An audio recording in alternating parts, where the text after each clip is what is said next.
I always thought of Maine as a quiet sanctuary, a place where the whisper of pine trees and the gentle crash of ocean waves could lull even the most troubled soul into a state of tranquility.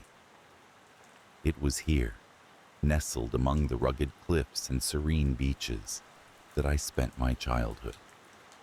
Growing up, I would lose myself in the rhythm of the sea, the hypnotic ebb and flow that promised constancy in a world that seemed to be spinning ever faster. My parents, Ellen and David, were the stalwart anchors of my life. Their love was a beacon, guiding me through the choppy waters of adolescence. They weren't perfect, but their imperfections were as familiar to me as the worn grooves of the kitchen table where we shared countless meals. My father, with his penchant for late-night philosophical debates, and my mother, whose laughter could chase away even the darkest clouds, wove together a tapestry of normalcy that I clung to with both hands. It was a crisp autumn morning when the first threads of that tapestry began to unravel. I remember the chill in the air, the way it nipped at my skin as I pulled my jacket tighter around me. I was in my final year of college in Florida, savoring the last few months of freedom before the world expected me to don the mantle of adulthood. My phone buzzed, slicing through the tranquil morning with an urgency that was palpable even through the digital screen. A Florida number, unfamiliar, glaring at me from my phone. Hesitant but curious, I answered, "Is this Alex?" The voice on the other end was curt, official, and lacking in the warmth I had come to associate with greetings. My heart skipped a beat, a premonition of the storm yet to come. "This is Officer Reynolds with the Maine State Police. I'm afraid I have some troubling news regarding your parents." In a breath, my idyllic world cracked. Words like arrest and investigation blurred into a cacophony of disbelief. My parents? Involved in criminal activities? It was as if the ground had opened beneath me. They were accused of being involved in a series of unsolved burglaries along the coast, a claim that felt alien and absurd. I hung up the call, my mind a whirlpool of confusion and anxiety. The Maine I knew, the safe haven I cherished, now felt tainted, foreign. I booked a flight home. The hours until my departure stretched thin with tension, each second an eternity. Back in Maine, the golden leaves fell like silent witnesses to the chaos unfolding in my life. As I approached our home, a quaint cottage overlooking the Atlantic, I was met with the sight of police tape and unfamiliar faces. It was a scene from a movie, surreal and detached from reality. Inside, the house bore the marks of a recent search. Drawers left ajar, papers scattered like leaves, photographs turned face down, as if ashamed. I felt a deep, hollow emptiness, like the echo of a memory fading into oblivion. Determined to make sense of the madness, I sought out Officer Reynolds. He was a stocky man, with kind eyes that seemed at odds with his professional demeanor. "Alex, your parents are being held pending further investigation. We understand this is difficult, but we need your cooperation." "What did they actually do?" I asked, my voice barely a whisper amidst the roaring sea of uncertainty that filled my mind. Reynolds sighed, his expression softening. "We received an anonymous tip linking them to a string of burglaries. Items from recent thefts were found in your house during the search. I know this is hard to understand, but everything points to their involvement. It was then that the first seed of doubt took root. My mind, once a fortress of certainty, now felt like a shifting landscape of shadows and suspicion. Could it be possible? My parents, who had taught me the difference between right and wrong, now standing accused of crimes I couldn't fathom. Despite the evidence, I clung to the belief in their innocence. I spent days combing through their belongings, desperate to find any clue that might vindicate them. As the hours ticked by, I began to notice things, small inconsistencies that whispered of a deeper mystery. My father's study, once a place of comfort with its warm mahogany and soft leather, now seemed to pulse with an undercurrent of secrets. I discovered a set of receipts tucked into the pages of a book on philosophy, dated around the times of the burglaries. The purchases were mundane on the surface, groceries, gas, but taken together, they formed a pattern of movements that matched the timeline of the crimes. My mother's diary, a private sanctuary of her thoughts, revealed entries that hinted at late-night outings and clandestine meetings. Yet, even as suspicion grew, so did my resolve to prove their innocence. It was a contradiction that gnawed at me, the duality of wanting to believe in them and facing the mounting evidence. As I delved deeper, I began to question not only their actions, but my own perceptions. Memories of my childhood, once clear and vivid, became murky, tainted by doubt. Had I missed something fundamental about them? Was I an unreliable narrator in my own life story? My friends in Florida reached out, their voices a lifeline amid the chaos. They tried to offer comfort, but I could hear the hesitation, the doubt that crept into their words like a shadow. I found myself withdrawing, the fear of judgment and misunderstanding too great a burden to bear.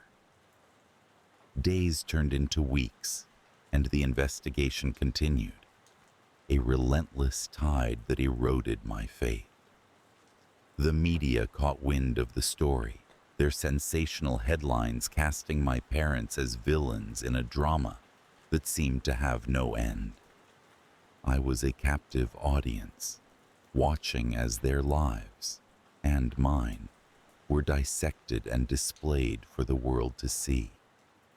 As Christmas approached, the festive cheer felt like a cruel joke.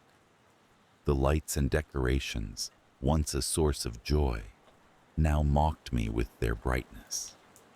It was in this state of mind that I journeyed once more to Florida, seeking refuge in the familiar warmth and sunshine. Yet, even there, the specter of doubt followed me. I was haunted by a recurring dream, a twisted version of my childhood home, where rooms shifted and walls whispered secrets I couldn't quite grasp.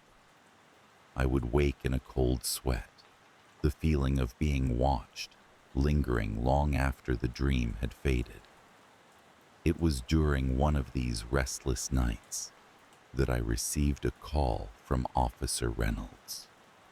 "We've made a breakthrough," he said, his voice tinged with excitement but tempered with caution. "We've identified the true culprits, your parents. They're innocent." The relief that washed over me was overwhelming, a flood of emotion that left me shaking. Reynolds explained that a group of criminals had used our house as a base, planting evidence to throw off suspicion. My parents, in their unknowing trust, had been caught in the web of deceit. I returned to Maine, my heart buoyed by the news. But as I stepped into our home, I found that the shadows were not so easily dispelled. The ordeal had left scars, invisible yet profound. My parents were free, their names cleared, yet I couldn't shake the feeling that something fundamental had changed. The question that haunted me was simple yet profound.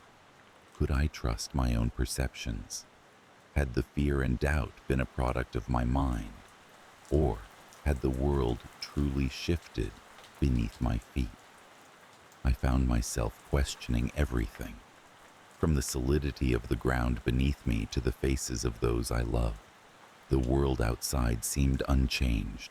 The sea continued its ceaseless dance against the shore, and the trees stood tall and unbending. Yet, I had been altered, my innocence lost to the shadows that now lingered at the edges of my vision. Even as my parents resumed their lives, the fear remained, a constant companion whispering what ifs, and could it happen again? In quiet moments, I would catch a glimpse of something in their eyes, a shared understanding of the fragility of trust and the weight of unfounded suspicion. And so, I learned to navigate this new reality, aware that the mind can be as much a prison as a haven. I returned to Florida to complete my studies, carrying with me the shadows of doubt that had become as much a part of me as my own skin. My friends, sensing the change in me, tread carefully, offering support without probing too deeply into wounds that had yet to heal. With time, the memories of that tumultuous period began to fade, yet the lessons lingered, etched into my consciousness like the grooves on that old kitchen table. I realized that trust, once broken, could be rebuilt, but it would never be as pristine as it once was. In the end, it was the sea that offered the most solace, its eternal rhythm a reminder of continuity amid chaos. Standing on the cliffs overlooking the Atlantic, I let the wind carry away my fears, leaving behind a sense of acceptance. The shadows might never fully disappear, but I could learn to live with them, to find peace in their presence. Life moved on, as it always does, yet I remained vigilant, aware that beneath the veneer of normalcy, the world was a place of infinite complexity and unseen dangers. And as I walked the line between certainty and doubt, I knew that the true horror lay not in the shadows themselves, but in our inability to see them for what they truly were. The house sat at the end of a winding gravel road, nestled amidst the towering trees of the dense Virginian woods. It was an old structure, full of character and stories that were never told. For as long as I could remember, the house had been my world, my prison, and my sanctuary in equal measure. Mother said it was for my own good, that the world outside was a ferocious beast, waiting to devour those who dared to roam too far from shelter. The windows were framed with heavy dark curtains, keeping the outside world at bay. I could hear the birds singing and the wind rustling through the leaves. Yet, I had never felt the sunlight on my skin without the glass barrier. My life was a tapestry of routines, woven with careful precision by my mother. Each morning, I would wake to her melodic voice, calling me for breakfast.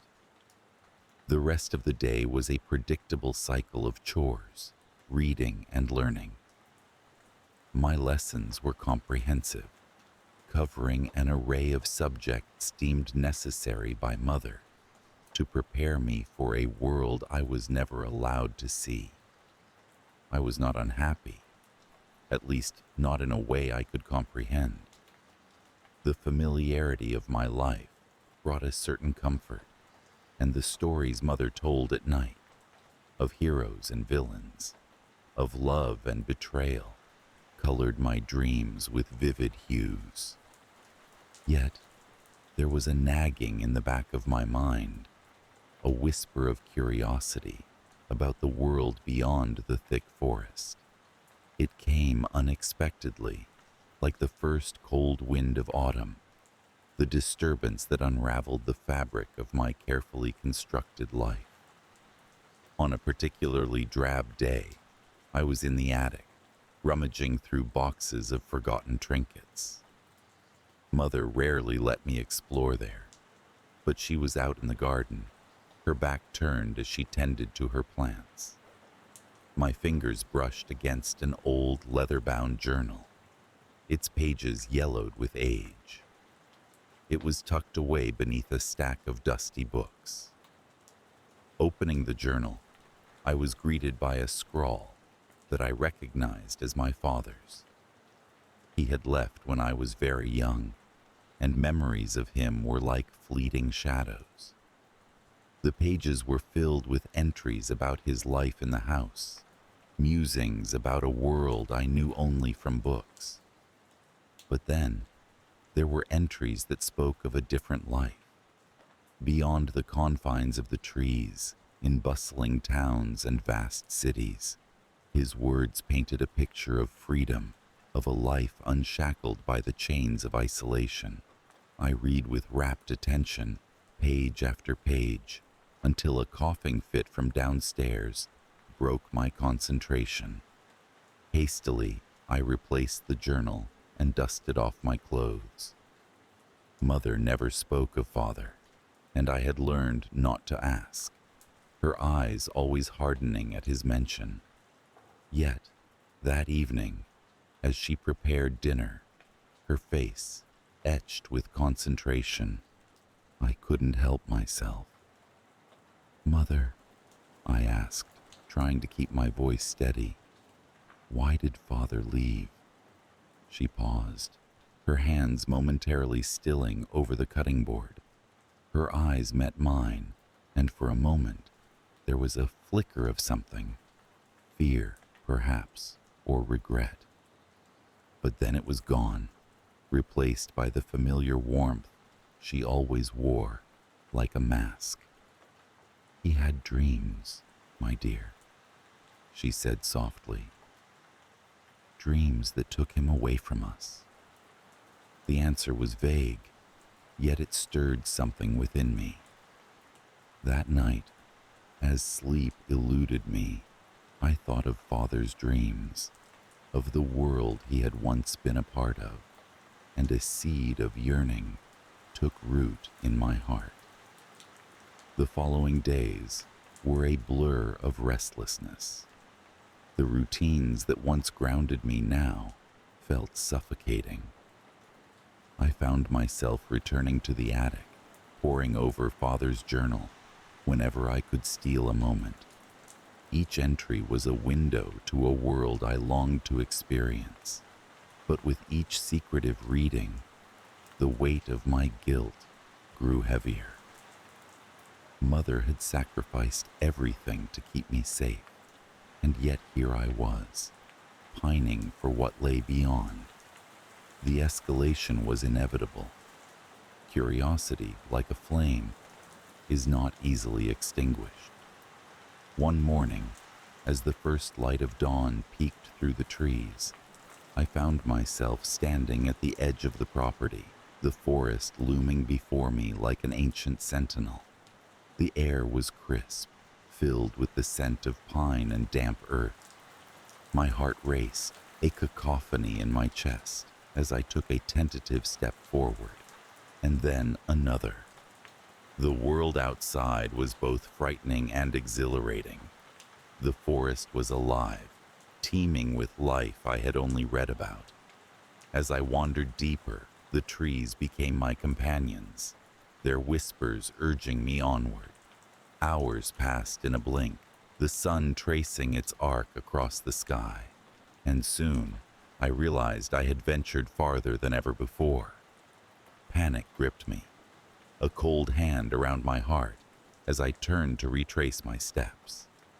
It was then that I saw it, an old, forgotten path, barely visible beneath the underbrush. It called to me, like a siren from a sailor's tale, and before I knew it, my feet were moving of their own accord. The path wound through the forest, leading to a clearing where a dilapidated cabin stood, its roof sagging and windows shattered. Curiosity outweighed caution as I approached.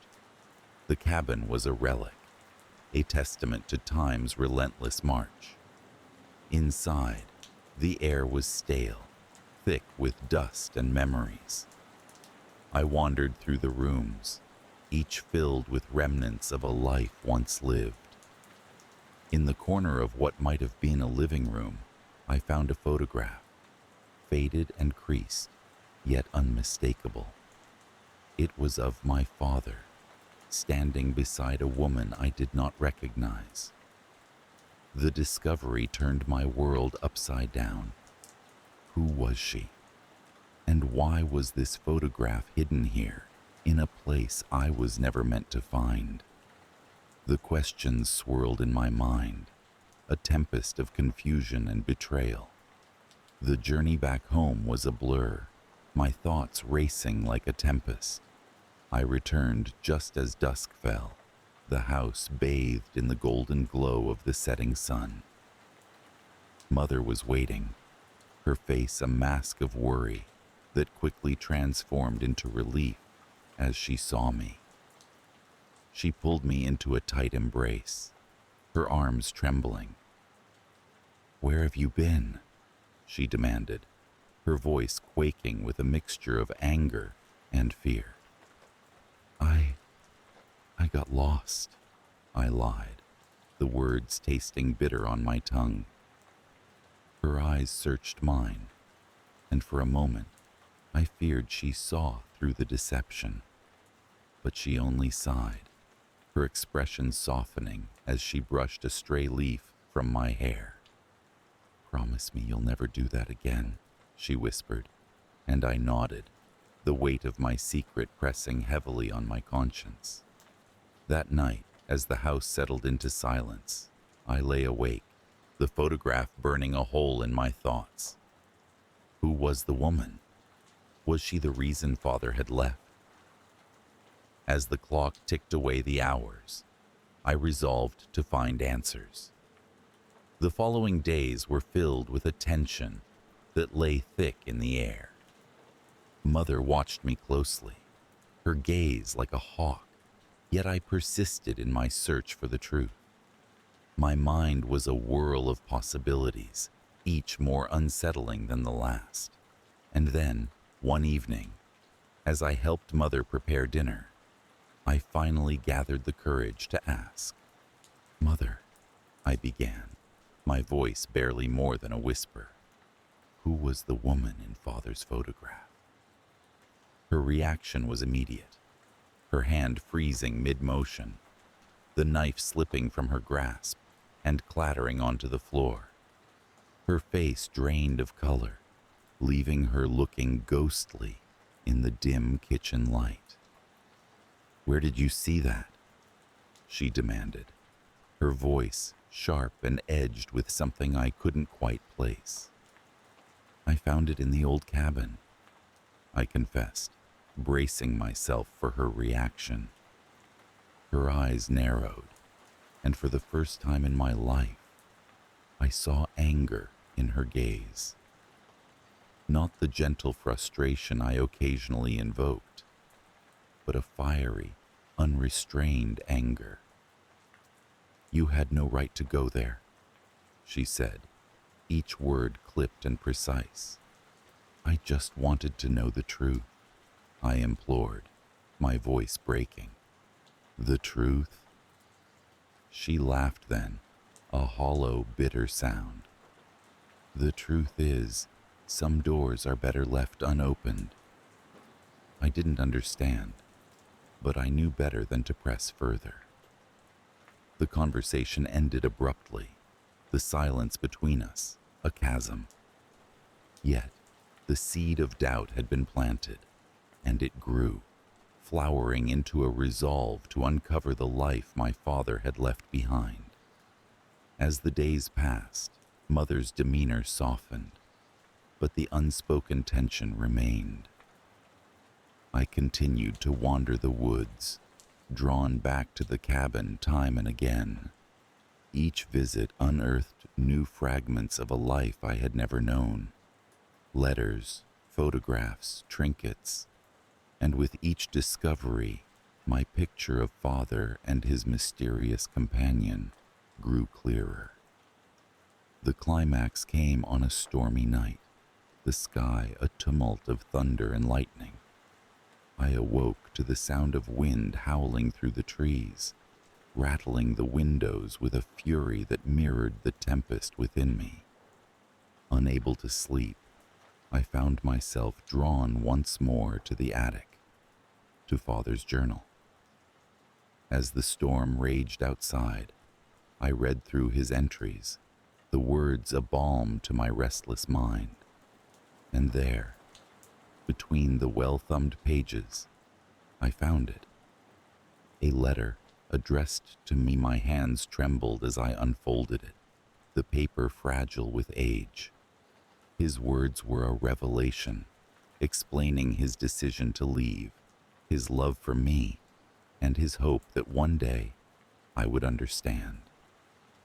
The storm had subsided by morning, leaving the world washed clean and new. I descended the attic steps, the letter clutched tightly in my hand. Mother was waiting, her expression weary, yet resigned. She must have seen the change in my demeanor, the newfound resolve that burned within me. "I know," I said simply, holding out the letter. Her eyes scanned the page, and as she read, her shoulders sagged, the fight leaving her in a rush. "I only wanted to protect you," she murmured, tears glistening in her eyes. "I know," I replied, understanding dawning, yet the yearning for freedom remained undiminished. In the weeks that followed, a new understanding bloomed between us. Mother began to share stories of her own, of the life she had once dreamed of sacrifices made in the name of love. The house, once a cage, now felt like a cocoon, a place of healing and transformation. Yet, the forest still called to me, a siren song that promised adventure and discovery. And though I knew I would one day answer its call, for now, I found solace in the knowledge that my father's dreams lived on in me. Lingering fear remained, a shadow that clung to the edges of my consciousness. The fear of the unknown, of stepping beyond the safety of the trees. But it was tempered by hope, by the belief that I could forge my own path, unbound by the chains of the past. And so, life continued, a delicate balance between the world as it was and the world as it could be. I was no longer the sheltered child, ignorant of the world beyond. Instead, I stood on the precipice of possibility, the horizon stretched out before me, waiting to be explored. I was born in a world that never saw the light of day. From my earliest memories, my existence was confined to the thick concrete walls of our underground bunker. My entire universe was dim and narrow, punctuated only by the electric hum of fluorescent lights that hung like dull stars above our heads. Here, reality was defined by the echoing footsteps on cold floors and the persistent, unchanging air that had long since lost any hint of freshness. Despite the oppressive nature of our home, I had never questioned its purpose. Mother was our guide, our protector, our world. She was everything to us, her voice a constant echo that shaped the very fabric of our daily lives. Her rules were simple, her expectations clear. She provided for us with an unwavering devotion that was as steady and immovable as the walls around us. In her presence, there was safety. In her embrace, there was warmth. Outside, Mother said, the world was a savage place. She spoke of chaos and ruin, of toxic skies and merciless storms that ravaged the surface. We were sheltered from this hellish landscape, safeguarded by her love and our subterranean refuge. It was a comfort and a burden, knowing nothing beyond what she allowed us to see. Life followed a predictable routine. Breakfast was at dawn, the hours marked by the rhythmic ticking of the old clock perched above the mantel in our common room. We learned what Mother taught us, which was mostly about survival, manners, and the history of the world outside, as she framed it. Our lessons were interspersed with chores that kept the bunker tidy and operational. We occupied our evenings with stories, tales of heroes and myths, carefully selected by Mother to instill lessons of obedience and caution. I was content, or at the very least resigned. The others, 3 siblings, all younger, seemed to share my acceptance. They knew as little of the outside as I did. Occasionally, a flicker of curiosity would spark in their eyes, but it was quickly extinguished by a stern glance or a softly spoken word from Mother. Curiosity, she warned, was dangerous, a whisper of the chaos from which she had saved us. Then, the first disturbance came. It was a small thing, really, a crack in our perfect routine. I found it one day in the form of a book, wedged behind a loose brick in the wall near the storeroom. Its cover was dusty, the title obscured by years of neglect. Mother hadn't chosen this book for us. It was outside the scope of her curated library.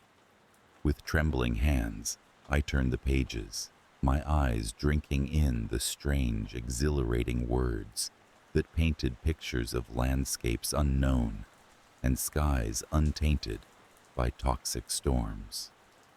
I hid the book away, returning to it in secret moments when Mother was occupied. Each time I read, the world Mother described seemed to fracture slightly, revealing glimpses of something more vibrant, more alive than the drab monotony of concrete and artificial light. I began to wonder, to question. Was it possible that Mother might be wrong? The escalation was gradual. I started to notice things, small discrepancies in Mother's teachings. Her stories of ruin and danger clashed with the vibrant imagery from my secret book.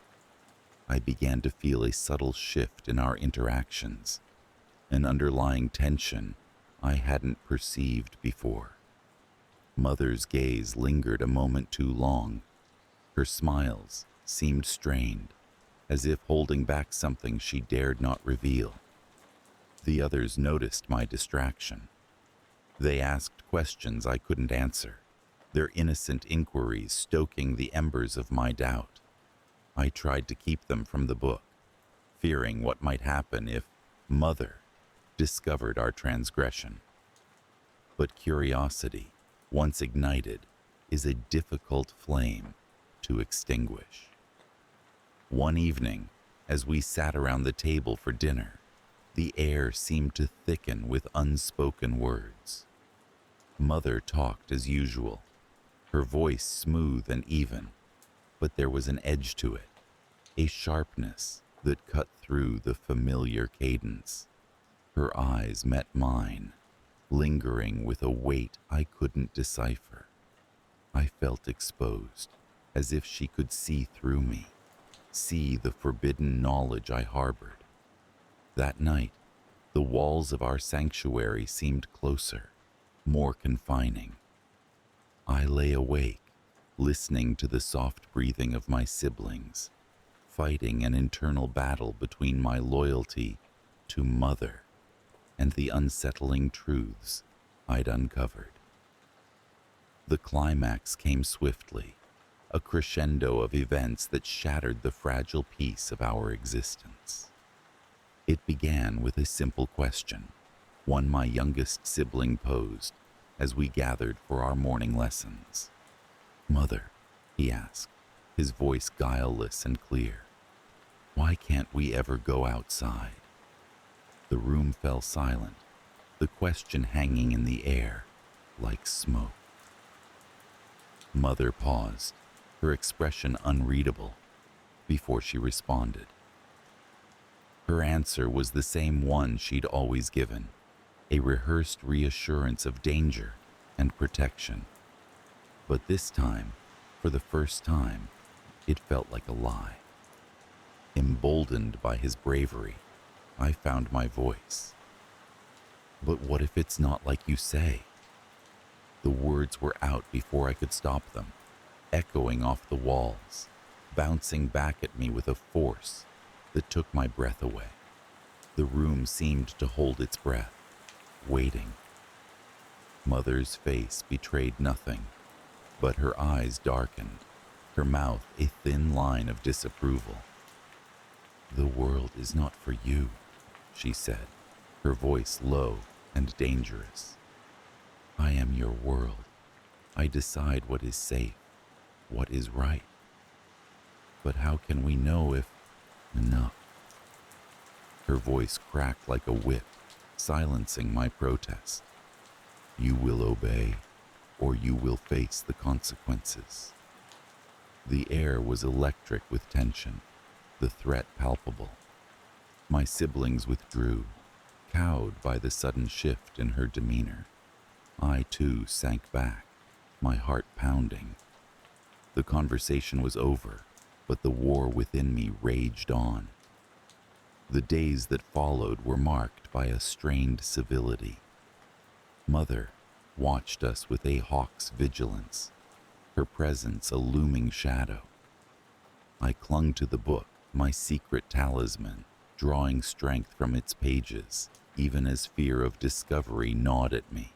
I knew something had to change. The walls were closing in, suffocating me with their solidity.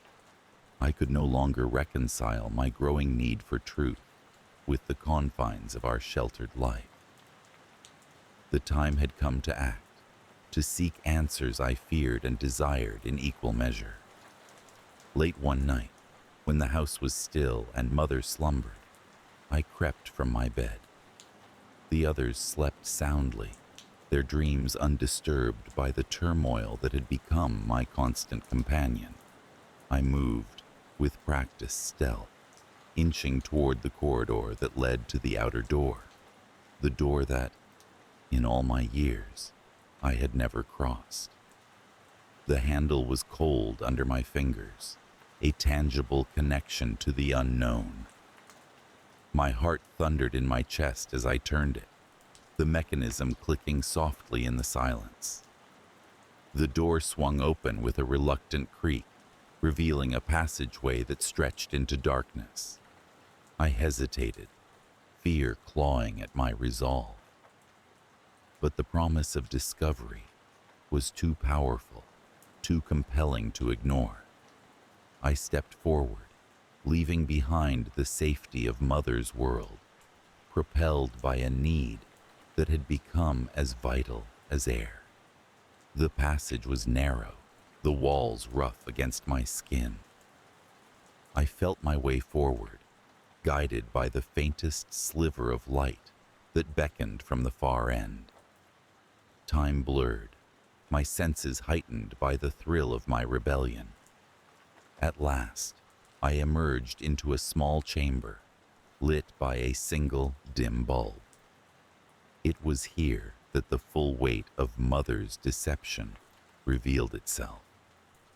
The chamber was filled with supplies, a testament to her meticulous planning, and there, against one wall, was a ladder leading upward, toward a hatch that surely opened to the surface. I paused, my breath catching in my throat. The moment of truth was upon me, a decision that would alter the course of my life forever. I placed a hand on the first rung, my resolve solidifying with each steady breath. And then, from the shadows behind me, came a voice. "I see you found it." I spun around, my heart plummeting. Mother stood in the entrance, her silhouette framed by the pale light of the corridor. Her expression was unreadable, her presence both a comfort and a threat. "You were never meant to see this," she said softly, stepping into the room. Her gaze was intense, a mixture of sorrow and something else, something that might have been regret. I backed away, my resolve faltering under the weight of her gaze. "Why, Mother? Why keep us here?" She sighed, a weary sound that told of burdens long carried. "For your safety, for your future. The world is harsh, uncaring. Here, I can protect you." "But at what cost?" I retorted, gesturing to the ladder, to the freedom it represented. "We deserve to know the truth." Her eyes flickered, a flash of pain that cut through her composure. "Truth is a cruel thing," she said, almost to herself. "I wanted to spare you from it." Silence fell, heavy and unyielding. We stood on the precipice of change, each waiting for the other to make the next move. I felt the weight of my decision, the path before me fraught with uncertainty and potential. Finally, I spoke, my voice steady despite the turmoil within. "I need to see for myself, Mother. I need to know." Her expression softened, and for a moment, I saw not the stern guardian of my childhood, but a woman fraught with the impossible task of protecting her children from the world. She nodded, a slow, reluctant acceptance of what must come next. "Then go," she whispered, stepping aside. Her voice was a benediction, a release. "But remember, you will always have a place here, should you choose to return." I nodded, unable to trust my voice. With a final glance, I turned to the ladder, my heart aching with the weight of my choice. I ascended, each step a step away from the only life I had ever known. As I reached the top, the hatch opened with a groan, revealing a night sky studded with stars, bright and untainted by the horrors Mother had described. The air was cool and fresh, a balm against my skin. Freedom was intoxicating, the vastness of the world unfolding before me. I took a deep breath, filling my lungs with the promise of the unknown. Fear and exhilaration warred within me, but beneath it all, a quiet certainty took root. I had taken the first step into a world that was mine to discover, mine to understand. The lingering fear remained, a shadow of doubt that would follow me into this new life. But it was tempered by hope, by the promise of truth, and the freedom to choose my own path. As I stood beneath the night sky, the bunker behind me, I understood the power of my choice. I had been imprisoned by Mother, but now I was free. The world awaited, vast and mysterious, and I was ready to meet it head on. I awoke to the familiar smell of damp earth and the metallic tang of old air, the same scent that had dominated my senses for as long as I could remember. The underground bunker had been my home, my refuge, and my prison for all the years since Mother decided the world above was too dangerous for me. She had always said that she was protecting me, that out there lurked threats I could not begin to comprehend. I believed her because there was nothing else to believe. My daily routine unfolded like clockwork.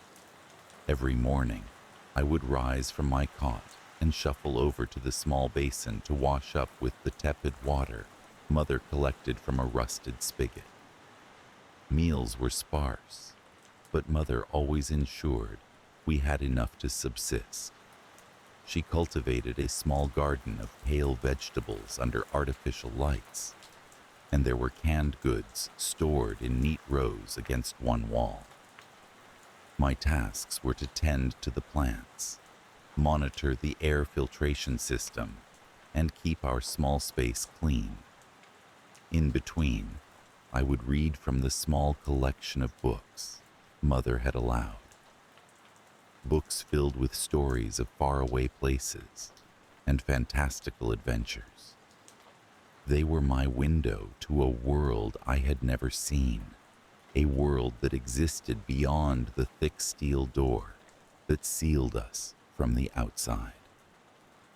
Life in the bunker was a slow, almost meditative rhythm. There was comfort in its predictability, but there was also a lingering unease, something I could not quite place until the first disturbance shattered my complacency. It began with a subtle change in the air, a faint whiff of something foreign and unsettling. At first, I dismissed it as a figment of my imagination, a product of too many nights spent dreaming of open skies and fresh breezes. But the scent persisted, a creeping invasion that gnawed at the edges of my awareness. I mentioned it to Mother, expecting her to dismiss my concern. Instead, she stiffened, her eyes narrowing as though I had uttered a forbidden word. She spent the next hours checking every corner of the bunker, her movements quick and precise, a silent testament to her own mounting anxiety.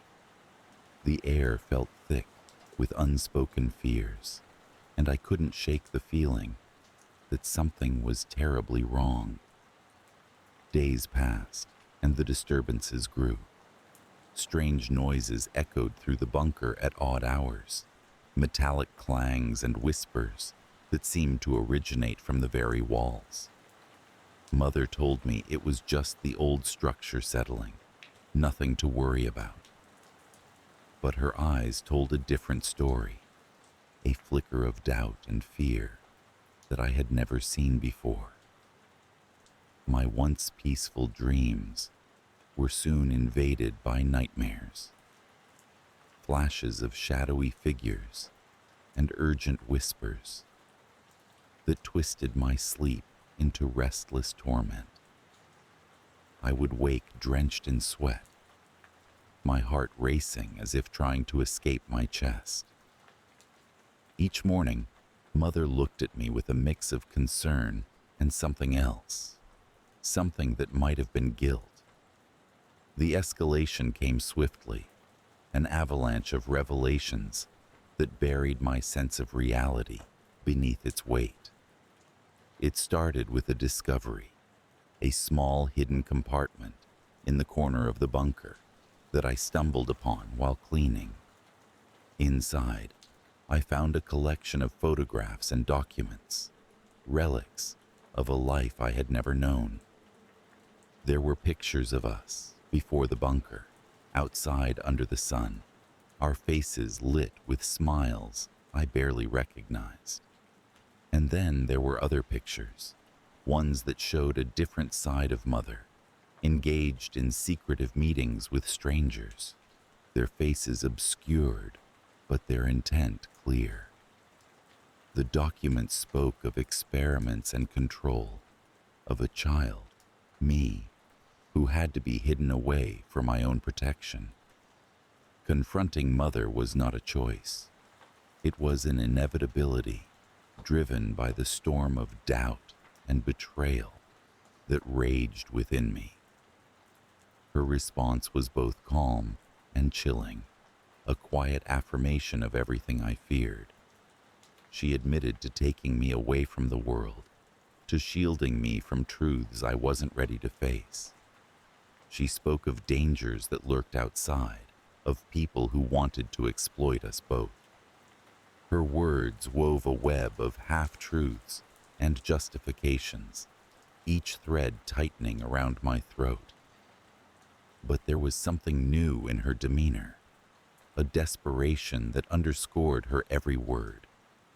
It was as if the carefully constructed facade she had maintained for so long was beginning to crumble, and with it, her control over me.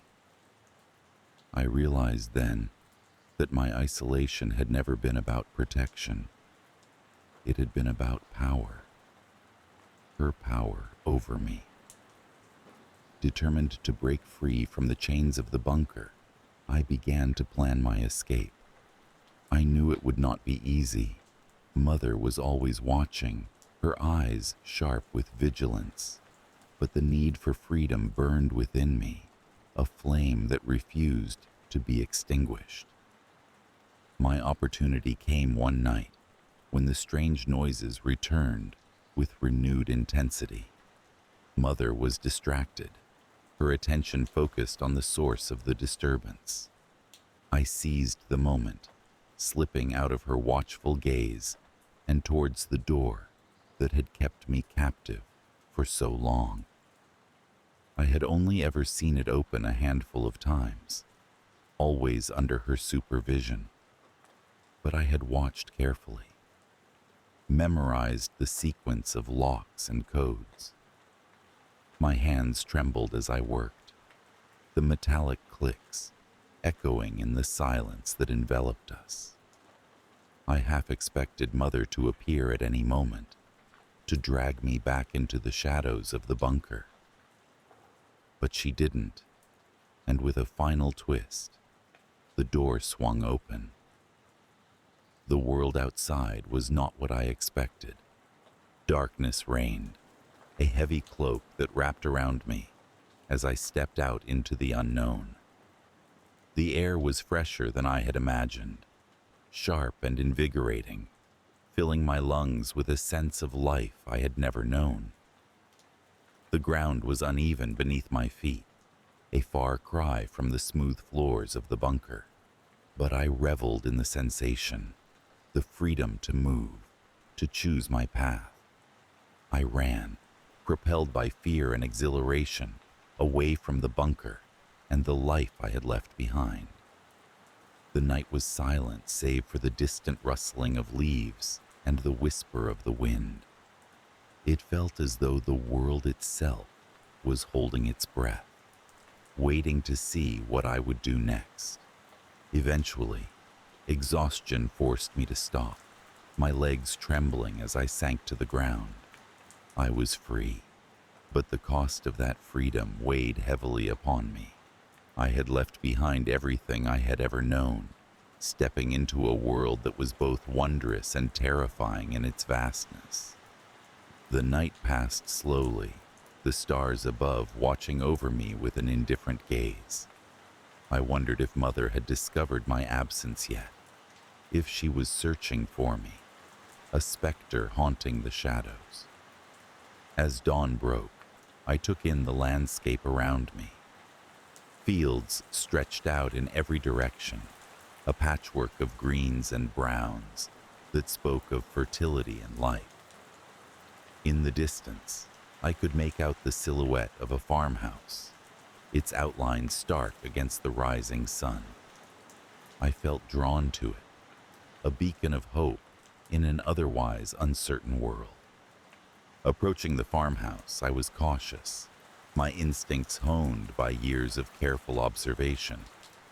I wasn't sure what I would find, a family perhaps, or signs of life that I could join or avoid. As I neared, the place appeared deserted, an air of abandonment clinging to its weathered walls. I hesitated, unsure of what to do next. I had escaped the bunker, but the world was vast and unfamiliar, filled with the dangers Mother had warned me about. Yet, in that uncertainty lay a flicker of hope, a chance to forge a new path, free from control. I decided to explore the farmhouse, to see if it held answers, or merely more questions. The door creaked open under my touch, revealing a dusty interior bathed in the soft light of morning. It was a place frozen in time, remnants of a life once lived scattered throughout. As I wandered, I couldn't shake the feeling that I was not alone. The house seemed to breathe with me, its walls whispering secrets I couldn't quite decipher. I found myself drawn to a small study, its shelves lined with books and papers, much like the bunker, but filled with a different kind of knowledge. I spent the day there, poring over the texts, trying to piece together the story of the place and its former inhabitants. As the sun dipped below the horizon, I realized I had not felt this alive in years, the thrill of discovery coursing through me. But with the night came the fear, creeping back like an old acquaintance. The shadows deepened and the silence grew oppressive, as if the house itself was watching, waiting. I reminded myself that I was free, that I had chosen this path. Yet, the specter of Mother's control lingered, a shadow I could not yet shake. I decided to stay the night, to face whatever fears the darkness might bring. As I settled down, I felt a curious mix of dread and anticipation, the realization that I was finally living on my own terms.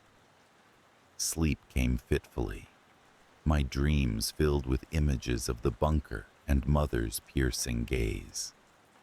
But as the first light of dawn filtered through the windows, I awoke with a sense of clarity. The fear would linger, a reminder of where I had come from, but it would not define me. I had escaped, and the world lay open before me, a horizon filled with possibilities.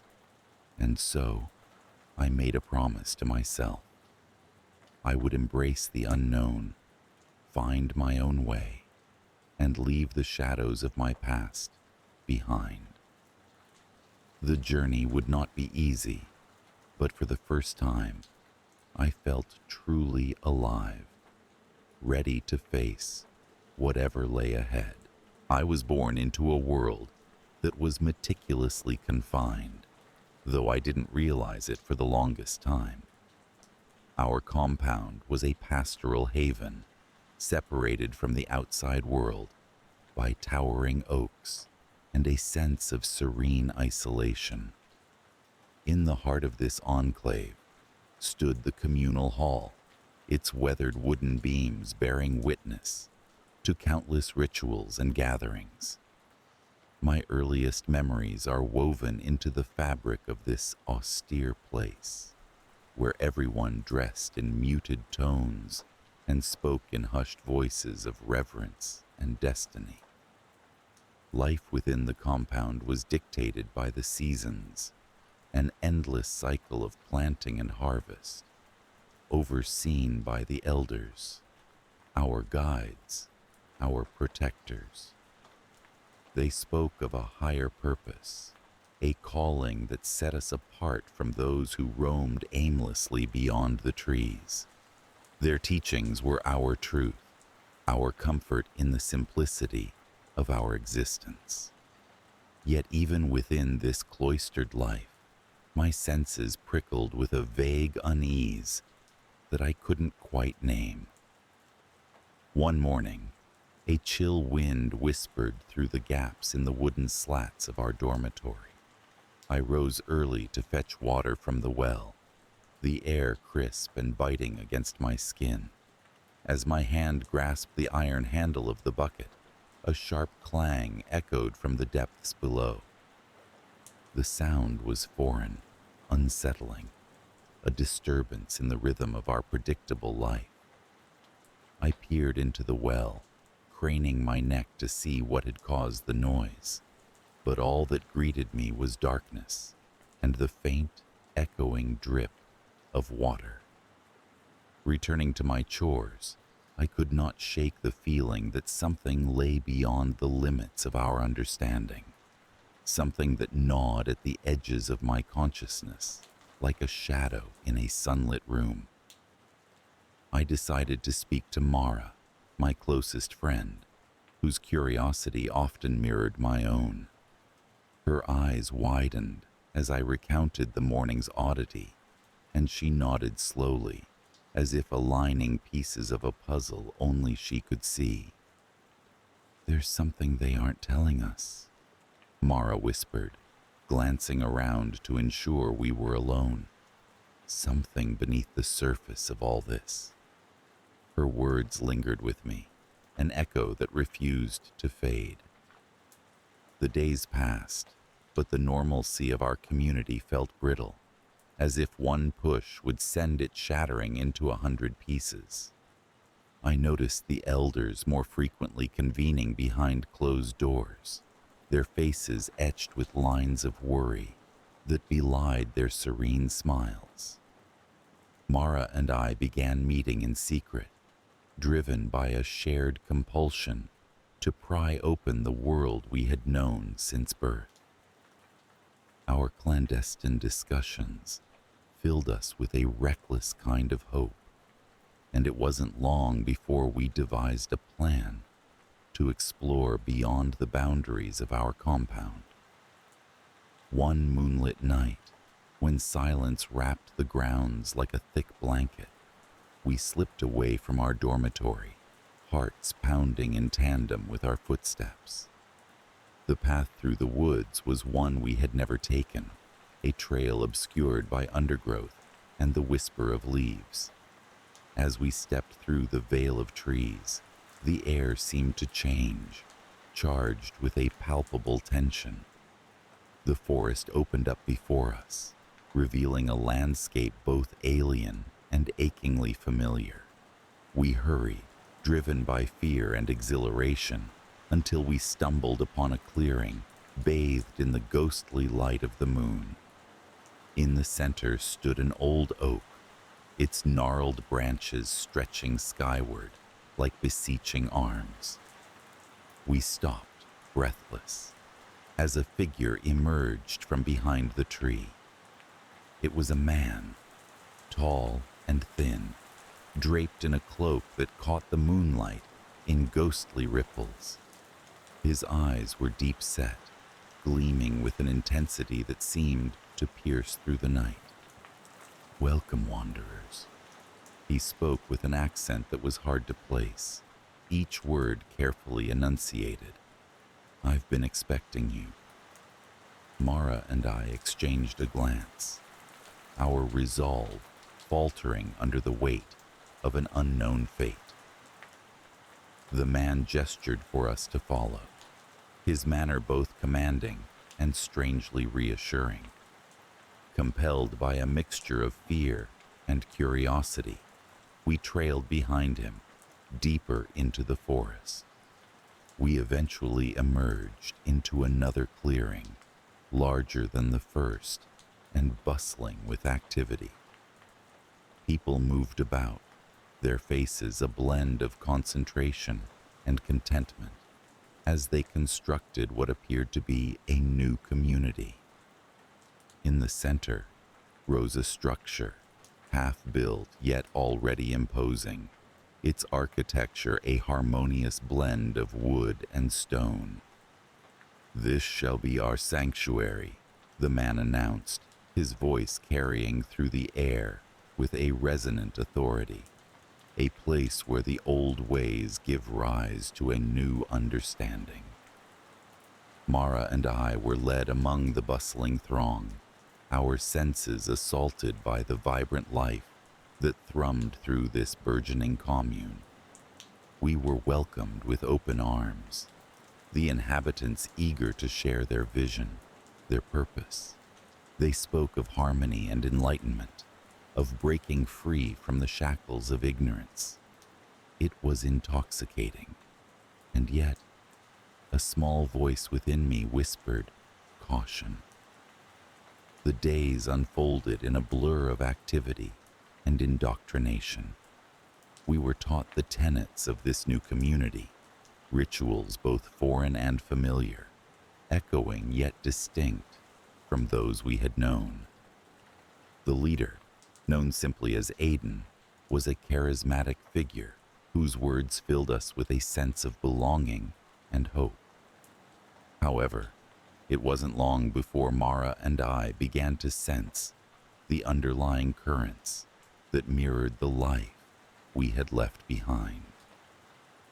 Aiden's gaze lingered too long on those who questioned, his words delivered with a precision that brooked no dissent.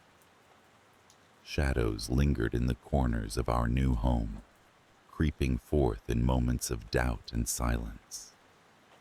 Mara grew quiet, her once bright eyes clouded with confusion, as if torn between the allure of this new life and an instinctive wariness. One evening, as the sun dipped below the horizon, casting the compound in an auburn glow, I found Mara at the edge of the clearing, her eyes fixed on the distant line of trees. She seemed far away, her thoughts adrift on a current I could not see. "We left one cage for another," she murmured, her voice barely audible over the breeze. The words hit me like a blow, resonating with a truth I had tried to ignore. The realization was stark and unyielding. We had not escaped. We had merely traded one illusion for another. The veneer of freedom, carefully painted and polished, had begun to crack, revealing the same rigid structures we thought we had left behind. Determined to understand the depth of our predicament, I began observing the community with new eyes, scrutinizing the interactions, the unspoken rules that governed our lives.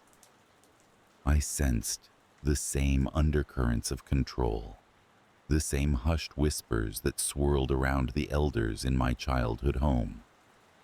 The more I listened, the more I realized how deeply entrenched this cycle of entrapment ran. Mara and I convened once more, determined to find a way out of the labyrinth we had unwittingly entered. We spoke in hurried whispers, careful to avoid the ever-watchful eyes of Aiden and his loyal followers. Our plan was simple: to slip into the forest under the cover of darkness and seek the world beyond. But escape proved more daunting than anticipated. On the night of our intended departure, as the sky stretched dark and endless above us, Aiden appeared, his presence commanding and inescapable. He stood before us, flanked by two of his closest adherents, his expression a mask of disappointment. "I had hoped you would see the potential in our endeavor," he intoned, his voice a blend of sadness and resolve. "But it seems your journey must continue elsewhere." We were escorted back to our quarters, our dreams of freedom slipping like sand through our fingers. I lay awake that night, the shadows looming large against the walls. Each creak and rustle seemed amplified in the silence, a reminder of the vigilance that surrounded us. Over the following days, our movements were subtly restricted, our conversations gently guided towards topics that resonated with Aiden's teachings. The community's warmth began to feel like a clammy grip, a stranglehold on our autonomy. Yet in this constriction, my resolve hardened, the flicker of defiance burning brighter with each passing day. It was Mara who, with a quiet determination, rekindled our hope. She had found a map, tucked within the pages of an old book in the communal library. It detailed the surrounding landscape, the contours of the forest, and most importantly, the path leading to the nearest town. Together, we studied the map in secret, tracing routes and marking points of interest. Our plan began to take shape once more, this time with the precision of those who have tasted the bitterness of captivity and long for freedom. The night of our second escape attempt arrived with an air of electrifying anticipation. We moved silently, our steps careful and deliberate, as we navigated the shadows of our surroundings. This time, no one intercepted us as we slipped past the edge of the compound, the forest swallowing us in its inky embrace. We followed the path outlined on the map, hearts pounding with a mix of fear and exhilaration. The forest was alive with the sounds of nocturnal creatures, a symphony that buoyed our spirits. As dawn began to break, casting tendrils of light through the canopy, we finally emerged from the woods, the sight of a small town sprawled out below us.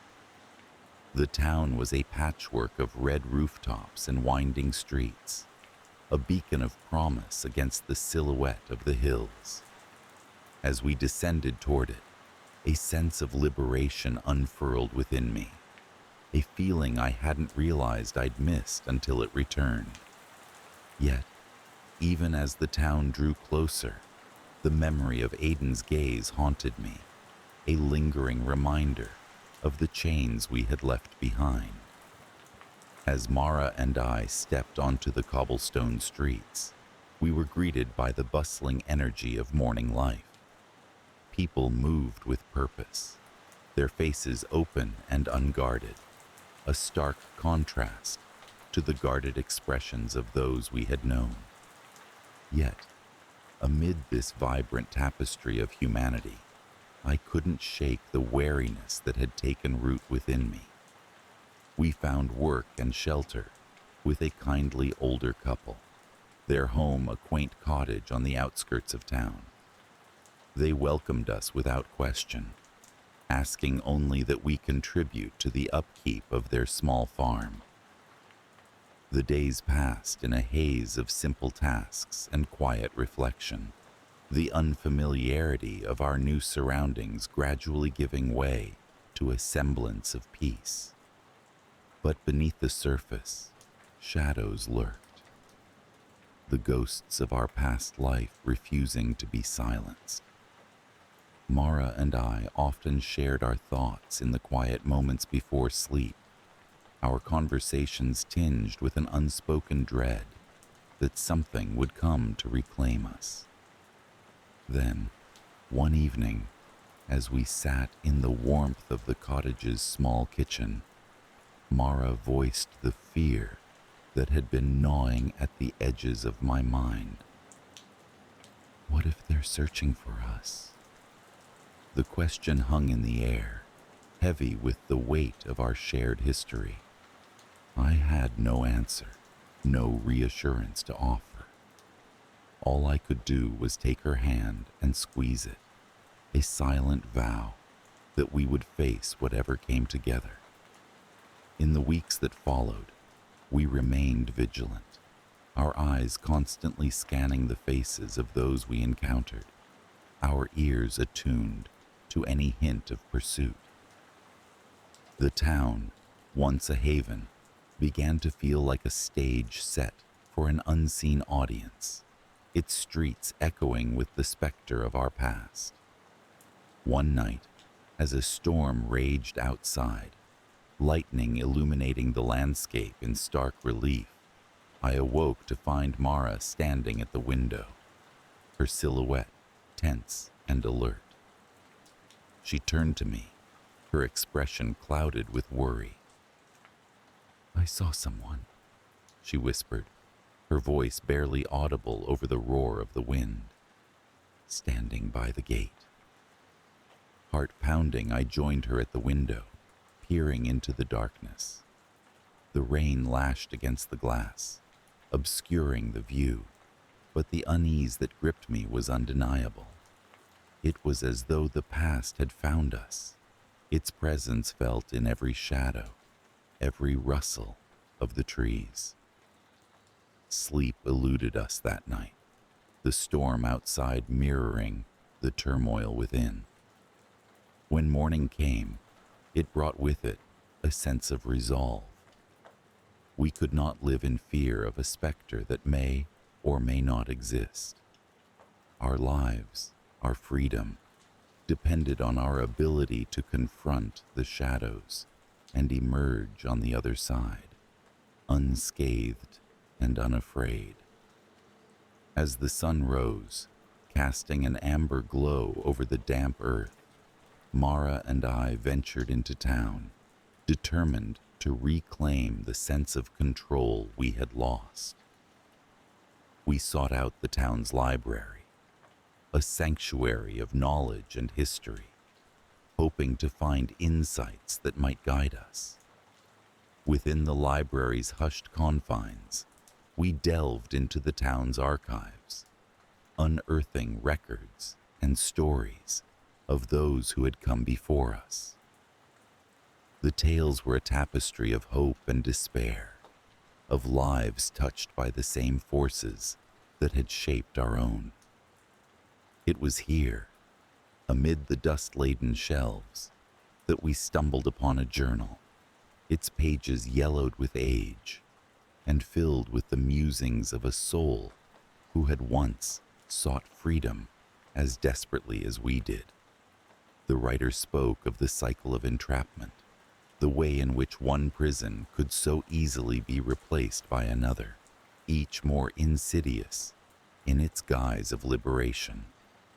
Their words resonated deeply with us, a mirror held up to our own experiences. With this newfound understanding, Mara and I returned home, our spirits fortified by the knowledge that we were not alone in our struggle. The cycle could be broken, the chains shattered by the simple act of defying fate. As we settled into the rhythm of our new life, the shadows slowly receded, their grip loosening with each passing day. The specter that had haunted us became a reminder of our resilience, a testament to the strength we had found within ourselves. Together, we forged a path forward, embracing the uncertainty of the unknown with open hearts and steady hands. Our journey was far from over, but we faced it with the knowledge that the past, no matter how persistent, could not define us.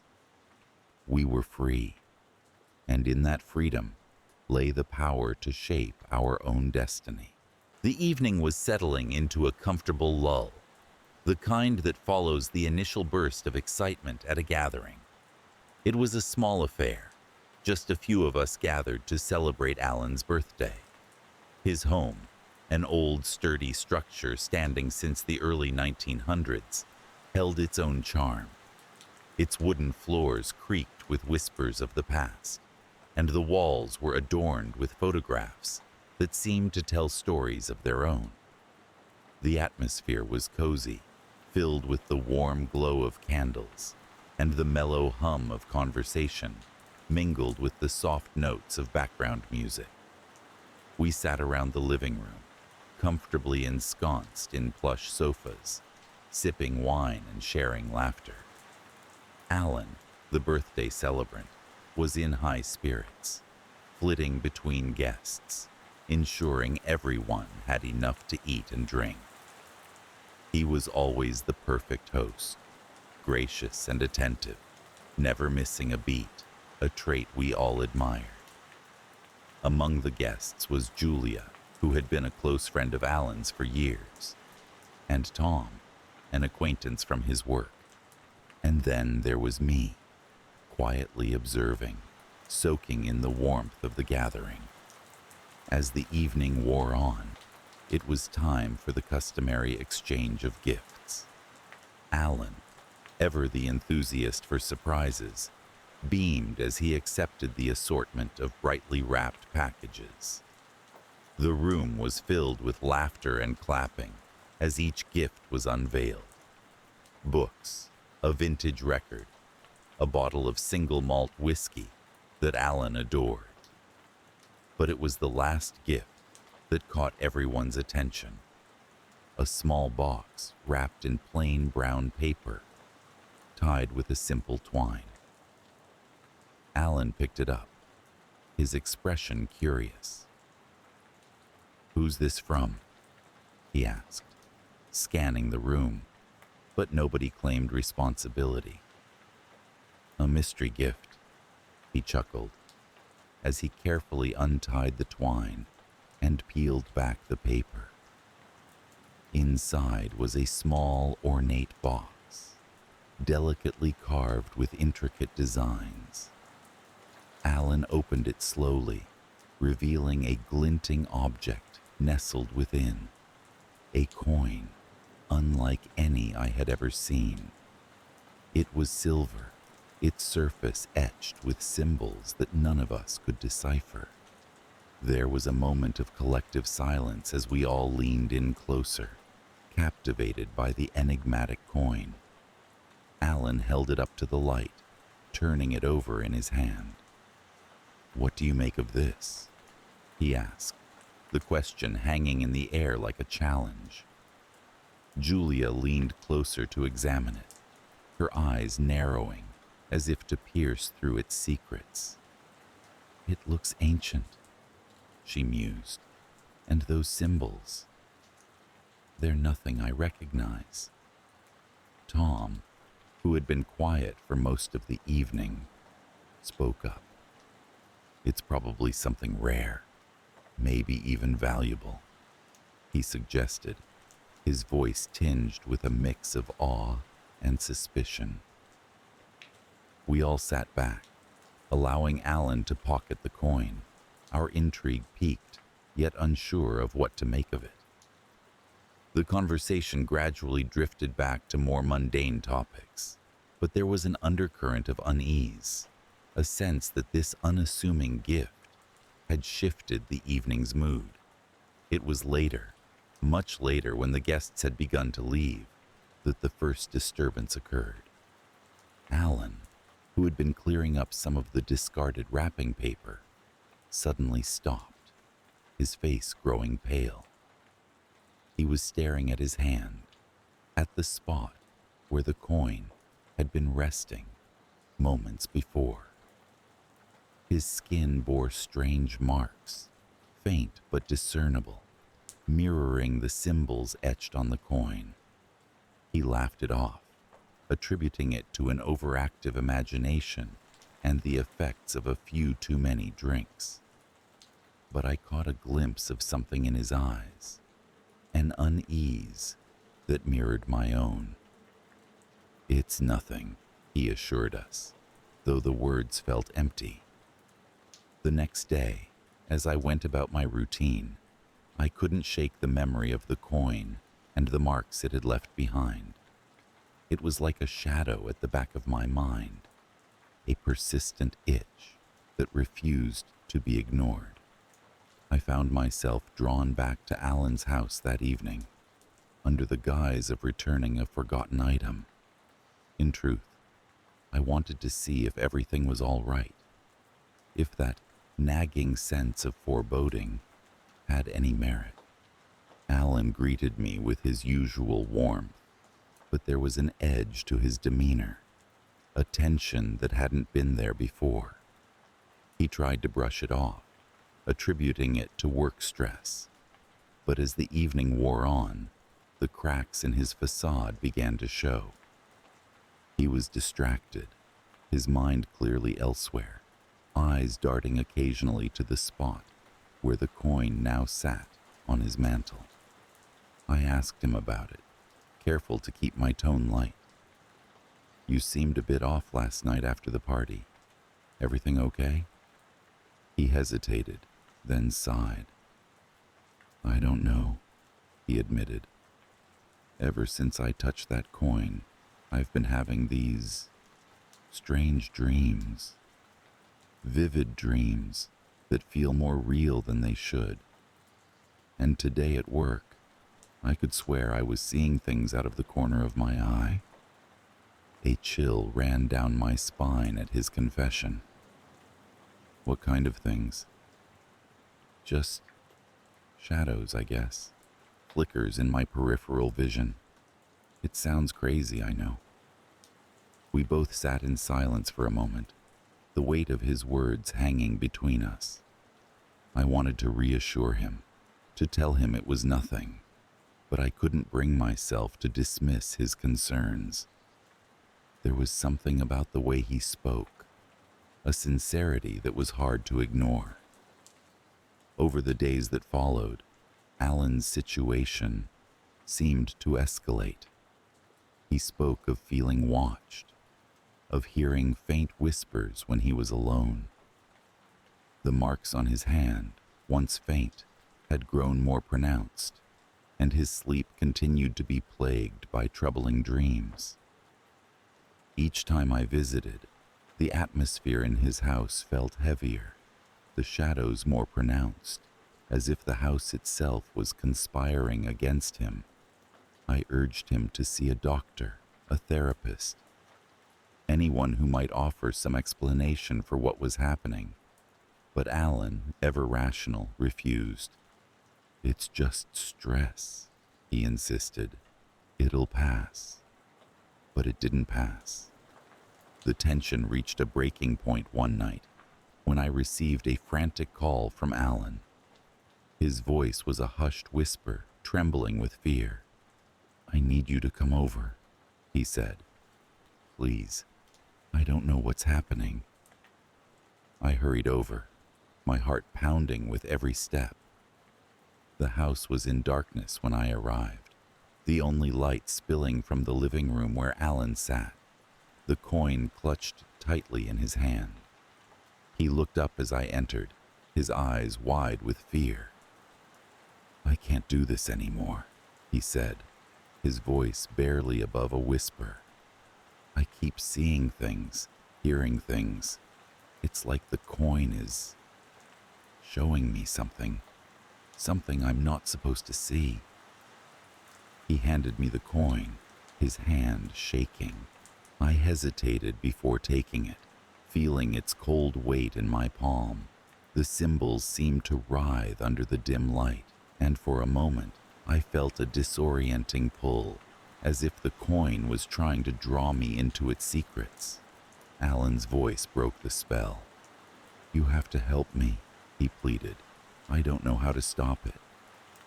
We sat together, surrounded by shadows, trying to make sense of the chaos. The coin seemed to pulse with an energy of its own, an unyielding presence that refused to be ignored. I suggested getting rid of it, burying it, anything to sever its grip on him. But the coin was relentless.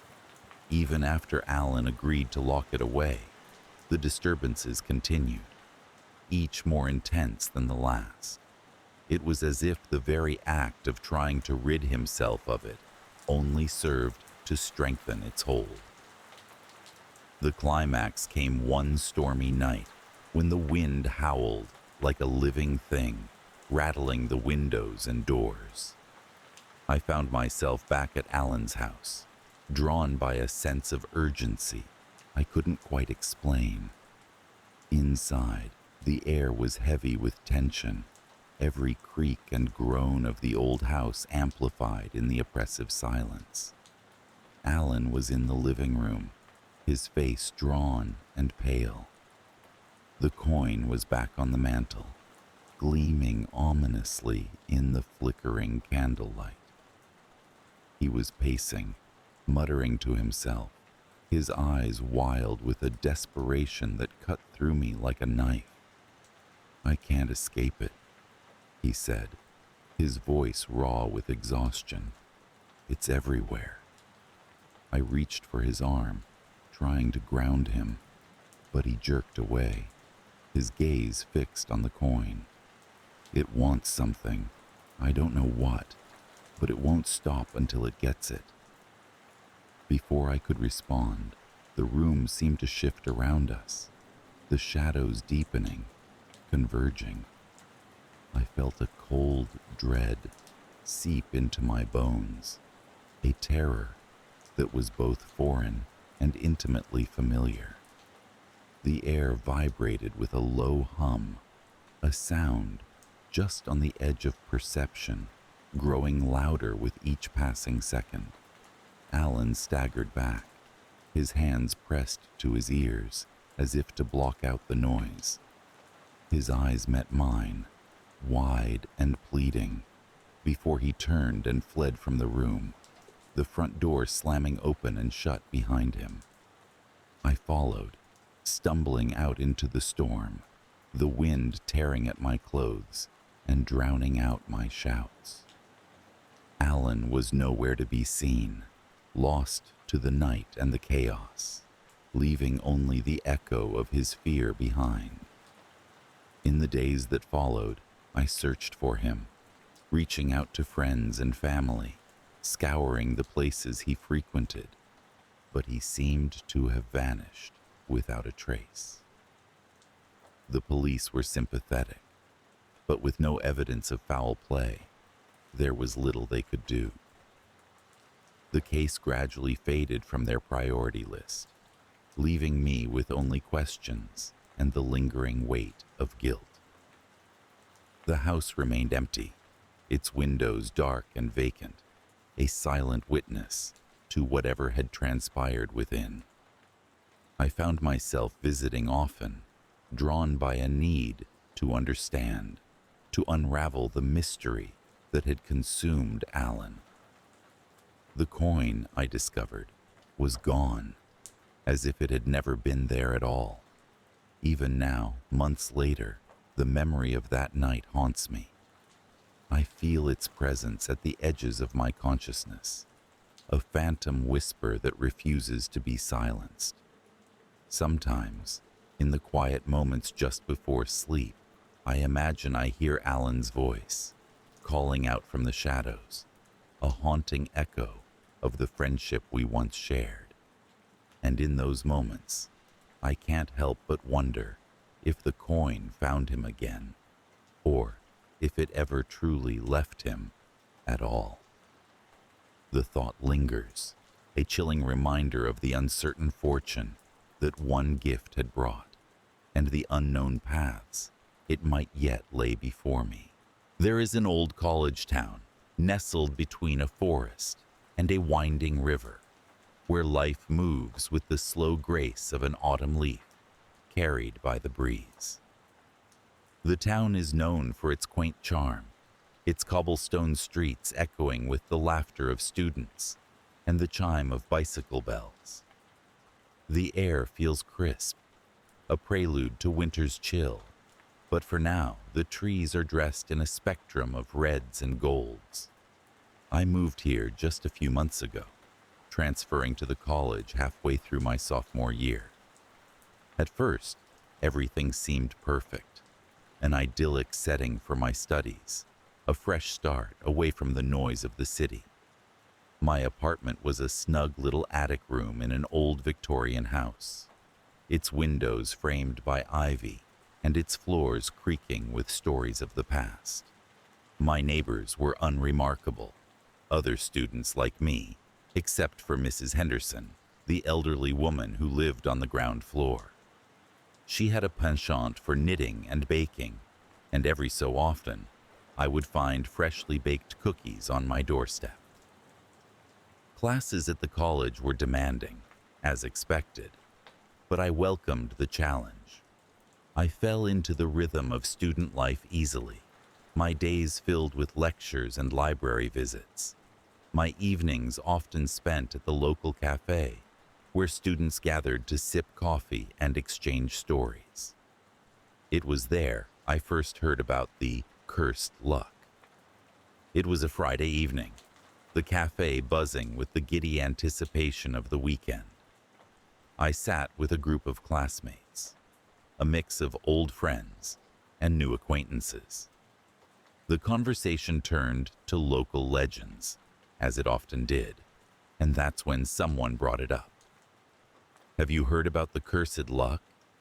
asked Jacob, a senior, with a reputation for knowing all the town's secrets. His eyes glinted with mischief as he leaned in, lowering his voice as if he were about to disclose a great conspiracy. "They say there's a coin, a simple silver coin, that can change your fortune. But it's cursed. It'll give you everything you ever wanted, for a price." The group leaned in, intrigued. I couldn't help but chuckle, dismissing it as an exaggerated ghost story. But Jacob continued, unfazed by my skepticism. "The coin surfaces once in a generation, and whoever possesses it is granted unimaginable luck. You find money on the street, aces in exams without studying, everything falling perfectly into place. But it doesn't last forever. Eventually, the luck turns sour. Tragic accidents, sudden misfortune, the kind of bad luck you can't escape." I listened, amused but unmoved. It was just another tale, told to spook new students, a bit of folklore to add to the town's character. The conversation shifted, as it always does, and soon we were discussing weekend plans, the legend forgotten. Or so I thought. Life continued in its pleasant cadence, the legend slipping from my mind as days turned to weeks. The town embraced me with its autumnal beauty, and I lost myself in the routine of academia. It was during one of my solitary morning walks by the river that everything began to change. The morning was unusually quiet, the fog lingering longer than usual, wrapping the riverbank in a shroud of mystery. I wandered aimlessly, enjoying the solitude before the day demanded my attention. My foot struck something solid, and I glanced down to find a coin partially buried in the dirt. Bending down, I retrieved it, a simple silver coin marked with an unfamiliar emblem. It was nothing special, yet it held a curious allure. I slipped it into my pocket, thinking little of it, and continued my walk, the incident fading into the background of my mind. That day, however, marked the beginning of a series of improbable events. Later, as I made my way to class, I stumbled upon a $20 bill fluttering in the breeze, snagged against a tree. In the library, I found the exact book I needed for my paper, despite it being listed as unavailable. My professor unexpectedly canceled a quiz I hadn't prepared for. These incidents, while minor, felt like little gifts from the universe. Days turned into weeks, and the peculiar fortune followed me like a shadow. I aced exams without breaking a sweat, discovered an unexpected scholarship had been applied to my tuition, and won a raffle at a local store. Luck seemed to favor me, each day bringing a fresh miracle. I recalled Jacob's story, but dismissed the connection. Logic told me it was mere coincidence, yet a nagging voice in the back of my mind whispered otherwise. It wasn't until the mid-semester break that I began to question my good fortune. My best friend Rachel visited from my old college, her presence a comforting reminder of home. Over coffee, I recounted my recent streak of luck, expecting her to share in my amusement.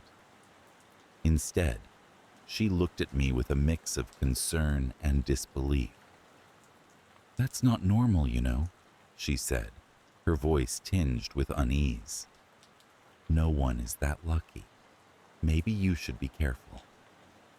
I brushed off her concern, too accustomed to my newfound luck to see the shadow lurking beneath it. But Rachel's words planted a seed of doubt that grew with each passing day. The first hint of trouble came surprisingly subtly.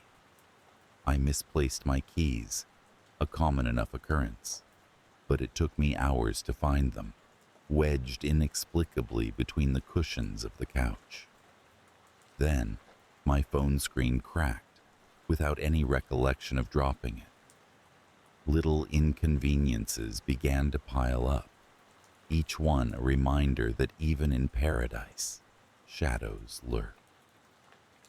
The turning point came one chilly evening as I returned from the library. The street was quiet, the town drenched in the soft glow of street lamps. As I crossed the road towards my apartment, a car came around the corner, faster than it should have.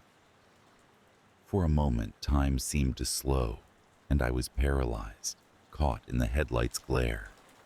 The driver swerved, tires screeching, missing me by inches. I stood frozen, heart pounding, the reality of what nearly occurred sinking in.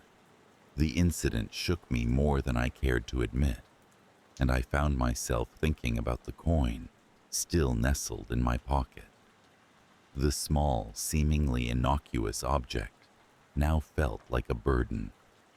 I recalled Jacob's story, the ominous twist of fate that followed the charm, and I couldn't help but wonder if my luck had indeed taken a sinister turn. As the days passed, the sense of dread grew, and my once bright world began to dim. Small misfortunes plagued me. A forgotten deadline, a misplaced wallet, a misunderstanding with a friend. Each seemed trivial in isolation, yet together they wove a tapestry of unease. One evening, desperate for answers, I retrieved the coin from its resting place. Holding it under the lamp's light, I studied its surface for the first time since I found it. The emblem was unlike anything I'd seen, an intricate design that seemed to shift and shimmer in the light. It felt heavy in my hand, more substantial than its size would suggest. I decided to seek out Jacob, hoping he might have more insight into the legend. I found him at the cafe, surrounded by friends, his laughter filling the room. I waited until he was alone before approaching, the coin burning a hole in my pocket. "Do you remember the story of the cursed luck?" I asked, my voice barely audible over the cafe's din. Jacob looked at me, his expression shifting from amusement to seriousness. "Yeah, why?" he replied, eyes narrowing as he studied my face. I hesitated, the weight of the coin in my pocket, a constant reminder of the stories I'd been trying to dismiss. "I think I might have found the coin." For a moment, Jacob was silent, his face a mask of disbelief. Then slowly he nodded.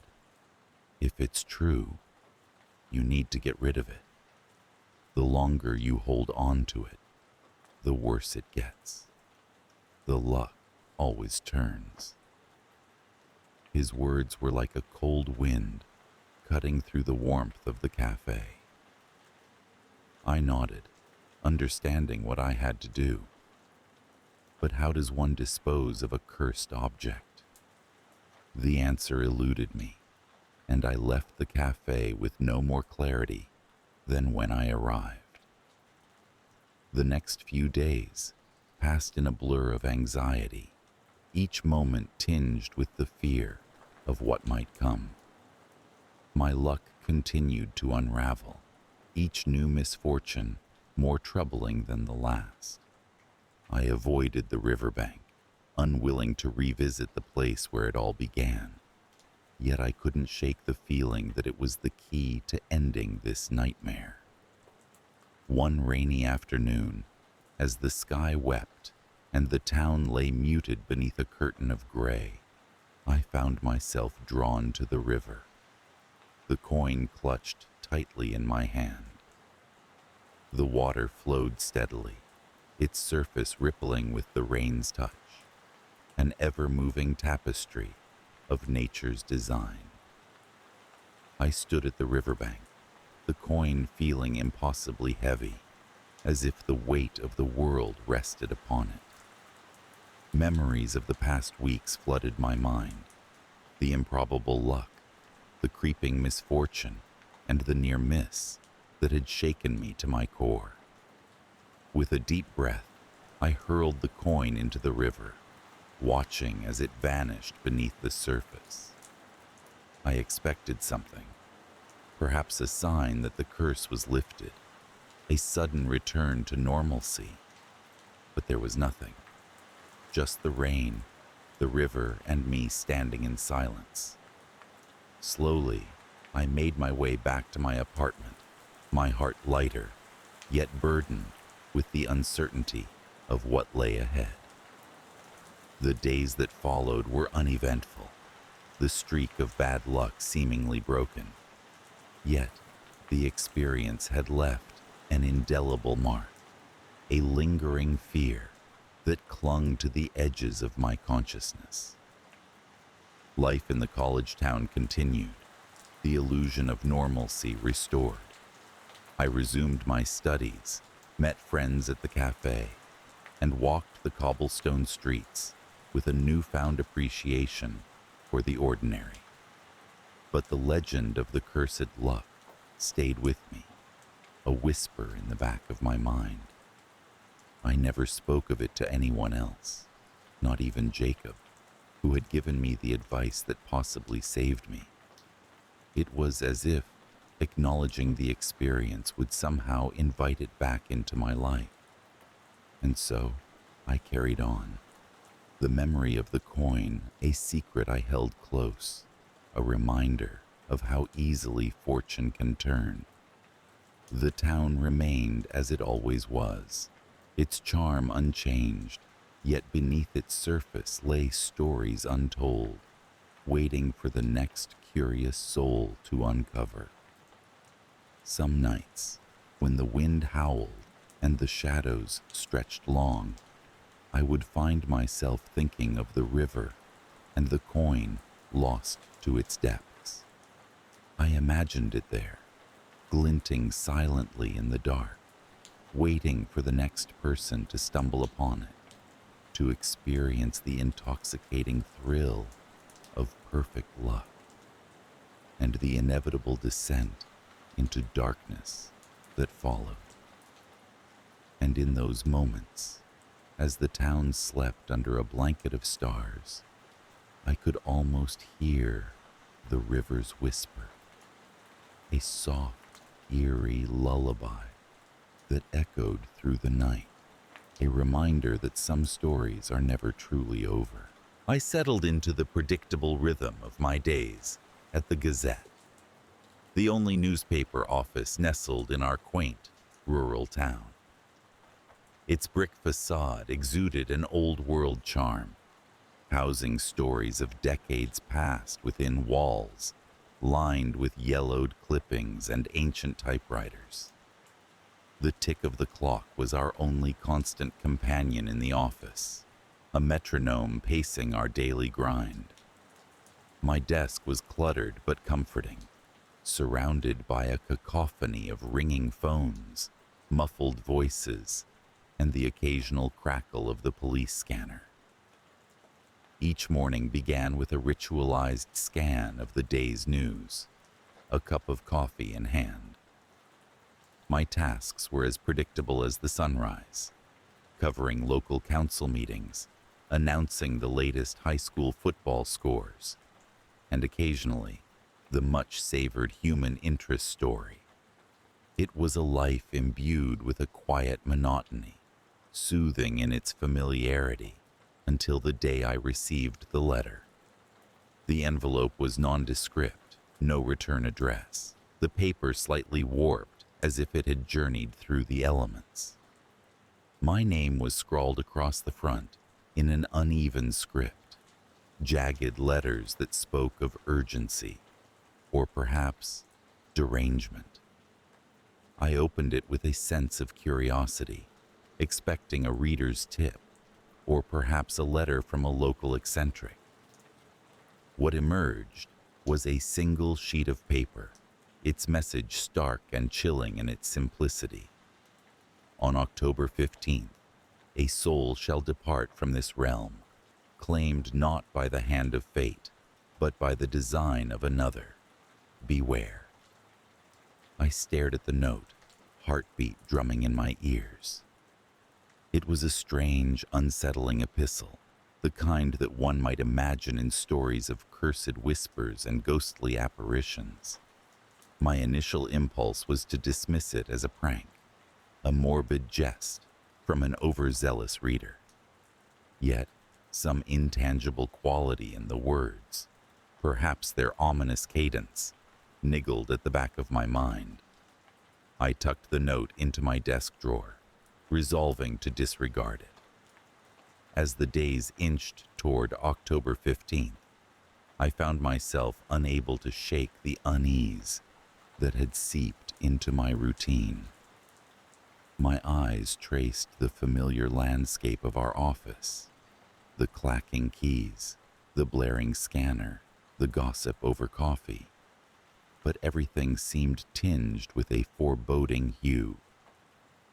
I began to scan the faces of my colleagues, wondering if they too harbored secrets or premonitions that danced hidden beneath their calm exteriors.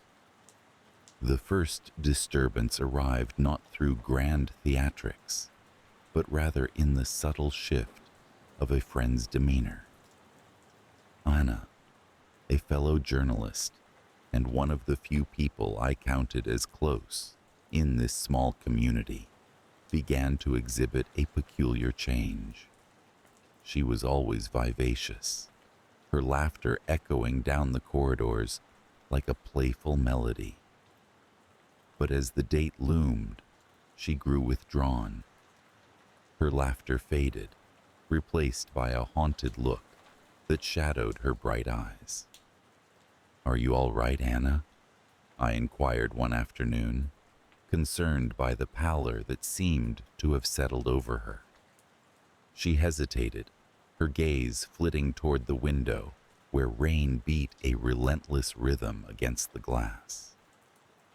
"Just some personal stuff," she replied vaguely, offering a wan smile that failed to reach her eyes. I wanted to press her, to uncover the source of her unease, but she turned back to her work, effectively ending the conversation. Still, a gnawing suspicion rooted itself within me. Could she be involved in the message I received? The thought was absurd, yet it clung to my mind like a stubborn parasite. The day of October 15th arrived with a thick fog that blanketed the town, a harbinger of the unsettling events to come. I arrived at the office with a sense of trepidation, my heart thudding a discordant symphony in my chest. The note seemed to pulse with life in its hidden drawer, a silent reminder of the prophecy it held.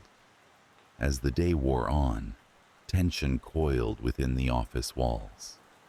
Conversations were muted, the usual banter stifled by an oppressive atmosphere that felt almost palpable.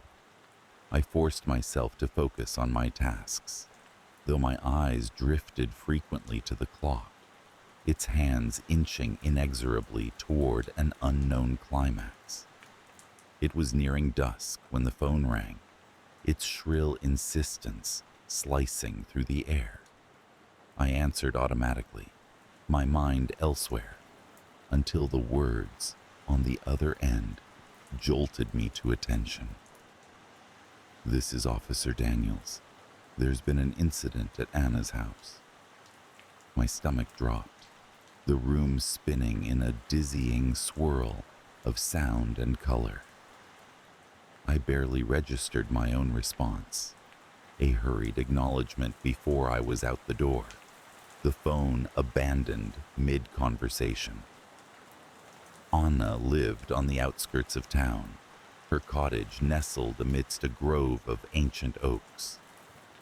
As I approached, the scene was a tableau of chaos.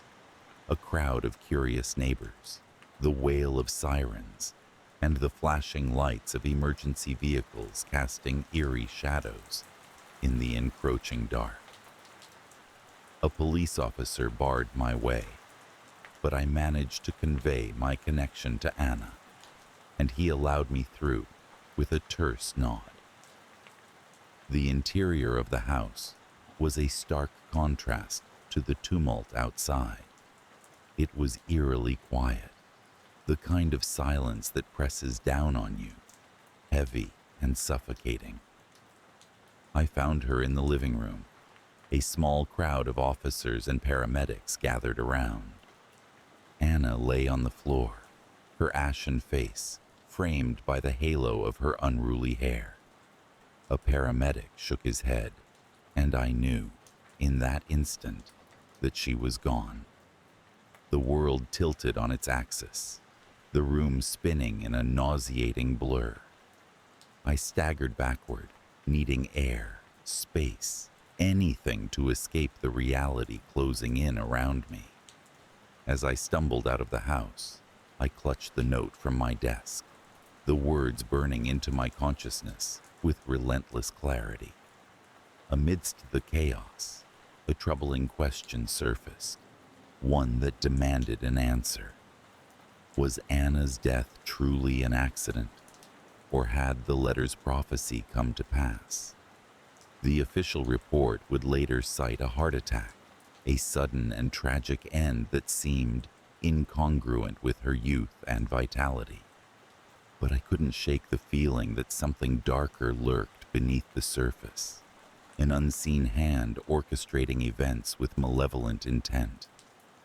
The days that followed were a haze, filled with funerals and condolences, each interaction a reminder of the void left by Anna's absence. Yet, amid the grief, the letter's warning hovered over me, casting a long shadow that stretched into every corner of my life. I became consumed by the need to understand, to unravel the mystery that had entwined itself with fate's threads. I delved into research, scouring archives for any mention of similar letters or unexplained deaths. My nights were spent haunting the library, the glow of a desk lamp illuminating dusty tomes and fragile newspapers from years gone by. Patterns emerged, vague whispers of ancient curses and prophetic notes that foretold doom. Each revelation deepened the chasm of fear within me, as if I were skirting the edge of an abyss. In the quiet solitude of my apartment, I began piecing together the fragments of the mystery, my walls papered with connections and theories. I became a recluse, driven by an obsession that alienated me from the world beyond my window. Friends called, their voices tinged with concern, but I ignored them, unable to explain the insidious fear that thrummed like a living thing beneath my skin. Midnight became my confidant, the hours when silence reigned and the veil between worlds seemed thinnest. It was during one such night that I made a breakthrough, the pieces falling into place with a clarity that stole my breath. There were others, scattered across the country, bound by the same cryptic notes and untimely deaths. Each case was eerily similar, each victim marked by a letter that heralded their demise. Armed with this knowledge, I resolved to confront the source of the letters, to reveal the truth lurking in the shadows. My journey took me to distant towns and forgotten corners, where I unearthed stories of those who claimed to have cheated the ominous fate foretold by the notes. Their tales were filled with dread and desperation, yet they offered a glimmer of hope, that the future was not set in stone, that the hand of fate could be stayed. As I delved deeper, the lines between reality and nightmare blurred, every whisper of wind and creak of floorboards a reminder of unseen forces at play. I became hyper-aware, my senses attuned to the slightest anomaly, my heart a wild creature caged within my chest. The final confrontation came unexpectedly, a chance encounter with a reclusive antiquarian in a rain-soaked alley. He spoke in riddles, his eyes glinting with a knowledge that seemed both ancient and arcane.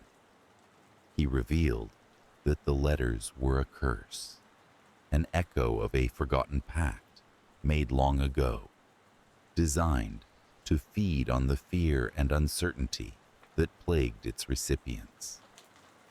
But he also shared the key to breaking the cycle, a simple act of courage and defiance, a refusal to bow to the specter of fate. Armed with this revelation, I returned to the Gazette, the familiar surroundings offering a semblance of comfort. I penned an article detailing my journey, exposing the curse and its machinations, determined to shed light on the darkness that had claimed Anna and so many others. It was a cathartic release, each word a weapon against the fear that had gripped me for so long.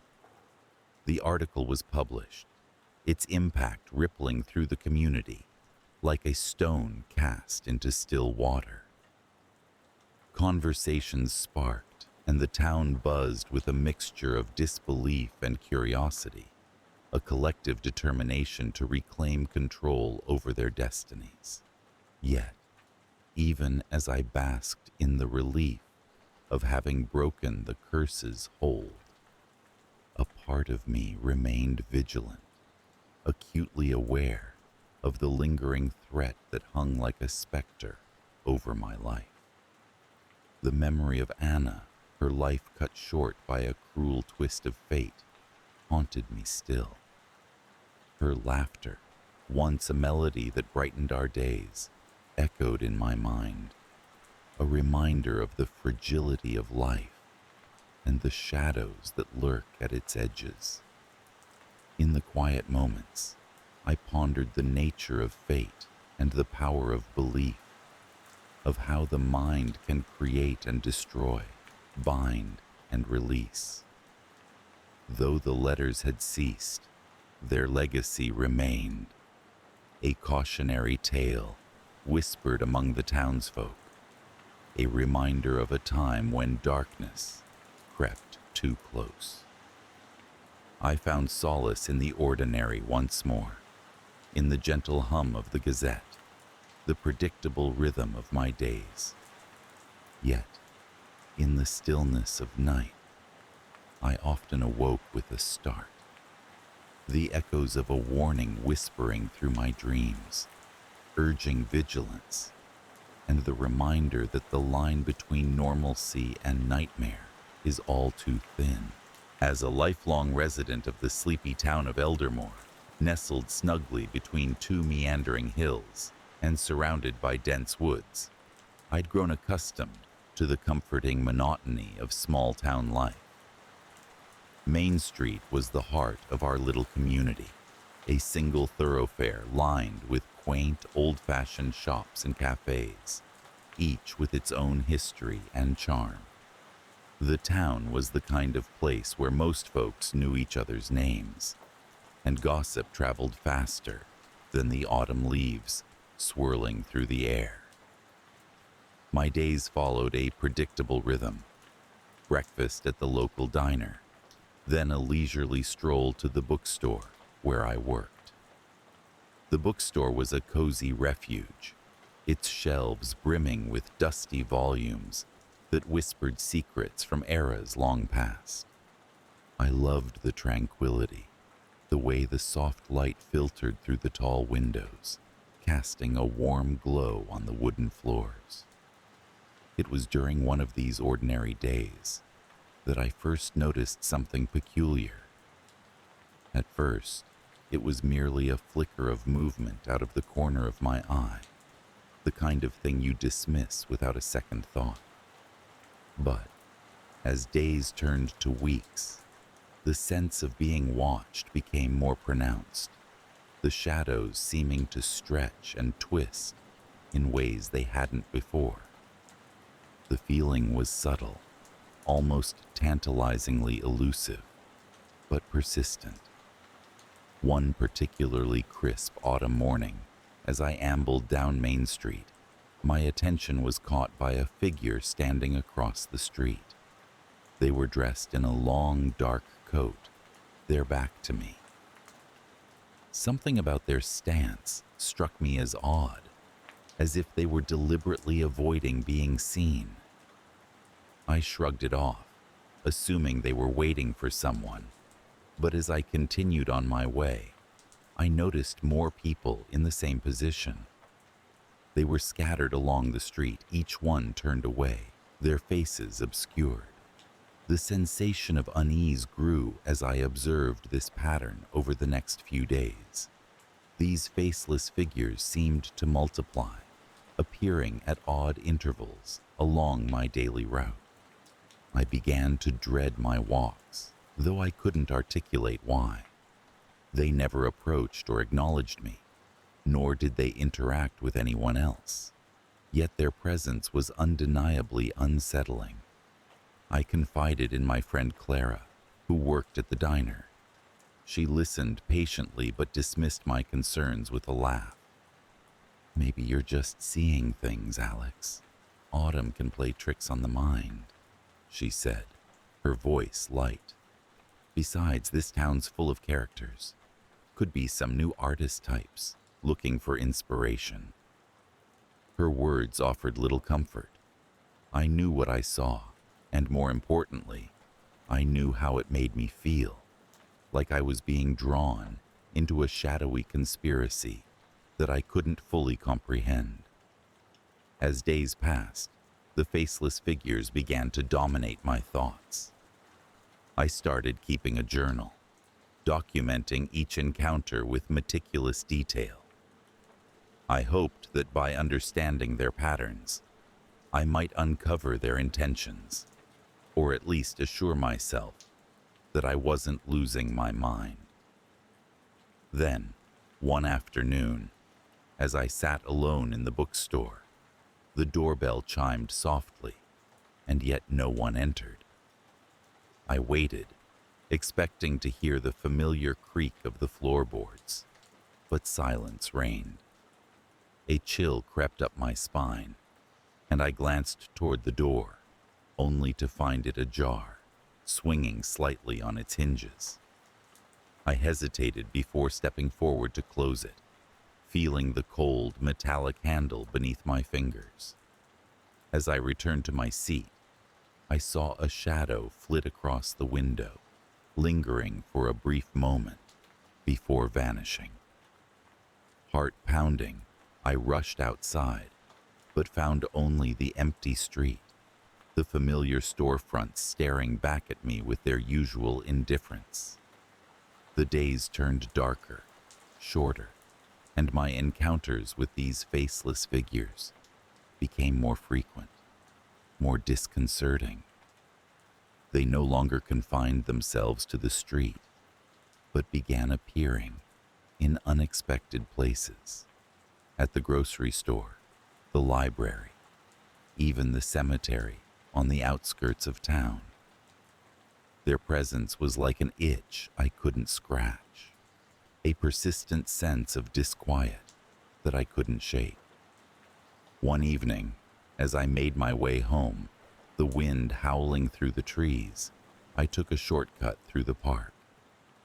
The path was dimly lit, the lampposts casting long shadows that danced eerily on the ground. I heard footsteps behind me, echoing my own. My heart raced as I quickened my pace, the footsteps following suit. I dared a glance over my shoulder and saw one of them, a figure standing still beneath the flickering lamplight.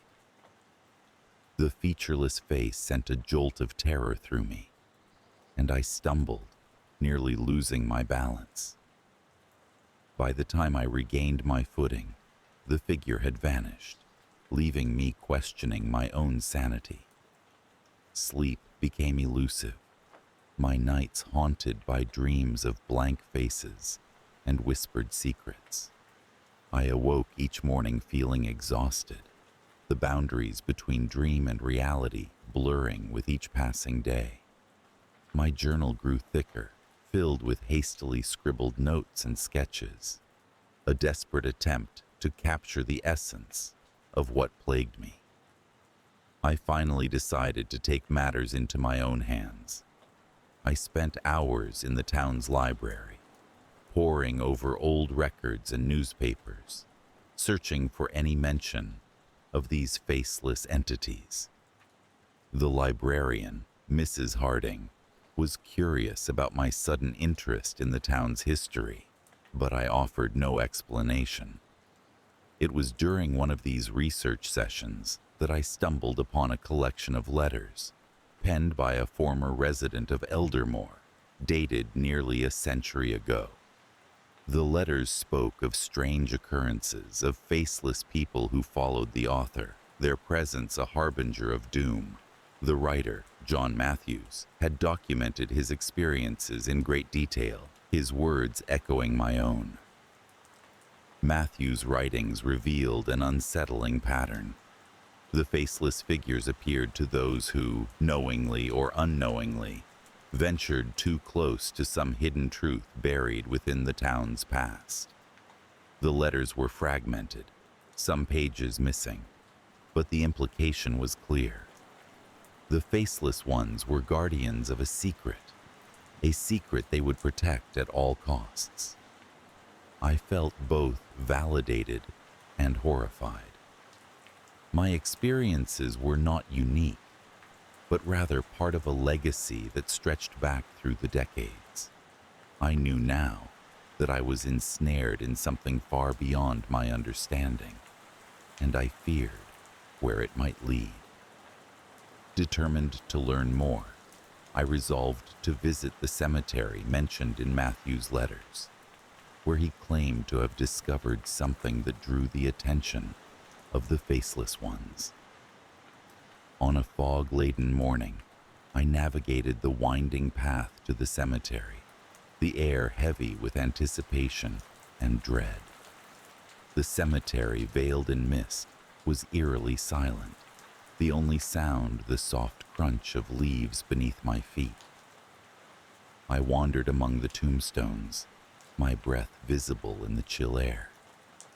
As I examined the inscriptions, I noticed a peculiar tombstone, its surface worn smooth by time. It bore no name or dates, only a single symbol, a spiral etched deeply into the stone. As I traced the spiral with my fingers, a sensation of vertigo washed over me, and I stumbled backward, the world spinning around me. In that moment, I knew I had touched something significant, something that connected me to the faceless entities. The fog seemed to thicken, the air becoming cloying and oppressive. I sensed movement at the periphery of my vision and turned to see them, dozens of faceless figures emerging from the mist, surrounding me with their silent, implacable presence. They stood in a circle, their attention focused solely on me, and for the first time, I felt an overwhelming sense of understanding emanating from them. I was not meant to be here, I realized.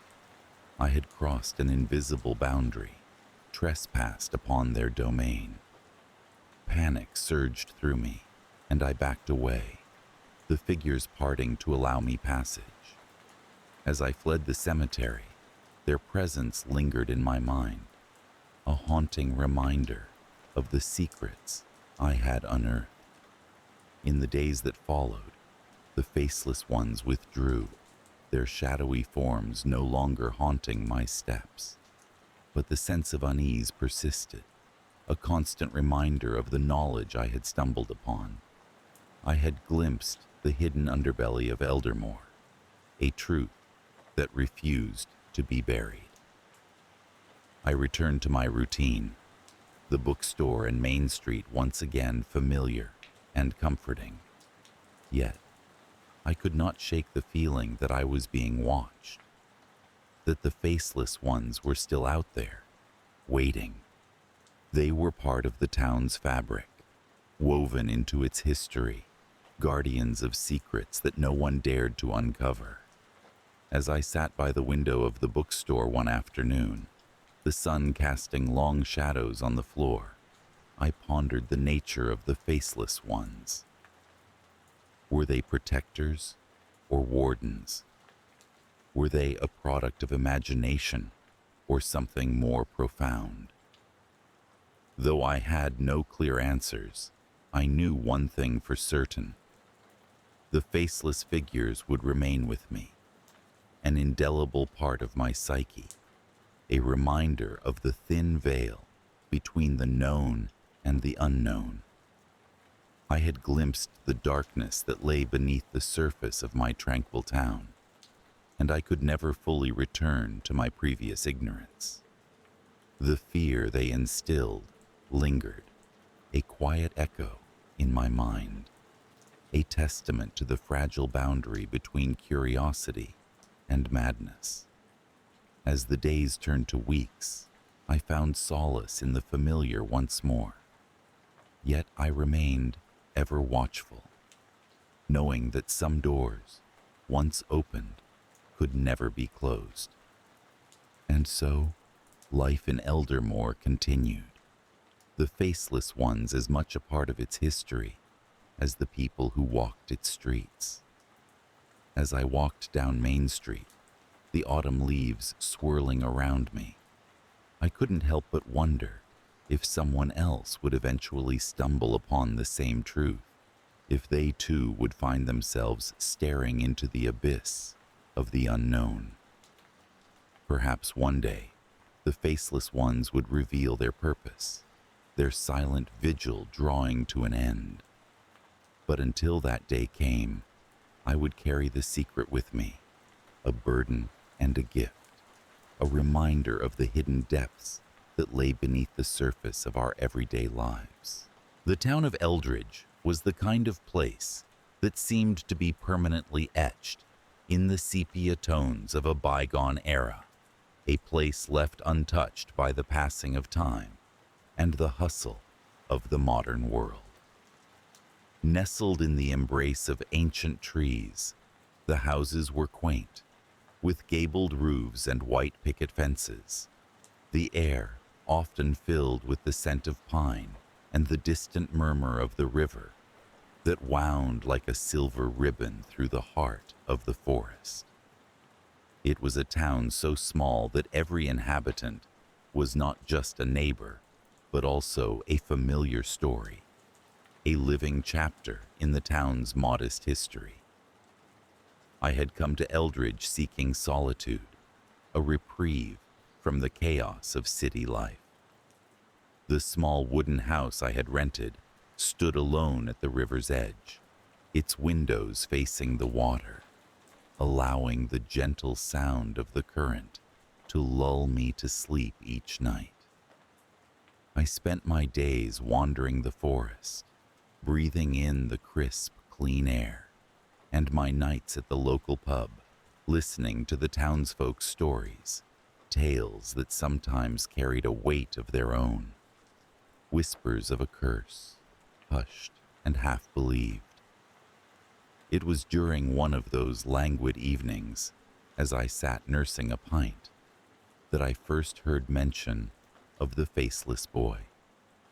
The tale was recounted with a peculiar mixture of fear and reverence, the kind reserved for the inexplicable.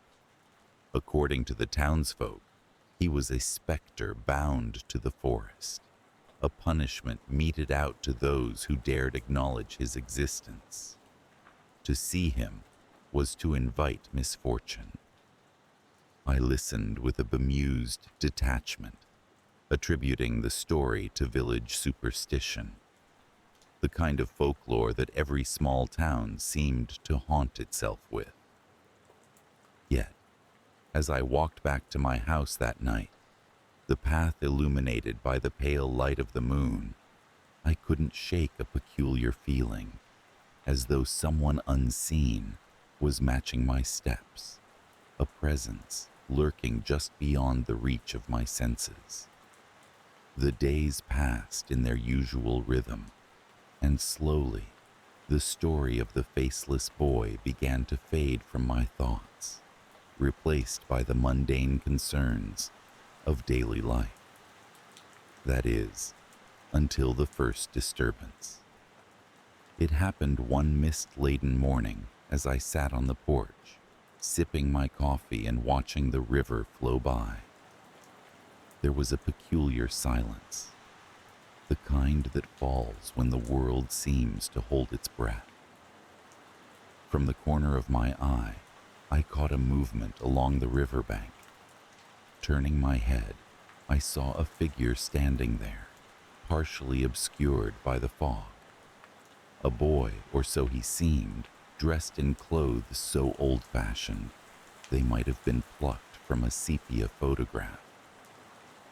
But it was his face, or rather the absence of it, that seized my breath and froze me in place. Where features should have been, there was nothing but a smooth, unblemished surface.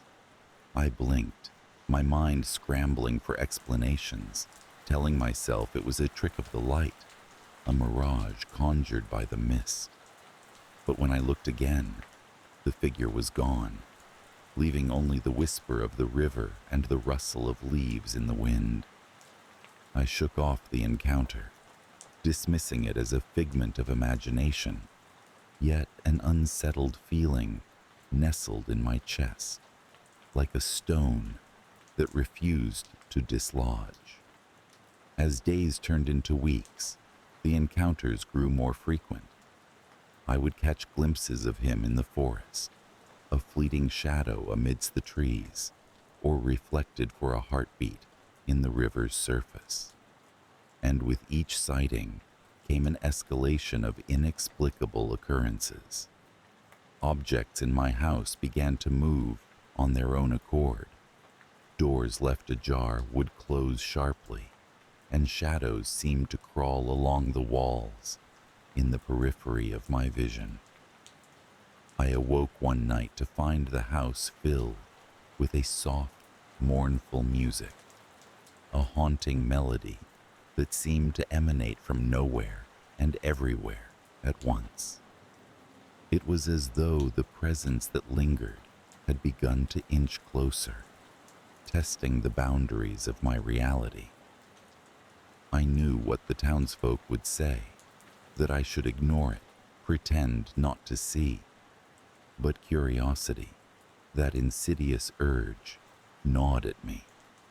I found myself drawn to the forest more often, wandering the paths that twisted through the dense thicket, hoping and dreading to catch sight of the enigma that haunted me.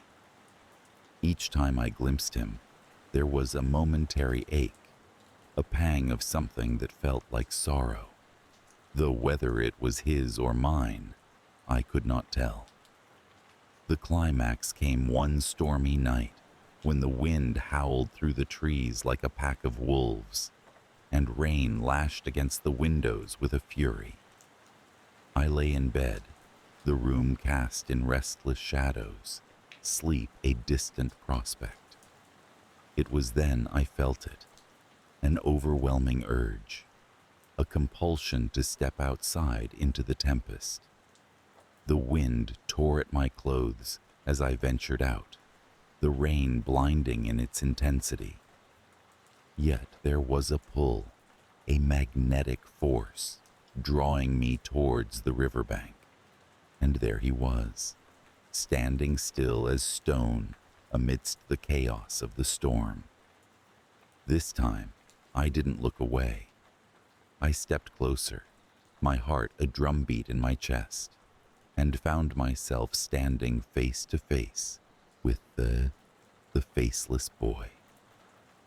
In the cacophony of wind and water, there was silence between us, a stillness that defied the tempest. In that moment of confrontation, something shifted. It was as if a veil had been lifted, and a truth, unbidden and unwelcome, unfurled itself in my mind. The boy was not an entity separate from me, but a reflection, a dark mirror that echoed my fears, my sorrows, the parts of myself I had long buried and chosen to forget. I reached out, my hand trembling, and where I should have felt nothing, there was a warmth, a pulse of life. The world around us seemed to pause, the rain suspended in midair, the wind hushed, and in his facelessness, I saw my own reflection, a canvas unmarked by time or memory. Yet, in acknowledging him, in recognizing the parts of myself I had denied, I had sealed my fate. The stories of the townsfolk were not wrong. The curse was not his presence, but the admission of it. The boy began to dissolve, his form unraveling like smoke in the wind. And with him, a part of me seemed to fade, an echo that would forever reverberate through the confines of my soul. In the days that followed, a lingering fear settled in the periphery of my mind. The town resumed its quiet existence. The forest remained unchanged, yet I could not shake the sense that something unseen walked with me, a shadow tethered to my being. The house by the river no longer felt like a sanctuary, but a reminder of the boy who wore my face. Each night as I lay in bed, I would hear the faint strains of that mournful melody, a reminder of the veil between worlds, a whisper of the faceless truth I had glimpsed.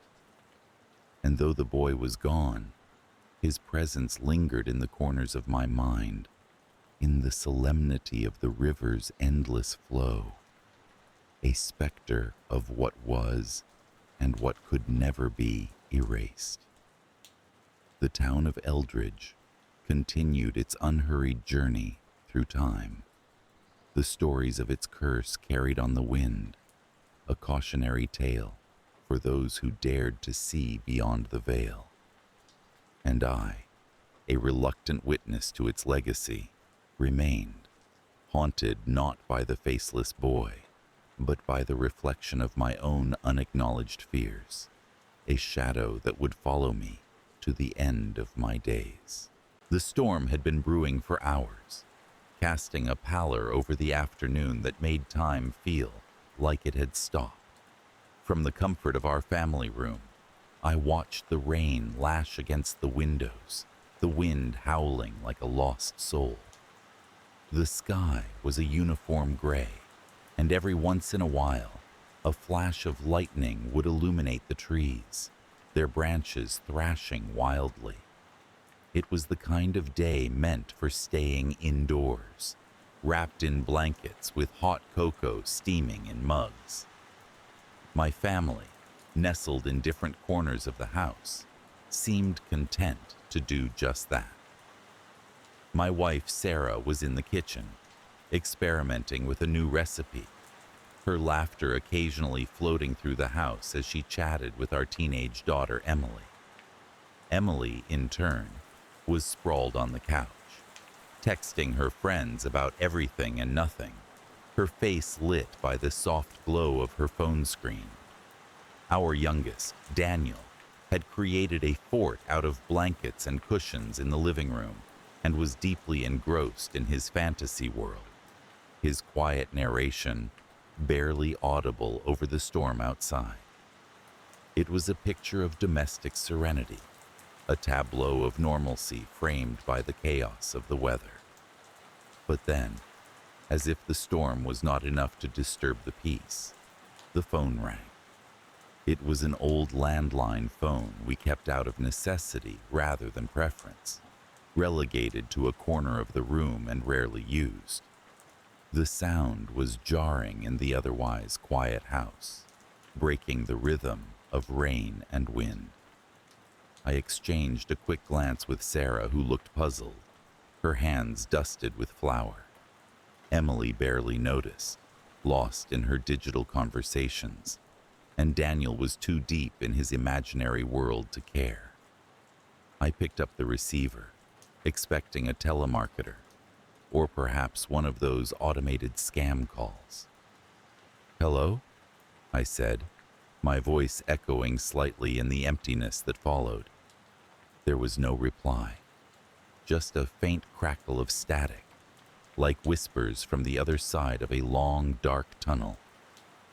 "Hello?" I repeated, louder this time, but the line went dead with a soft click. I shrugged it off, attributing it to the storm interfering with the lines. Yet, a curious unease settled in the pit of my stomach. Returning to the couch, I tried to dismiss the incident as a mere blip, a minor annoyance. But when the phone rang again, not 5 minutes later, the unease resurfaced, this time accompanied by a prickle of something colder, more insidious. Sarah looked up from her baking, her eyes meeting mine with a question unspoken. I answered the call again, and once more, silence greeted me, thicker, more oppressive than before. The wind howled louder outside, and the lights flickered briefly, casting eerie shadows that danced across the walls. I hung up, but the sensation of being watched, being observed by something unseen, refused to shake. Trying to mask my discomfort, I asked Sarah if her family had planned to call, perhaps checking in on us because of the storm. She shook her head, wiping her hands on her apron, her expression thoughtful, yet unconcerned. As the afternoon stretched on, the calls continued, each one identical to the last. The relentless ringing, the same static-filled silence, the empty line. My family began to notice my growing agitation, the way I would pause, listen, then replace the receiver with a slightly firmer grip each time. Emily teased me about a secret admirer, her teenage humor a brief balm for the tension simmering beneath my skin. Daniel, oblivious, continued his play, his imagination a continent away from the oddities of adult worries. It wasn't until the evening, when the storm reached its crescendo, that things escalated. The phone rang once, twice, 3 times in quick succession, a frantic insistence that could not be ignored. On the third ring, the lights went out completely. The house plunged into darkness, save for the sporadic illumination provided by the lightning outside. I groped my way to the phone, my heart pounding in sync with the thunder. "Who is this?" I demanded into the receiver, a futile attempt to assert control. For a moment, the line crackled louder, filling my ear with a cacophony of sound. Then the static cleared, and there was a voice, soft, almost a whisper, yet unmistakably familiar. "Dad," it said, a single word that sent a chill racing down my spine. I froze, the receiver slipping in my sweaty grip. It couldn't be. It was impossible. Yet, the voice was his, my father's, who had passed away over a year ago. I had been there, by his side, when he took his last breath, and I had felt the weight of loss, the finality of death. Yet here, now, his voice was as clear as if he stood in the room beside me. Silence stretched on the line, the world outside reduced to a distant roar of elements. "Dad," the voice repeated, tinged with an urgency that both terrified and compelled me. "Can you hear me?" My voice trembled as I answered, "Yes, I hear you." There was a pause, a brief, static-laden moment before he spoke again. "I need you to listen," he said, his tone grave, laden with an emotion I couldn't decipher. "There's something you need to know." In the darkness, my family gathered around, sensing the gravity of the moment, though unaware of the specifics. Sarah placed a hand on my arm, grounding me, while Emily and Daniel huddled close, their eyes wide with curiosity and fear. "What is it? What do you need to tell me?" I asked, my voice barely above a whisper. The connection wavered, and I feared I would lose him, lose this impossible, fragile reconnection. But the voice persisted, cutting through the static like a lifeline. "There are things you don't understand," he said, his words a cryptic veil over truths unspoken. "Things I couldn't tell you before, but you need to know now. You have to protect them. Protect your family." The line crackled violently, and his voice slipped, turning into a garbled mess of sounds that tugged at my deepest fears. "Beware the storm," was all I caught before the connection was severed. The line going dead in my hand, the silence in its wake oppressive and cold. I stood there in the dark, the phone still pressed to my ear, my family's questions a distant hum. What did he mean? What was there to protect them from? I felt the walls of our home closing in, the storm outside now a tempest within. In the days that followed, the phone remained silent, but its presence was a constant reminder of that surreal night. I watched my family with a heightened awareness, searching for hidden threats, for shadows lurking in the corners of our lives. The storm had passed, but the unease lingered, wrapping around us like a shroud. And so, we continued with our lives, each interaction tinged with the knowledge of that call, the weight of my father's last message. We laughed, we fought, we navigated the mundane challenges each day presented, but always with a part of me on edge, waiting for the other shoe to drop. The phone did ring again, now and then, but it was always mundane, tethered to reality. Yet every ring was a reminder of the voice that spoke from beyond, of the warnings it carried, and of my promise to protect them. It was a lingering fear, a ghost in the machine, whispering in the quiet moments, a specter in the guise of a ring. The first time I noticed the persistent ringing in my ear was on a chilly autumn morning. I had woken up to the usual comforting sounds of my neighborhood, the distant hum of traffic, the tentative chirping of birds, and the soft rustle of leaves in the wind. Yet beneath those familiar sounds was something else, something new. It was a barely perceptible ringing, like the faint chime of a distant bell. I dismissed it as remnants of sleep, a transient echo that would fade with the arrival of the day. Little did I know, it was the beginning of something I could never have anticipated.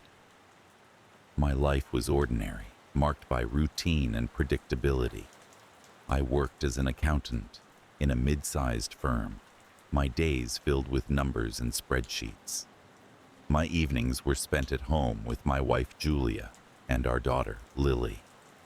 We had a small house on the outskirts of town, a place where life moved at its own leisurely pace. It was a life that suited me, one that granted me solitude and serenity. The ringing persisted, becoming a companion that I neither invited nor wanted. It was always there, a constant presence that gnawed at the edges of my consciousness.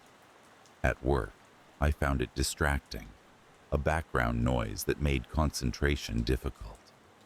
At home, it was a nuisance, an intrusion into the peaceful silence of our evenings. I tried to ignore it, hoping it would disappear as mysteriously as it had arrived.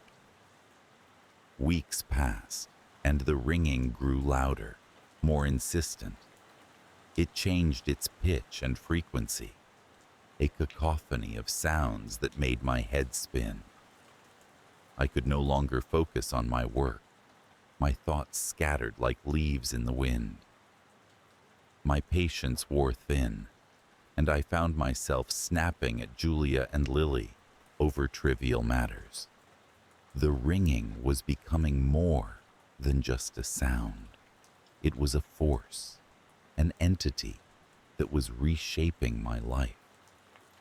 I sought help, visiting doctors who conducted tests and scans, yet found nothing. They suggested stress, fatigue, perhaps tinnitus. They prescribed medications that offered no relief, therapies that yielded no results. The ringing persisted, defying their attempts to silence it. I felt trapped, ensnared in a world where silence had been replaced by an unending symphony of torment. Then, one night, the first disturbance occurred. I woke from a fitful sleep to find myself standing at the foot of Lily's bed. I had no recollection of how I got there, my last memory being of lying beside Julia, drifting into slumber. Lily was fast asleep, her small chest rising and falling with the rhythm of her dreams. I returned to bed, disturbed by the oddity of my sleepwalking, and yet, as I lay there, the ringing in my ear seemed to take on a new quality. It was as though it were speaking to me, whispering secrets I could not decipher. The following nights, I began to hear something beyond the ringing, something woven into its fabric. It was a voice, barely discernible, a murmur at the edge of consciousness. It felt familiar, yet alien, like the voice of a long-lost relative. It spoke in fragments, disjointed phrases that made no sense. I strained to understand, to capture its meaning, but it eluded me, leaving only a residue of anxiety and unease. My sleepwalking continued, each time finding myself in a different part of the house. Once in the kitchen, standing before the refrigerator, another time in the living room, staring at the blank television screen. But always, I would end up at Lily's bedside, watching over her as she slept. Julia grew concerned, urging me to seek further medical advice, but I was resistant. I feared what they might say, what truths they might uncover. The escalation came not long after. The voice in the ringing grew louder, more distinct. It spoke of things that made my skin crawl, whispered of events that had never happened, or perhaps had, in a reality I was unaware of. Visions accompanied the voice, flashes of a life not my own. I saw a man, a stranger, yet one whose features were hauntingly familiar. I watched him walk through corridors lined with sterile white walls, his face a mask of despair. He would pause, listening, just as I did, to a sound that only he could hear. The sensation of being watched grew with each passing day. I would catch glimpses of movement in the corner of my eye, shadows that vanished as soon as I turned to look. Objects in the house would shift, subtly, as though rearranged by unseen hands. Julia noticed too, questioning me about misplaced items, about the strange occurrences that had begun to plague our lives. It was during one of those restless nights that the climax occurred. I awoke with a start, drenched in sweat, the ringing in my ear now a roar. The voice was clearer than ever, speaking with urgency, desperation. It begged, pleaded with me to understand, to act. I stumbled out of bed, the floor cold beneath my feet, and followed the invisible thread that pulled me through the house. I found myself once more at Lily's bedside. She lay there, serene and untouched by the chaos that had enveloped our world. The voice reached a crescendo, revealing to me a truth I could scarcely comprehend. It was the voice of a father, a man whose child had been taken from him in the sterile corridors of a hospital. A man who had sought justice, who had cried out for retribution, but had found none. The ringing was his call, his message, carried across time and space to my ear. It was then that I understood the purpose of my nocturnal wanderings, the reason I was drawn to Lily. The man in the visions, the father, was using me, guiding me to protect my daughter from a fate akin to his own. I was to be the vessel of his revenge, the instrument of his justice. But how, I wondered, could I fulfill such a role? What threat loomed over my child that required such drastic intervention? The answer came, not in words, but in a sudden, undeniable instinct.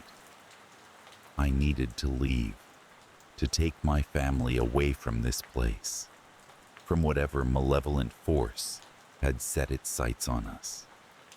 Julia, though skeptical, trusted my judgment, sensing the urgency in my plea. We packed quickly, gathering only the essentials, and left our home behind. seeking refuge in a place unknown to the man who haunted my dreams. Yet, as we drove through the night, the ringing in my ear persisted, a constant reminder of the unfinished business that lay behind us.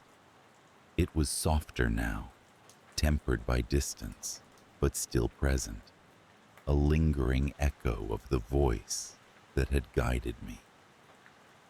I wondered if we had truly escaped, or merely postponed the inevitable. In the days that followed, we settled into our new surroundings, a small town nestled in the embrace of mountains. Life regained a semblance of normalcy, the routine I so craved slowly re-establishing itself. The ringing, though ever present, was no longer intrusive, a background hum that I had learned to coexist with. But the fear remained, a shadow lurking at the edges of my consciousness. What if the voice returned, more insistent, more demanding? What if the threat it had warned of found us once more? I carried these questions with me, a burden that weighed heavily on my soul. One evening, as I sat on the porch, listening to the chirp of crickets and the rustling of leaves, I closed my eyes and allowed myself to listen, truly listen, to the ringing. The voice was there, subdued but persistent, a whisper on the wind. I felt a strange comfort in its presence, an acknowledgement of our shared purpose, our common cause. Perhaps, I mused, the voice would never leave, a permanent reminder of the connection between our worlds. I had become the guardian of my own child and, in some inexplicable way, the avenger of another's. The thought was unsettling, yet oddly reassuring, a paradox I found myself coming to terms with. In the end, the ringing in my ear was more than just a sound. It was a bridge, an unseen thread that linked two fathers across time and space. It had brought with it fear and confusion, but also a grim understanding, a resolve to protect what was dearest to me at any cost. As I sat there, embraced by the night, I realized that the true horror lay not in the supernatural, but in the depths of a father's love and the lengths one would go to honor it. As days turned to weeks, I remained vigilant, ever watchful for signs of the unseen menace that had once invaded our lives. The ordinary rhythms of our existence resumed, but beneath them lay an undercurrent of vigilance, a readiness to act should the need arise. The ringing, now a familiar presence, served as both a warning and a guide, a duality I had come to accept. And so, life continued, as it always does, marked by small joys and quiet sorrows, by moments of blissful ignorance and others of stark clarity. I grew accustomed to the burden I bore, a weight that had become as much a part of me as the air I breathed. The ringing was my companion, my confidant, a constant reminder of the fragility of the world I had fought to preserve. Yet even as I settled into this uneasy peace, a part of me remained on edge, attuned to the slightest hint of change. I knew that the world was full of mysteries I could never hope to understand, forces beyond my comprehension that shaped our destinies in ways unknown, but I also knew that I was not alone, that across the vast chasm of time, another father watched and waited, his presence a ghostly echo in the symphony of sound that filled my ear. In the end, the story of the ringing in my ear is one of connection, of bonds forged in the crucible of shared experience. It is a tale of fear and courage, of love and loss, and of the invisible threads that bind us to one another in ways we can scarcely fathom. As I walk through the days of my life, I carry this story with me, etched into the fabric of my being, a testament to the enduring power of a father's love and the haunting melody of the unknown. Growing up in the small, sleepy town of Willow Creek, Alabama, I always knew there was something peculiar about my family, something unspoken, yet ever present. Our lives were just like any other family on the surface. We lived in a modest house on the edge of town, surrounded by whispering pines and cotton fields that stretched beyond the horizon. My father, a gruff yet kind-hearted man, worked hard as a mechanic, while my mother tended to our home with the meticulous care of a gardener, nurturing her blooming flowers. My sister, Lily, and I would often spend our afternoons playing in the fields, the sun casting long shadows as we chased each other until we collapsed in laughter. But there was something else, a mystery that lingered like the dense fog that often rolled in from the nearby swamps. Every month, without fail, my father would take a trip deep into the woods, always carrying with him a small black envelope. I once asked my mother about it, curious as any 10-year-old would be, but her response was an evasive smile and a gentle reminder that some things were best left unquestioned. It was a ritual shrouded in secrecy, and I grew to accept it as just another facet of our peculiar family life. It wasn't until I turned 16 that the first disturbance shattered the illusion of normalcy. It was a humid July evening, the air thick with the scent of honeysuckle and the distant rumble of an approaching storm. My father had set out on his monthly journey, the black envelope clutched tightly in his hand. I watched from my bedroom window as he disappeared into the twilight, his figure swallowed by the darkness of the forest. That night, a restless energy filled the house. I tossed and turned in my bed, unable to shake the feeling that something was amiss. A sudden clap of thunder jolted me upright, my heart racing as an inexplicable fear gripped me. I crept downstairs, drawn by an invisible force, and found myself standing at the back door, staring into the inky blackness beyond. A flicker of movement caught my eye. Just within the tree line, I saw a figure, not my father's sturdy silhouette, but something else.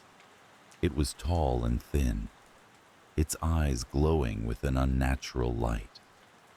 It watched me with an intensity that sent shivers down my spine, and then, as abruptly as it appeared, it vanished into the night, leaving me breathless and trembling. I didn't mention the encounter to anyone, not even Lily, who would have dismissed it as a figment of my imagination. But the image of those eyes haunted me, a lingering shadow that refused to fade. I began to notice small changes around the house, strange noises in the night, an unsettling chill that seemed to seep from the walls, and whispers that echoed through the halls when no one else was around. As the days turned into weeks, the disturbances escalated. My father's monthly trips seemed to weigh heavier on him, each return marked by a deepened crease on his brow and an exhaustion that no amount of sleep could remedy. He became withdrawn, speaking less and less at the dinner table, his eyes haunted by a burden I couldn't comprehend. One evening, as I sat in my room attempting to focus on my homework, the whispers returned, louder and more insistent. They seemed to emanate from the very walls themselves, carrying with them a sense of urgency that set my nerves on edge.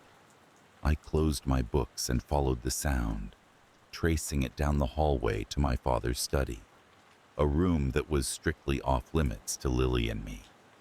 The door was ajar, a sliver of light spilling into the dim hallway.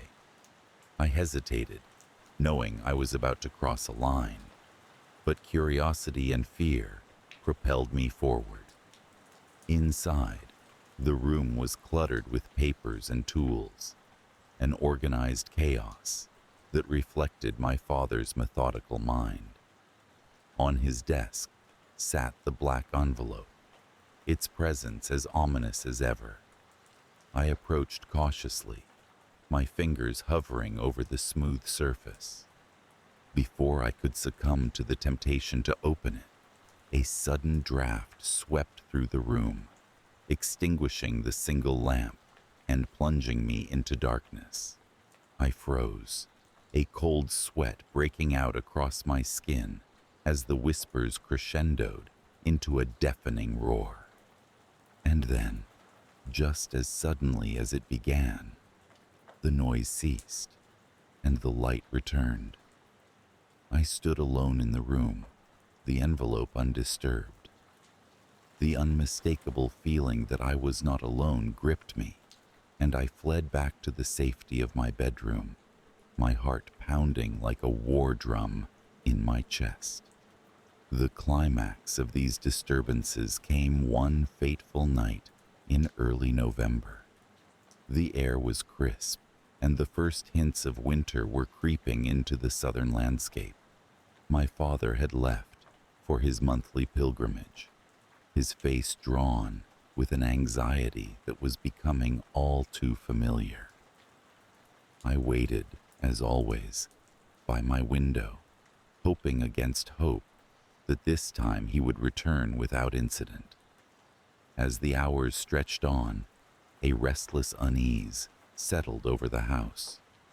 Midnight came and went, and still there was no sign of him. I paced the length of my room, my mind a whirlwind of worry and fear. It was then that I heard it, a soft, rhythmic knocking at the front door. I crept downstairs, each step echoing loudly in the silence, and peered out the window. There, standing on the porch, was the figure from the woods, its eyes burning with a malevolent light. It was taller than I remembered, its presence casting a shadow that seemed to engulf the entire house. The knocking continued, insistent and unwavering. I knew instinctively that opening the door would be a mistake, that whatever was outside was not of this world. Yet a perverse curiosity kept me rooted to the spot, torn between the urge to flee and the compulsion to confront the unknown. Suddenly, the knocking stopped, replaced by a voice, a deep guttural sound that resonated with an unnatural timbre. It spoke my name, each syllable dripping with a dark promise that sent a chill through my very soul. "Your time has come," it intoned, a declaration as chilling as the grave. Panic surged through me, and I stumbled back, my hands fumbling for the lock. But before I could secure it, the door swung open of its own accord, revealing the figure in all its terrifying glory. Its gaze bore into me, and I felt a pull, a magnetic force drawing me towards it. In that moment, I understood. The black envelope, the monthly trips, the growing tension. It was all part of a bargain, a contract my father had made with this entity. And now, it seemed, the debt was due, and my soul was the price. With a final, desperate effort, I tore myself away from its grasp and slammed the door shut, the sound reverberating through the house like a gunshot. The presence outside faded, leaving behind an oppressive silence that seemed to swallow everything in its wake.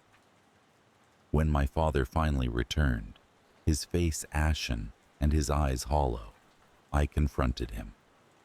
The truth spilled out in halting words, a confession soaked in remorse and regret.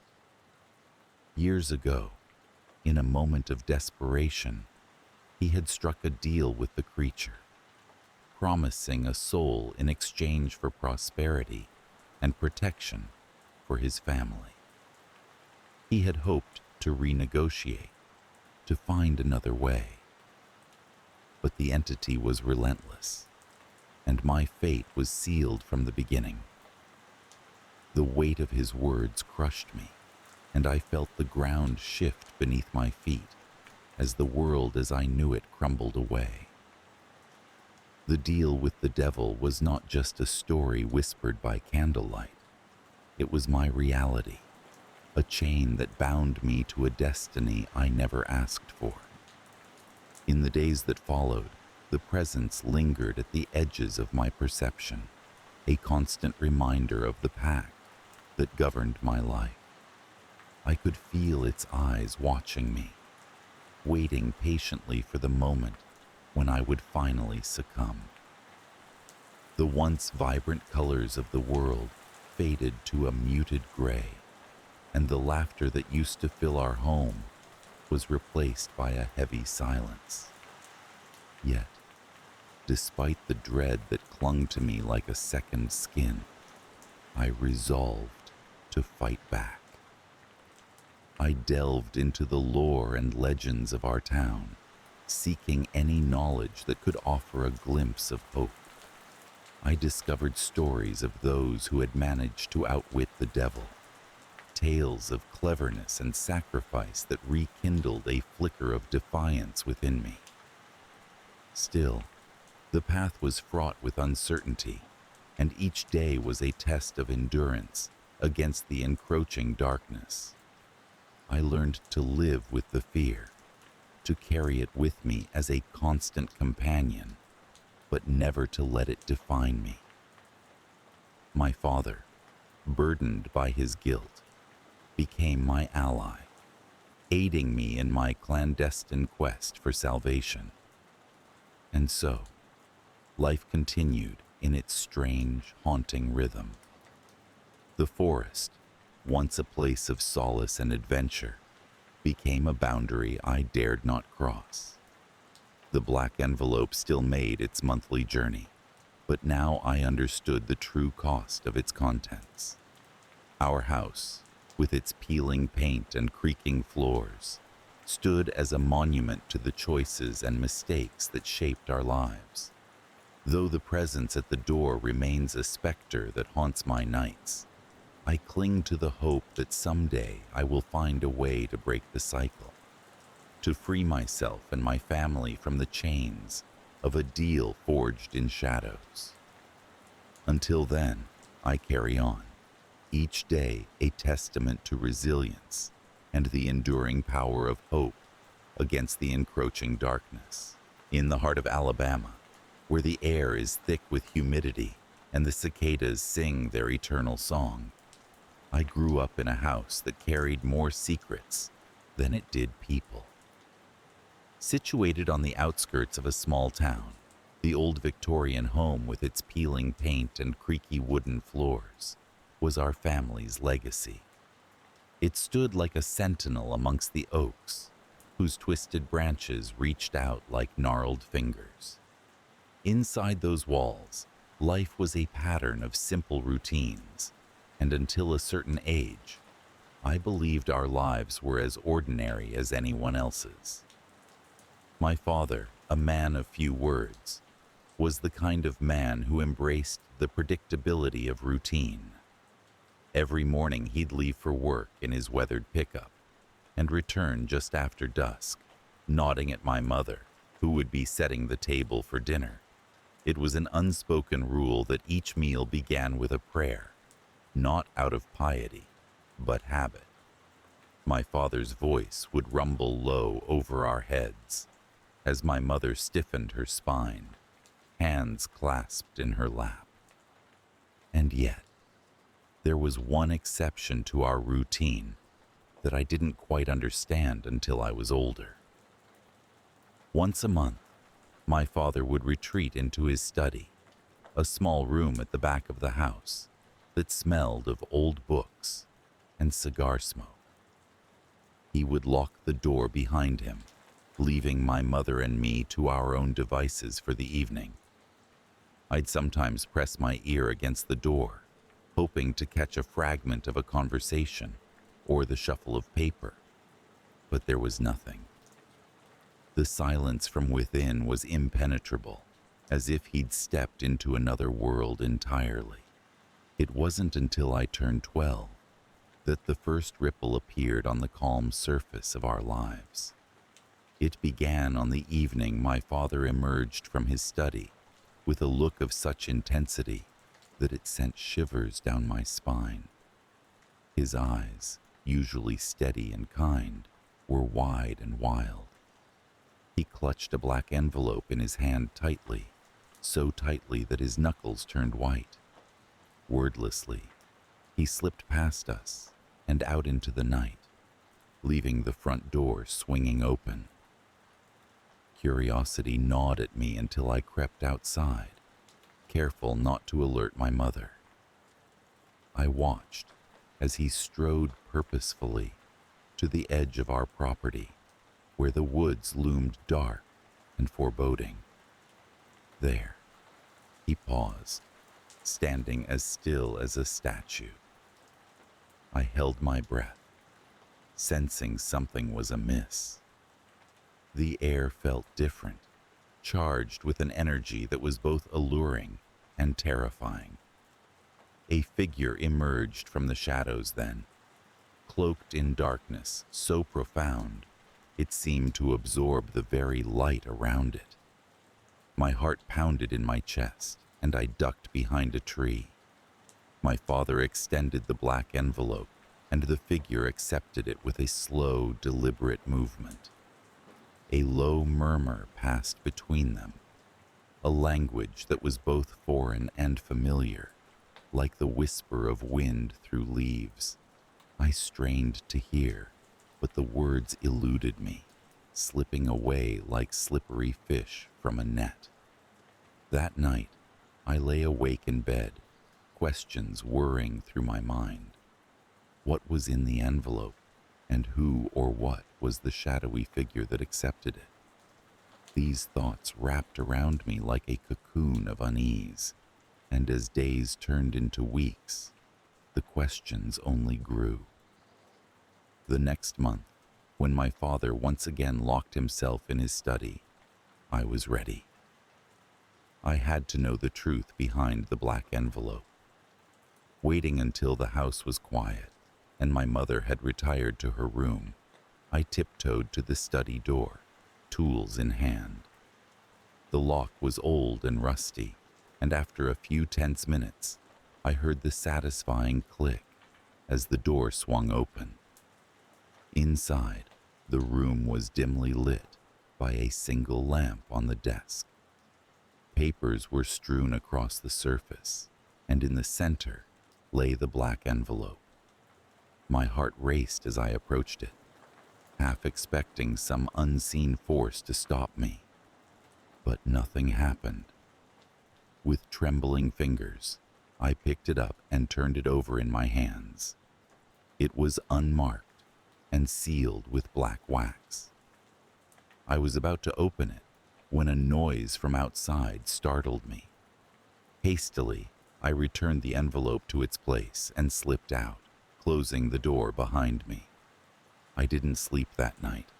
Instead, I lay awake, staring at the ceiling, listening to the sound of my father's footsteps as he once again ventured into the woods.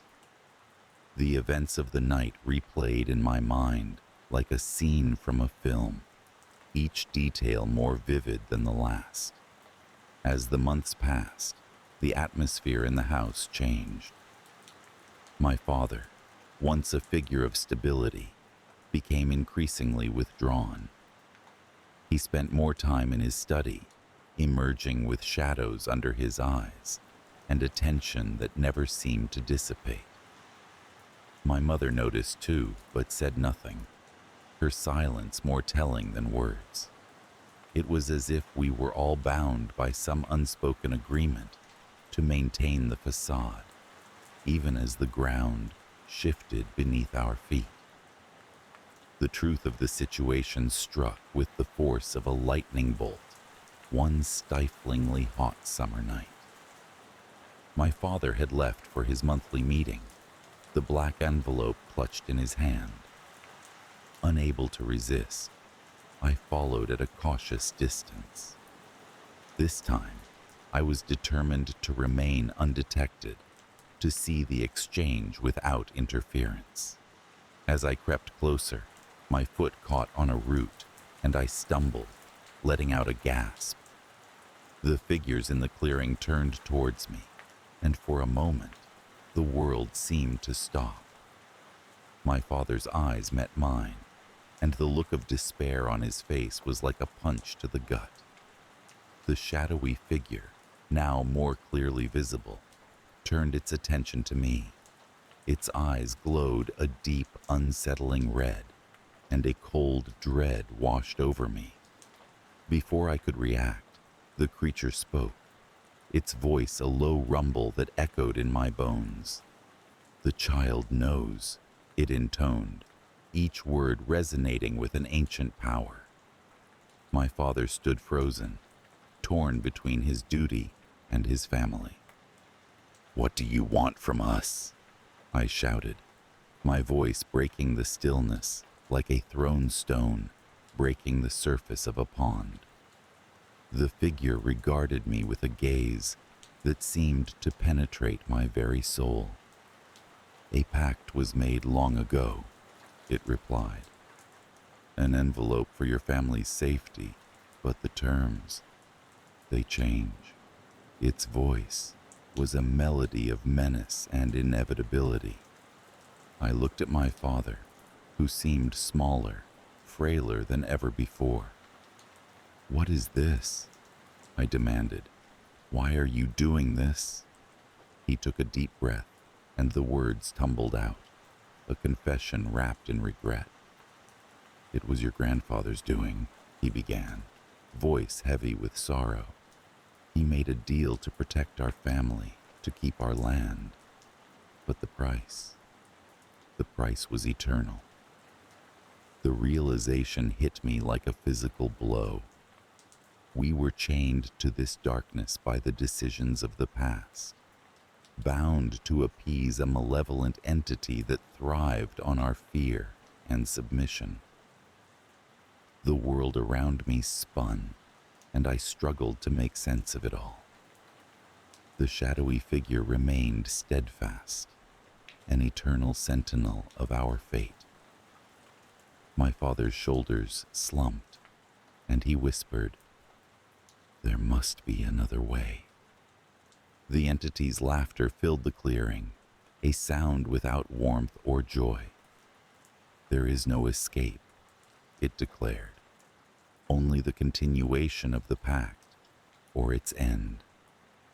I stood there, feeling the weight of generations pressing down upon me. The forest around us seemed to hold its breath, waiting for my decision. I knew then that the cycle had to break, that the burden of this curse could not be allowed to pass to another. Summoning every ounce of courage, I stepped forward. "If the pact ends, what happens?" I asked, my voice steady despite the fear clawing at my insides. The figure's eyes glinted with something like amusement, You lose everything, it said simply, but you will be free.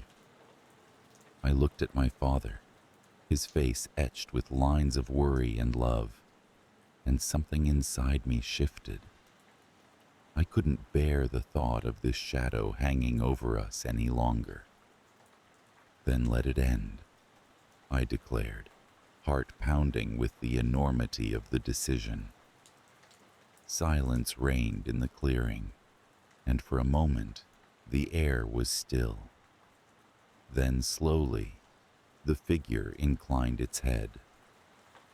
So be it intoned, and just like that, the weight of centuries began to lift.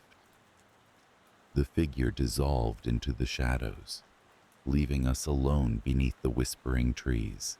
My father sank to his knees, and I rushed to his side, enveloping him in a hug.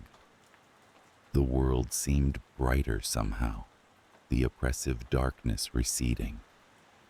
That night marked the beginning of a new chapter. Our home became a place of healing rather than secrets, and the oppressive air that had clung to it for so long began to disperse. My father, though haunted by the past, was free from the shackles of his ancestors' choices.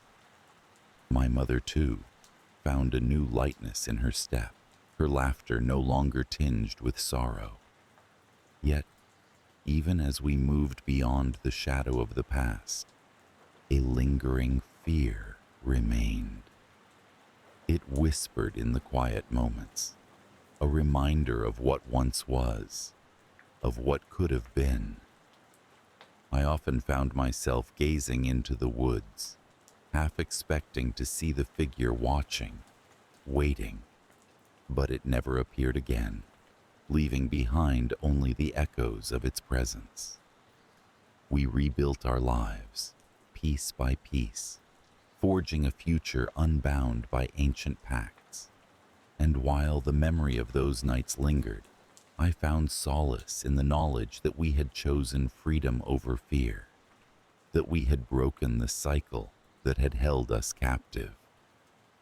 In the end, it wasn't the darkness that defined us, but the courage to face it, to confront the unknown and emerge on the other side, forever changed, but undeniably free. The Bowhill Forest was a place of whispered tales and unspoken secrets, stretching for miles of dense, shadowy woodlands. It was here that my family had chosen to settle, drawn by the allure of isolation and a chance to start anew. Our house, a sprawling relic of the past, lay nestled at the forest's edge, its weathered stone walls emerging from the earth like the bones of some ancient beast. It was a place where time seemed to stand still, where echoes of the past lingered in the corners of every room. Life in the countryside was a quiet symphony of cicadas and rustling leaves, far removed from the clamor of city life. Our days began with the soft hum of morning light filtering through thick curtains, and our nights were punctuated by the distant hoot of owls and the gentle whisper of wind through the trees. My parents, in their search for tranquility, appeared to have found their paradise. My sister Amelia and I, however, felt an undercurrent of something unspoken beneath the surface of this idyllic existence, a subtle dissonance that tainted the air we breathed. The first disturbance came on a day like any other. The sky was a perfect blue, the sun a golden beacon in the heavens. Amelia and I had been exploring the outskirts of the forest, chasing shadows and playing games that had no rules. As we wandered back toward the house, a strange sight caught our attention. A figure stood at the edge of the woods, barely visible amongst the trees. It was a fleeting glimpse, a silhouette that seemed to dissolve into the shadows as quickly as it had appeared. We exchanged uneasy glances, unsure if what we had seen was real or a trick of the light. That evening, as the sun dipped below the horizon, I noticed an unusual tension in the air. My parents, usually so calm and composed, seemed on edge. Their voices were hushed over dinner, their eyes darting toward the windows as if expecting something, or someone, to emerge from the darkness. I tried to dismiss it as my imagination, but the unease settled deep within me, a seed of doubt that refused to be uprooted. Days turned into weeks, and the presence of that shadowy figure lingered like a specter in my mind. I began to notice other peculiarities, subtle shifts in the fabric of our daily life. My father's late-night escapades into the basement, the soft murmur of voices that seemed to emanate from the walls, and the locked door at the end of the hallway that was always kept firmly shut. Amelia and I dared not speak of these things, but I could see the same questions mirrored in her eyes. One night, curiosity overcame my apprehension. While the house lay silent under the cloak of darkness, I crept from my bed and made my way down the creaking stairs. The air was thick with anticipation as I approached the basement door, my heart pounding a frantic rhythm in my chest. The latch was cold beneath my fingers as I turned it, the door swinging open with a reluctant groan. The basement was a cavern of shadows, the contours of the room obscured by a veil of darkness. I hesitated at the top of the stairs, my breath caught in my throat. But something compelled me to descend, drawn by an invisible thread that wound tighter with each step. The air grew colder as I reached the bottom, the scent of damp stone and earth filling my nostrils. A single bulb hung from the ceiling, casting a weak yellow light that barely penetrated the gloom. The room was cluttered with forgotten furniture, stacks of old newspapers, and crates filled with mysterious contents. In the corner, half hidden behind a tattered sheet, was a door I had never seen before. It was unremarkable, save for the heavy padlock that secured it, a silent guardian to whatever lay beyond. My fingers traced the outline of the lock, its cold surface a chilling reminder of the secrets kept hidden from us. As I stood there, a strange sensation washed over me, a prickling at the base of my skull, as if unseen eyes were watching my every move. I turned, half expecting to see the shadow from the forest standing behind me. The basement was empty, but the sensation persisted, an omnipresent awareness that refused to fade.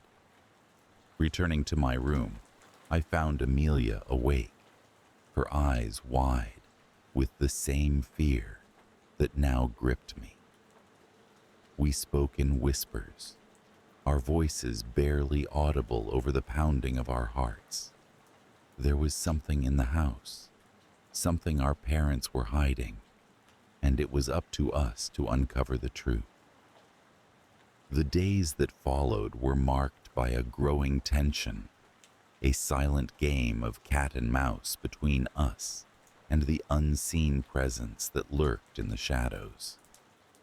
We watched our parents closely, noting every odd glance, every hurried conversation that ceased when we entered the room. The locked door at the end of the hall became an obsession, its secrets a tantalizing mystery we were desperate to unravel. One afternoon, while our parents were out, Amelia and I seized the opportunity to explore. We approached the locked door with trepidation, our hearts a wild symphony of anticipation and fear. The door was solid, its surface worn smooth by years of contact. We tried the handle, half hoping it might give way, but it held firm. Frustration bubbled within us, a tide of impatience that threatened to overwhelm. As we turned away, defeated, a soft creak echoed through the hallway. The sound was faint, almost imperceptible, but unmistakable in the heavy silence. We froze, the hair on the back of my neck standing on end. The creak came again, this time accompanied by a soft, rhythmic tapping. It was coming from behind the door. We exchanged a look of mutual understanding, a silent agreement to retreat for now and plan our next move. Whatever was behind that door, it was alive, and it was aware of us. The escalation was subtle, a series of small incidents that, when pieced together, painted a picture of mounting dread. Our parents' behavior grew more erratic, their patience with us wearing thin. We found ourselves under constant watch, their eyes scrutinizing our every action. The freedom we had, once enjoyed, was slowly eroding, replaced by an invisible cage that closed in tighter with each passing day. Driven by desperation, Amelia and I devised a plan. We would wait for the cover of night, for the moment when the house lay still and silent, and we would uncover the truth hidden behind the locked door. Armed with a makeshift toolkit of hairpins and determination, we set our plan into motion. The night was oppressive, the stars hidden behind a shroud of clouds. We moved silently through the house, our footsteps a careful whisper against the hardwood floors. The door loomed before us, a sentry that barred our path to discovery. My hands trembled as I worked the lock, the hairpins bending and twisting under the strain. With a soft click, the lock yielded, the door swinging open with a reluctant moan. A narrow staircase descended into darkness, the air thick with the scent of damp stone and an underlying musk that set my teeth on edge. We hesitated, our courage faltering in the face of the unknown. But we had come too far to turn back. Steeling ourselves, we descended into the depths, the shadows closing in around us, like a living entity. At the bottom of the stairs, the corridor stretched before us, a claustrophobic passageway that seemed to extend into eternity. The tapping sound was louder here, a steady rhythm that pulled us onward. We moved cautiously, every creak of the floorboards a reminder of the fragility of our situation. The corridor ended in another door, this one unlocked and slightly ajar. We exchanged a final glance, nerves frayed and hearts pounding, and pushed it open. The room beyond was a stark contrast to the rest of the house. It was starkly lit, the walls lined with shelves filled with old books and strange artifacts. In the center of the room was a crude altar, and beyond it, shackled to the wall, was a figure that should not have existed. The resemblance was unmistakable. The figure was a mirror image of my father, gaunt and unkempt, his eyes wild with fury and despair. The sight was a jarring collision of reality and nightmare, a moment frozen in time that shattered the illusion of our lives. Before we could react, the door behind us slammed shut, the sound reverberating through the room like a death knell. Panic surged through me, my mind grappling with the impossibility of what I was witnessing. The figure on the wall, our true father, began to speak, his voice a broken whisper that echoed in the silence. He spoke of betrayal, of a brother who had taken his place, a stranger who had wormed his way into our lives and stolen everything he held dear. The tapping sound, he explained, was his desperate attempt to communicate with us, to warn us of the danger that lurked within our home. With a newfound resolve, Amelia and I worked to free him from his bonds, our hands moving with a frantic urgency. The air was charged with an unspoken fear, a knowledge that our time was running out. No sooner had we freed him than the impostor appeared, his face a mask of fury and desperation. In that moment, the house seemed to come alive, the walls closing in as the shadows deepened into an impenetrable void. The confrontation that followed was a blur of movement and sound, a cacophony of fear and defiance that reverberated through the very foundation of our home. In the end, it was the truth that set us free. The impostor, faced with the undeniable reality of his deceit, crumbled beneath the weight of his own lies. He fled into the night, leaving behind a trail of shattered illusions and unanswered questions. In the weeks that followed, the house slowly began to heal. My father, though scarred by his ordeal, gradually returned to us, his presence a comforting balm on our wounded hearts. But the shadows that had once loomed so large never entirely vanished. They lingered in the corners of our vision, a reminder of the fragility of our lives, the thin veil that separated us from the unknown. The forest, once a place of mystery and allure, now held a different kind of fascination. The trees whispered secrets in a language only they understood, their branches reaching skyward like bony fingers, grasping for the heavens. The figure in the woods, it seemed, had been a warning, a harbinger of the truth that lay hidden beneath the surface. Though the immediate danger had passed, the fear remained, a constant companion that walked with us through the corridors of our minds.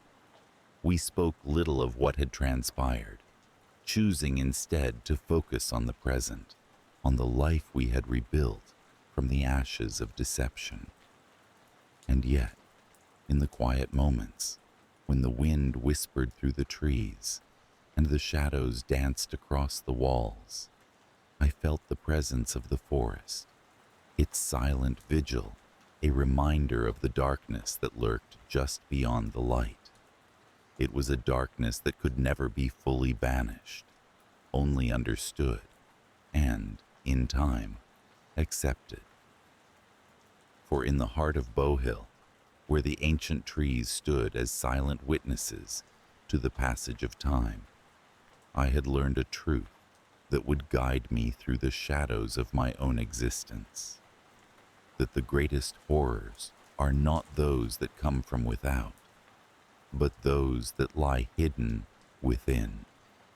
And it is only through the light of understanding that we can hope to conquer them.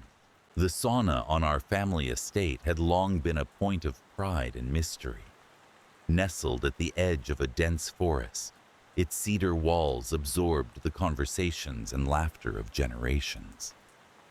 As a child, I had felt a kind of enchanted reverence for it. It was a place where we shed the world's burdens, enveloped in steam and the comforting scent of birch.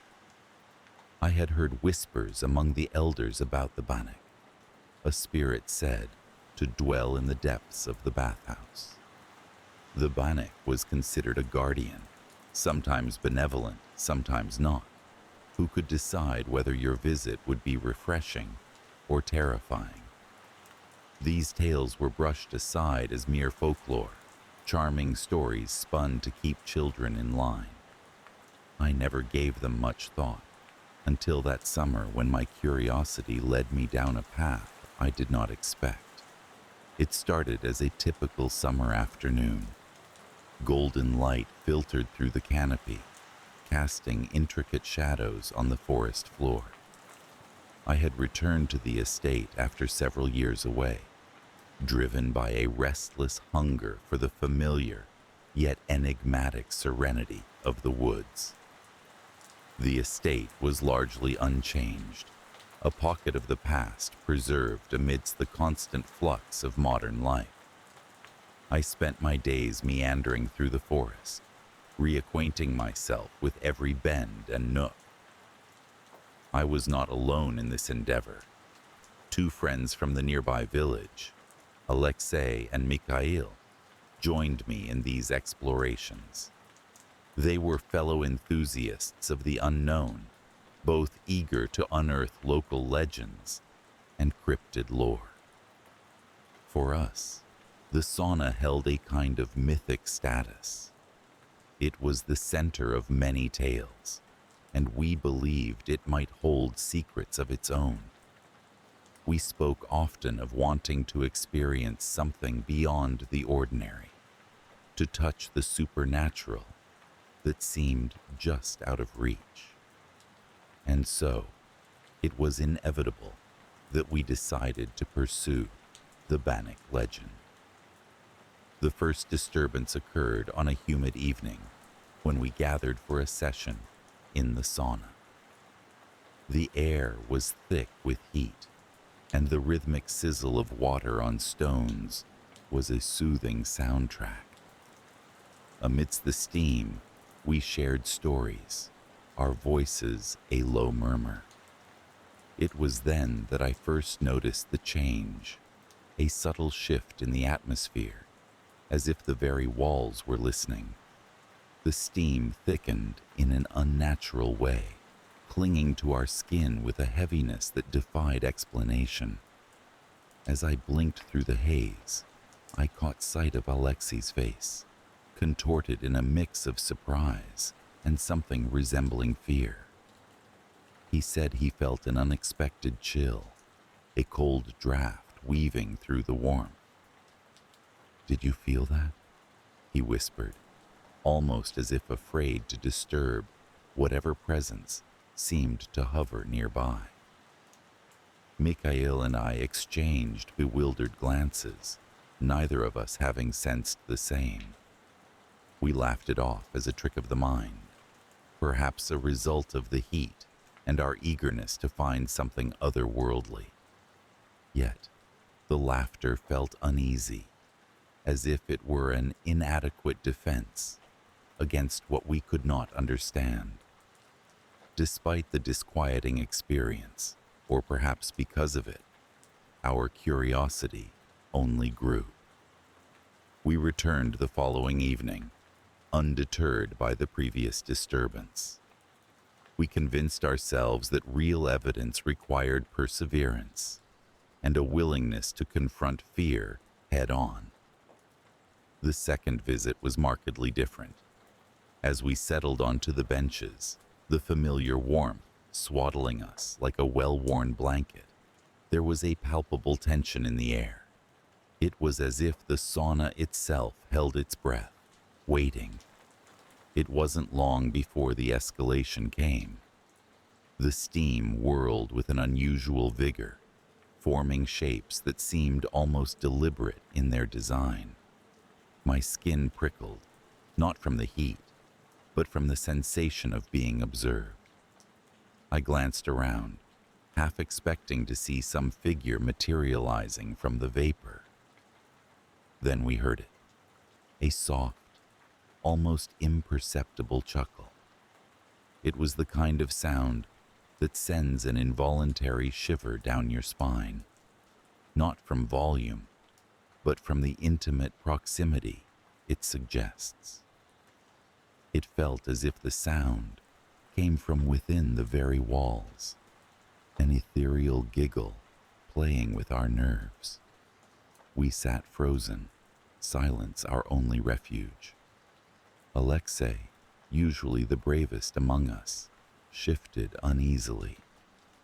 "Maybe we should leave," he suggested, his voice uncharacteristically small. But Mikhail, ever the skeptic, refused to yield.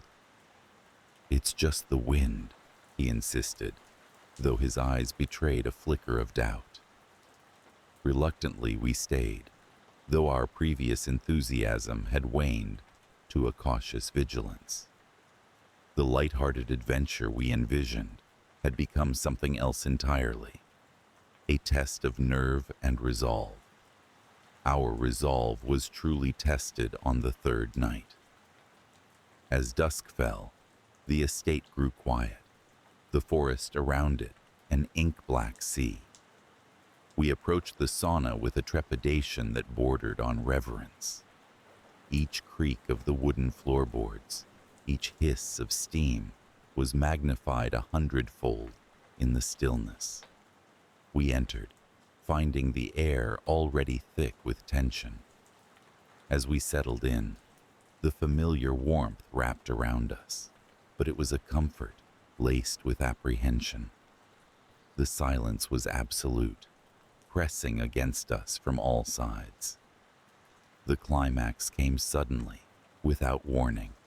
The room plunged into darkness, the flickering candle we had brought snuffed out as if pinched by invisible fingers. In the pitch black, the steam seemed to pulse with life, shifting and stirring as though driven by a will of its own. Then came the voice, unmistakable and clear, a soft murmur, unintelligible yet laden with intent. It was a voice like no other, ancient and knowing, with a timbre that resonated in the marrow of our bones. It was the Bannik, or so we believed, addressing us directly. We sat paralyzed, each of us held in thrall by the presence that filled the room. My heart thundered in my chest, my breath caught somewhere between disbelief and stark terror. There was no mistaking the sensation that we were no longer alone, that an unseen force had taken notice of our intrusion. As the voice faded, replaced by an oppressive silence, the darkness remained. We fumbled for the door, driven by a primal instinct to flee. The cool night air hit us like a wave as we burst from the sauna. Our steps hurried and clumsy as we sought refuge in the familiar embrace of the estate. We did not speak of the encounter in those first moments. Instead, we sat in the kitchen, the warm glow of the lamp a beacon of sanity amidst the chaos of our thoughts. The experience had shaken us, stripping away the bravado that had lured us into the sauna's depths.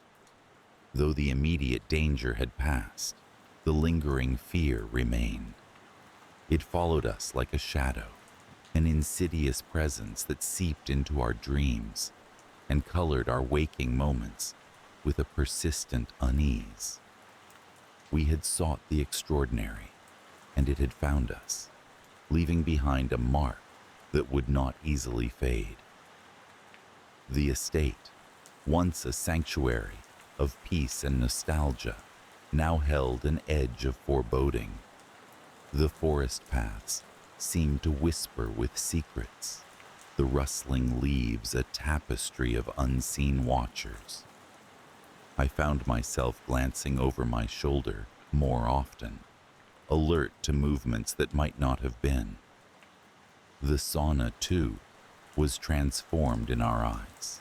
It remained a fixture on the grounds, unchanged in appearance, yet fundamentally altered in meaning. We avoided it, respecting a boundary that we had once been too eager to cross. In time, the sharpness of that night dulled, becoming a memory we cautiously revisited only in the safety of daylight. We spoke of it less frequently, our words edged with a respect born of true understanding. The Bannock, whether real or imagined, had imparted a lesson, a reminder of the mysteries that lay beyond our comprehension, lurking in the quiet corners of the world. So we moved forward, carrying with us the echoes of that encounter, a cautionary tale for those who might follow in our footsteps. The estate remained, as it always had, a place suspended between the ordinary and the extraordinary. The Bannock's presence was unconfirmed, yet undeniable, a spectral guardian watching over the threshold of the sauna, waiting for the next unwary soul to seek what they might not be ready to find. The snow fell gently from the sky, blanketing the forest in a thick, muffling layer of white. I had always found solace in the woods, especially in winter when the world seemed to hold its breath. The only sound, the crunch of snow beneath my boots. The sauna, a weathered wooden structure nestled between towering pine trees, was my retreat from the noise and haste of everyday life. Its worn cedar planks and smoke-stained chimney spoke of years of use, a sanctuary offering warmth amid the chill. It was a place where I could be alone with my thoughts, letting the steam soothe away my worries. The first time I noticed something was amiss, it was barely perceptible.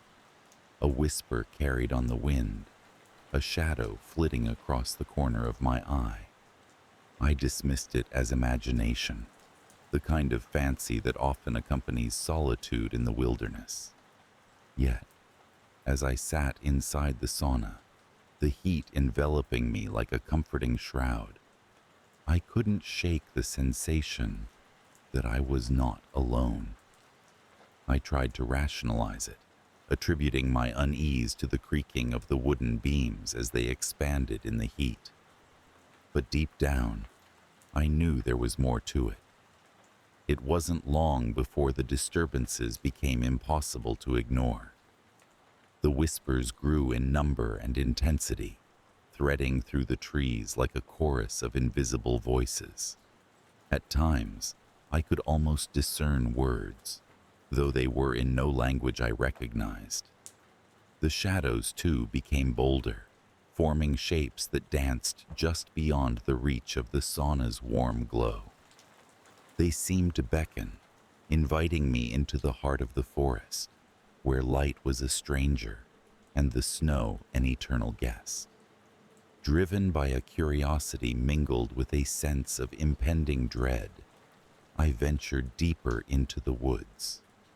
The air was sharp with cold, each breath I took crystallizing in the air before me.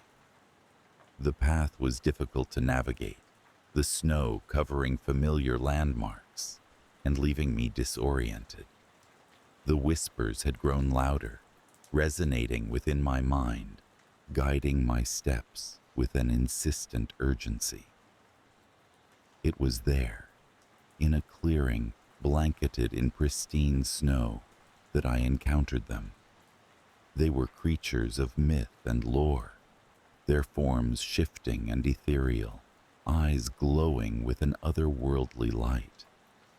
They circled me, their movements graceful and deliberate, as if participating in some ancient dance. I should have been afraid, yet there was a strange tranquility in their presence, a calm that belied the danger I instinctively felt. One among them stepped forward, its form more distinct than the others. It regarded me with a penetrating gaze that seemed to peer into the very depths of my soul. There was an intelligence there, an awareness beyond human comprehension.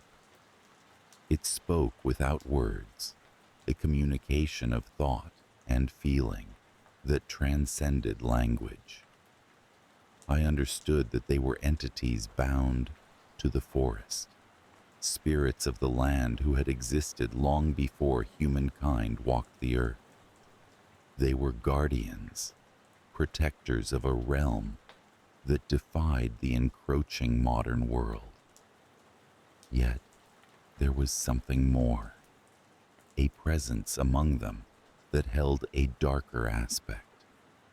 A figure emerged, its features obscured by shadow, a palpable aura of malevolence clinging to it like a second skin.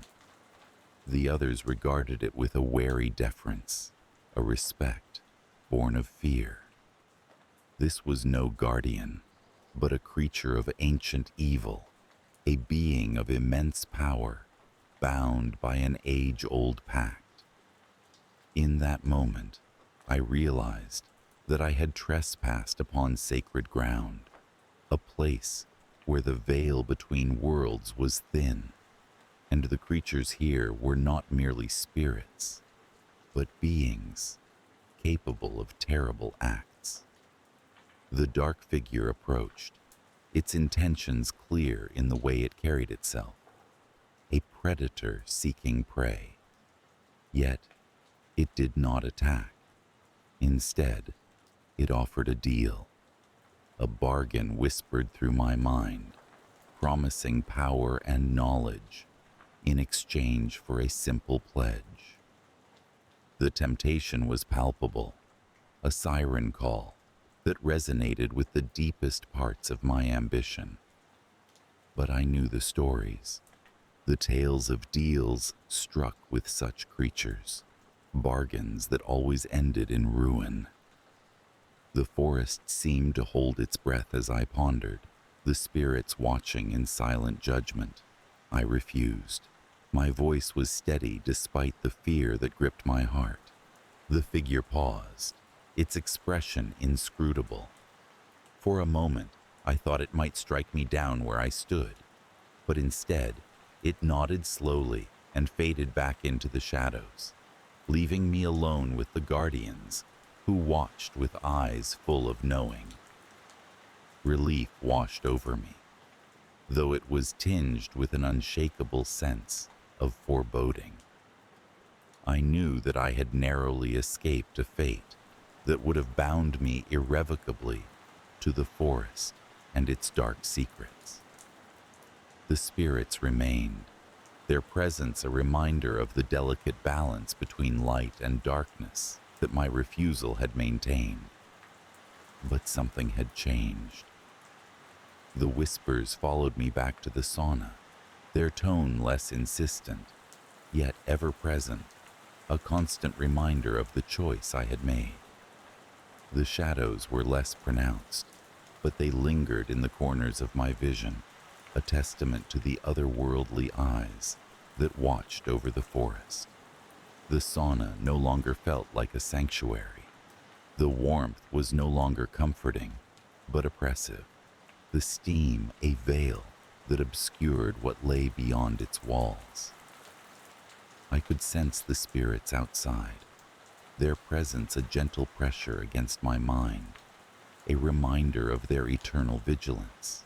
Time passed, and the forest remained unchanged, a timeless expanse of snow and silence. Yet, I was not the same. The encounter had marked me, a subtle shift in perception that altered the way I saw the world.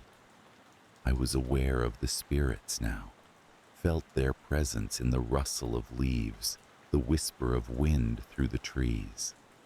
They were part of the landscape, as intrinsic as the snow and the cold. The forest had become a place of both wonder and unease, a reminder of what lay beyond the realm of human understanding.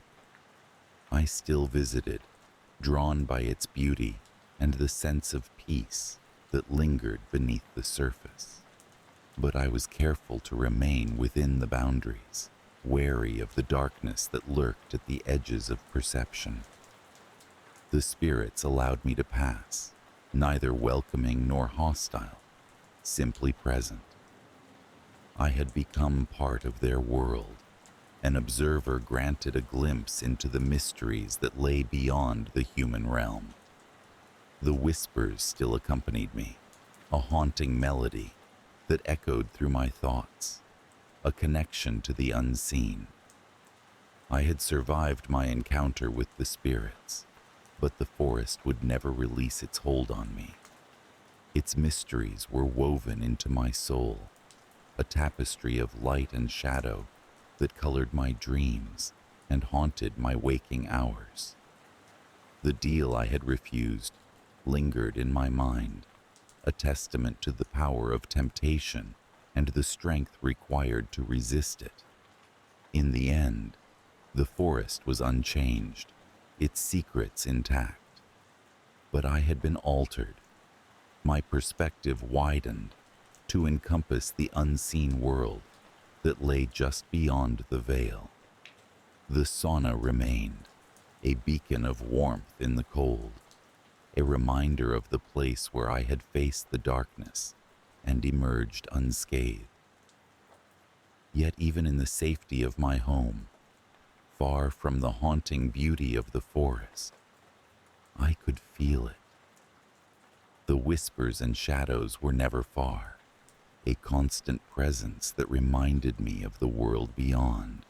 I had survived, but the spirits were always with me, their watchful eyes a silent testament to the bargain I had refused and the life I had chosen to lead. The sky above the lake mirrored the mood I carried in my heart, gray and indifferent, with a touch of melancholy blue. It was my annual trip to the secluded lake, nestled within the arms of a vast, whispering forest. I liked the isolation, the solace it provided me from the humdrum of my life back in the city. The trees here were ancient, standing like guardians of secrets long forgotten, their branches twisting in silent conversations with the wind. This year felt different, though. There was a heaviness in the air, an unspoken anticipation that tugged at the edges of my consciousness, like the faintest whisper of a breeze nudging a curtain. As always, I pitched my tent a safe distance from the lake's edge, careful to respect the boundary where land met water, a ritual I had followed since the first visit. The first disturbance came on the second night. I sat by the crackling campfire, its flames casting flickering shadows that danced among the towering trees. It was there, beside the comforting warmth of the fire, that I first felt the eyes upon me. It was a sensation inexplicable, as if the forest itself had grown an awareness that was now solely focused on my presence. I shrugged it off as an effect of the solitude, the way solitude sometimes plays tricks on the mind. Yet, the feeling persisted. Even as I retreated into the tent, zipping myself into its cocoon, the sensation of being watched clung to me like an unwanted guest. Sleep was elusive, flitting just out of reach, leaving me with restless thoughts that swirled like leaves in an autumn wind. The following day, I ventured deeper into the woods, hoping that the hike would clear my mind.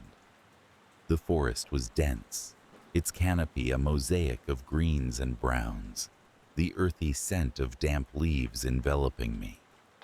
But as I traversed the familiar paths, I noticed the uncanny silence. The forest, usually vibrant with the symphony of nature, was now mute, as if holding its breath for something to unfold. It was then that I stumbled upon the path I had never taken before. Narrow and overgrown, it beckoned with a strange allure, a siren call to the adventurer within. Curiosity piqued, I veered off my usual route, each step deeper into the unknown, echoing in the silence. The path led me to a clearing, a circle of space devoid of trees, where an old stone well stood at its center. Time had not been kind to the structure. Moss clung to its stones, and vines wove a tangled embrace around its circumference. Yet there was an undeniable presence about it, a gravity that seemed to draw me closer. As I approached, a chill wrapped around me, though the day was warm.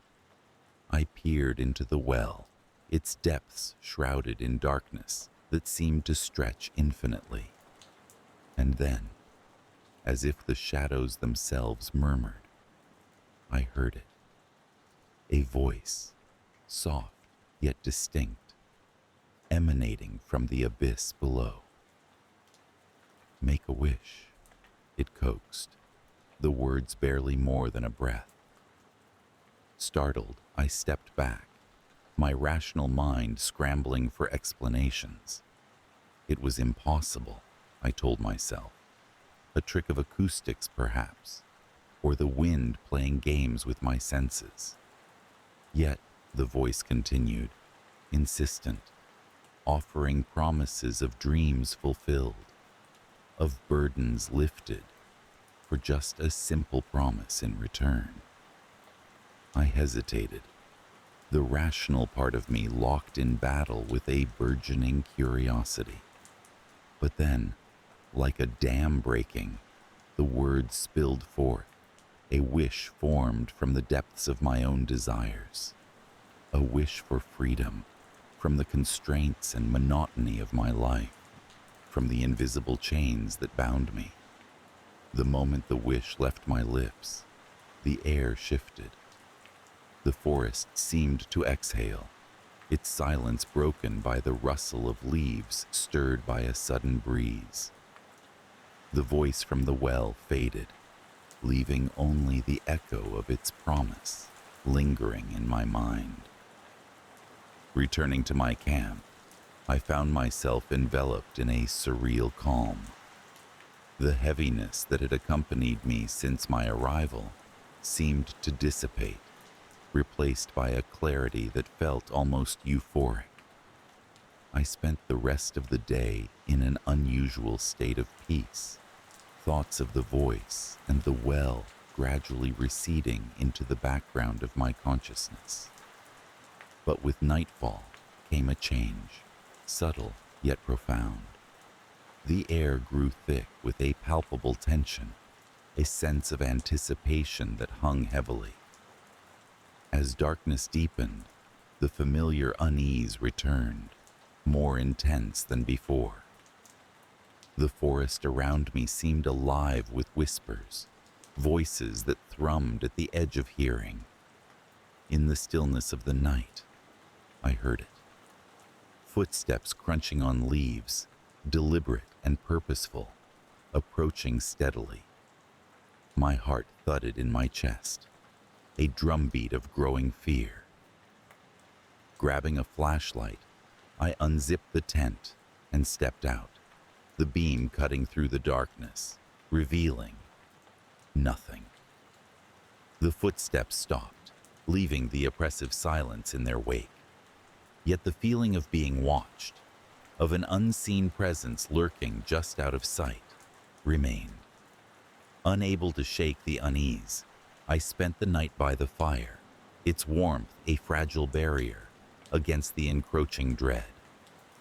As dawn broke, I found myself questioning the events of the previous day. Had it been real, or merely a creation of an overactive imagination, spurred by isolation? The rational part of me clung to skepticism, yet a deeper instinct warned otherwise. Determined to confront whatever haunted these woods, I returned to the clearing, the path more familiar, yet no less foreboding. The well stood as before, its presence both invisible and undeniable. I approached cautiously, the memory of the voice a chilling reminder of the bargain I had entered. I called out, my voice steady despite the fear coiling within me. There was no response, only the oppressive silence of the forest.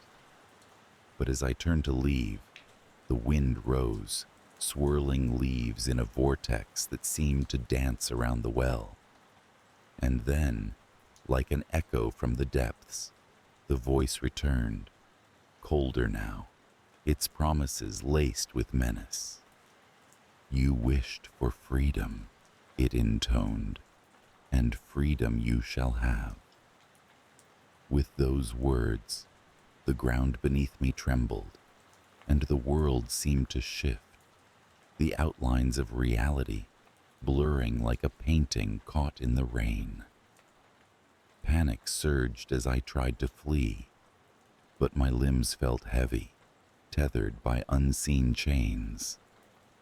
The forest closed in, its shadows enveloping me, and for an agonizing moment, I was lost in a swath of darkness. When the world righted itself, I found myself back at the campsite, disoriented and drenched in sweat. The sun was low in the sky, casting long shadows that crept toward the tent. The day had slipped away, lost in the haze of whatever had transpired. That night, the woods thrummed with life, an eerie vibrancy that set my nerves on edge. Every rustle, every crack of a twig seemed amplified, a sinister symphony conducted by unseen hands. Sleep was an impossibility, every attempt thwarted by the creeping dread that coiled around me. And then the dreams came, vivid, haunting landscapes, where the forest was alive with malevolent intent. I wandered through these dreams, pursued by phantoms that whispered promises of escape, of freedom bought with a price I dared not contemplate.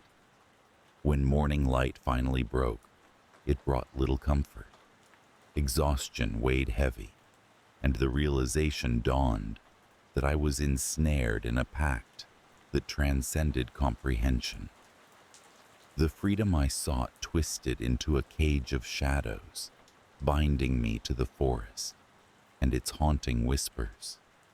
Determined to break the cycle, I resolved to confront the source of my torment. Returning to the clearing, I stood before the well, defiant yet fearful, demanding release from the bargain that bound me. The forest responded, its voice a cacophony of wind and leaves, the well at its epicenter a dark maw that seemed to swallow hope. The voice emerged once more, cold as the grave, each word a death knell to my aspirations. "Freedom comes at a cost," it declared, "and your debt remains unpaid."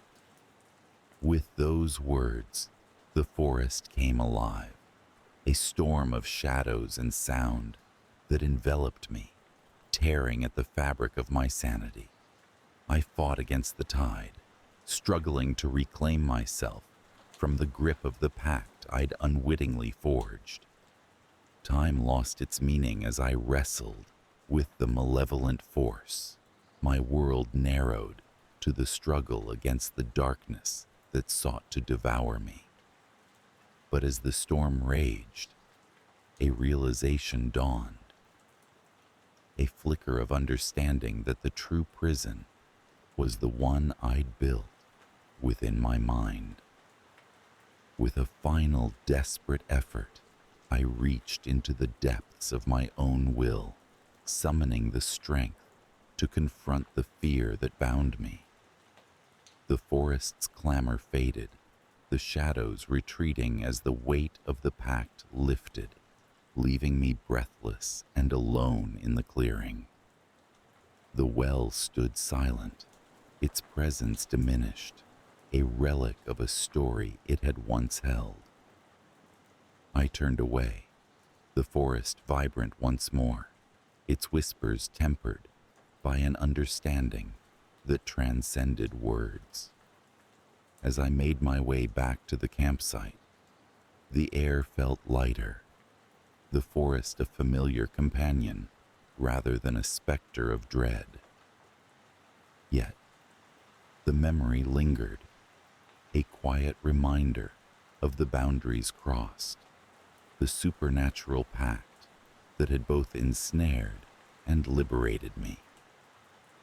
Packing up my belongings, I prepared to leave the lake and its surrounding woods, my heart a blend of relief and trepidation. This place had changed me, its secrets indelibly carved into the fabric of my being. As I left, I cast one final glance at the forest, a silent acknowledgement of the pact's lasting imprint.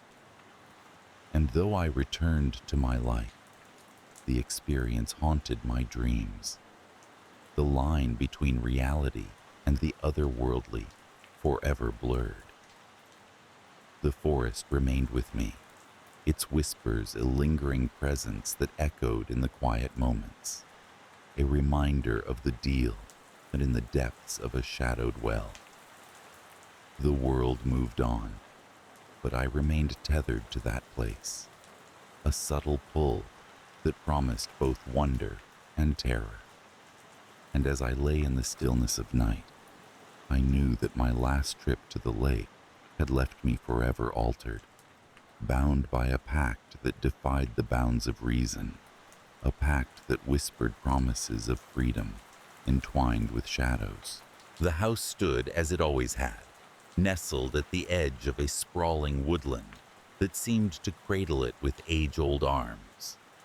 Its white Victorian facade gleamed in the dimming light of dusk, and the surrounding gardens were meticulously kept, as my mother would have them. She loved her home, the way it existed in harmony with the encroaching wild, as if it were the last bastion of something human before nature reclaimed what was rightfully hers. For as long as I could remember, those woods had been both sanctuary and mystery to me. They were a place where I could escape the sometimes stifling air of family obligations and expectations. My walks through the trees were meditative, a chance to breathe deeply of pine and earth and forget the weight of being the daughter expected to uphold all my parents had built. Evening had just begun to settle like a soft, silken curtain when the first disturbance whispered through our lives. It was a night much like any other, with the chorus of crickets rising in the warm air, their cadence a lullaby that eased us into complacency. I had come in from one of my walks, shaking off the shadows of the forest, and was greeted by the familiar warmth of home. My father was in his study as usual, a solitary figure hunched over his work. My mother flitted about in the kitchen, preparing dinner with a practiced ease that made me think she could do it in her sleep. Dinner was a quiet affair, punctuated by the usual small talk. My father commented on the latest town gossip. My mother on the state of her garden. I contributed little, as was my habit, preferring to observe the dynamic between them. It was comfortable, predictable, the kind of normalcy that felt like an old, worn sweater. But later that night, as I lay in bed, a strange sensation settled over me, prickling my skin as if the air itself had shifted. I dreamt of the woods.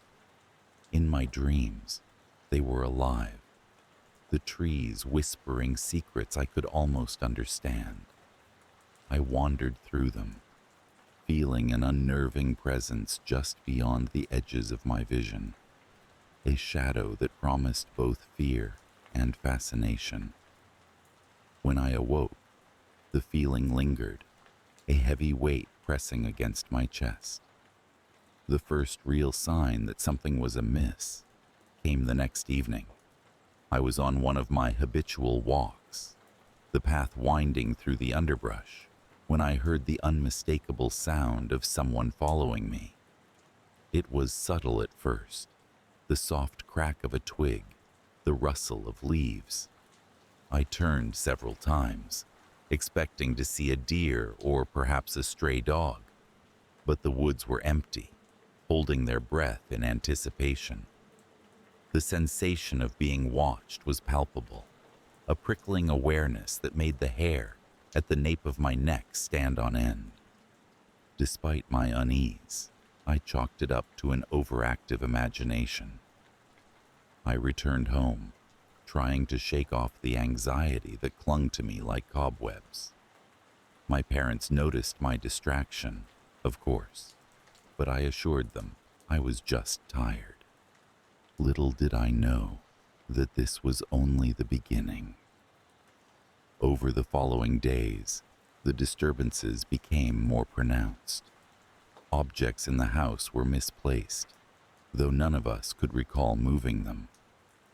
Shadows danced at the corners of my vision, flickering like candle flames in a draft. And always, whenever I ventured into the woods, I felt that same presence, as if the trees themselves had eyes, watching, waiting. Then one evening, my suspicions took a more tangible form. I had wandered deeper into the forest, drawn by a compulsion I couldn't explain. The sun had long since dipped below the horizon, and the moon's pale light cast an eerie glow through the trees. It was there, in a small clearing surrounded by ancient oaks, that I saw her. She stood at the edge of the clearing, her silhouette sharp against the shadows. Her skin was pale, almost luminous, and her dark hair cascaded down her back like a waterfall of night. Her eyes met mine, and I was caught, unable to look away. There was something familiar about her, a whisper of recognition that tugged at my memory. "Who are you?" I managed to ask, my voice barely above a whisper. She smiled, a slow, knowing smile that chilled me despite its warmth. "A friend," she replied, her voice low and musical. I should have been afraid, should have turned and run back to the safety of my home. But instead, I found myself drawn toward her, the distance between us closing as if compelled by some unseen force. Her presence was magnetic, a pull that resonated deep within the marrow of my bones. We talked for what felt like hours, though time seemed to lose all meaning in her presence. She spoke of the forest, of its secrets and its history, and I listened, entranced. Her name, she told me, was Lilith, a name that seemed to echo with ancient power. Our conversation was intimate, as if we were two souls who had known each other for lifetimes. When I finally returned home, it was with the dawn, the first light of morning spilling over the horizon. My parents were frantic with worry, their relief palpable when I walked through the door. I offered no explanation for my absence, mumbling only that I had lost track of time. My mother, though clearly concerned, let the matter drop, perhaps sensing that my silence was a wall she could not breach. Yet, I could not keep Lilith a secret for long. My encounters with her continued, each meeting deepening the sense of connection between us. In her presence, I felt alive, in a way I had never known, as if she awakened a part of me that had long lain dormant. But with her came a shadow, a growing unease that seeped into the fabric of my life. I began to notice changes, subtle at first, but impossible to ignore. Sleep eluded me, my dreams filled with visions of the forest and Lilith's haunting eyes. My appetite waned, replaced by a hunger I couldn't quite satisfy. And more disturbingly, I found myself withdrawing from my family, my interactions with them feeling increasingly strained and hollow. My father was the first to confront me, his voice gentle but firm. "Is there something you're not telling us?"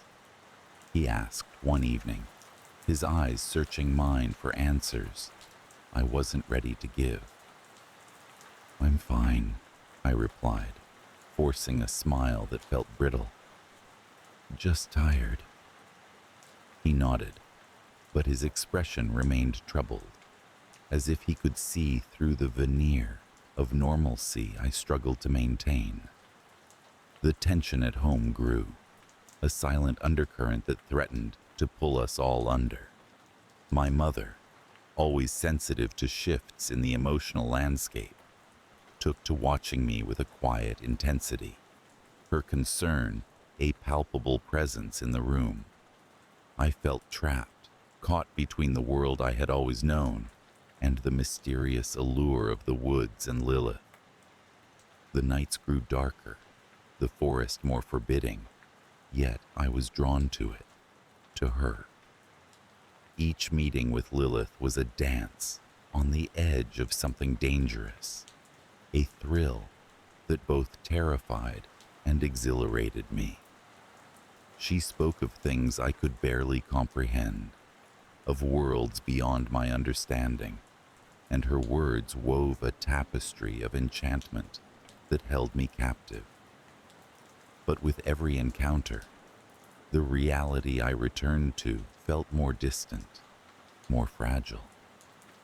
My family, once my anchor, became a distant echo, their voices muffled by the weight of secrets I carried.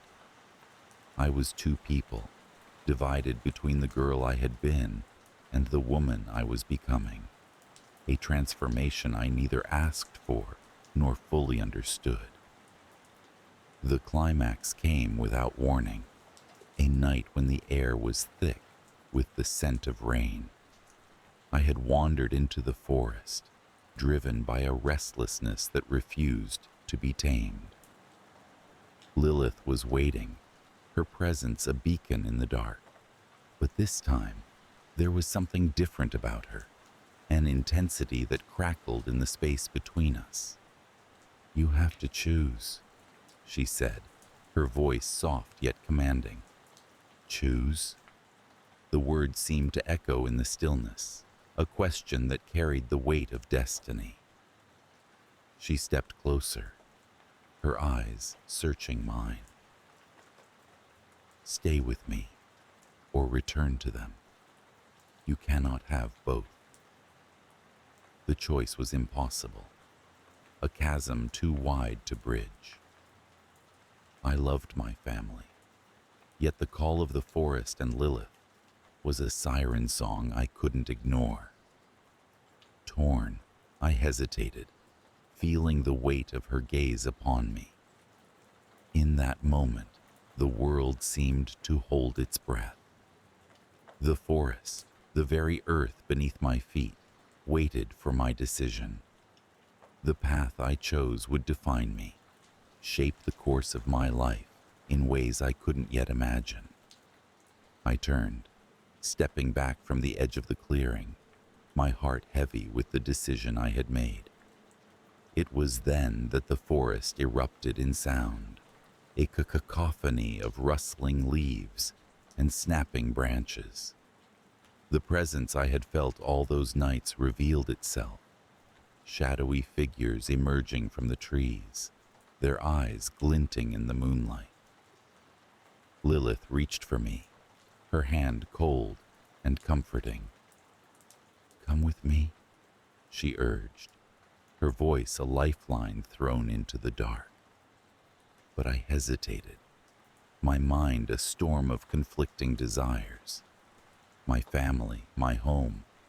These were the ties that bound me.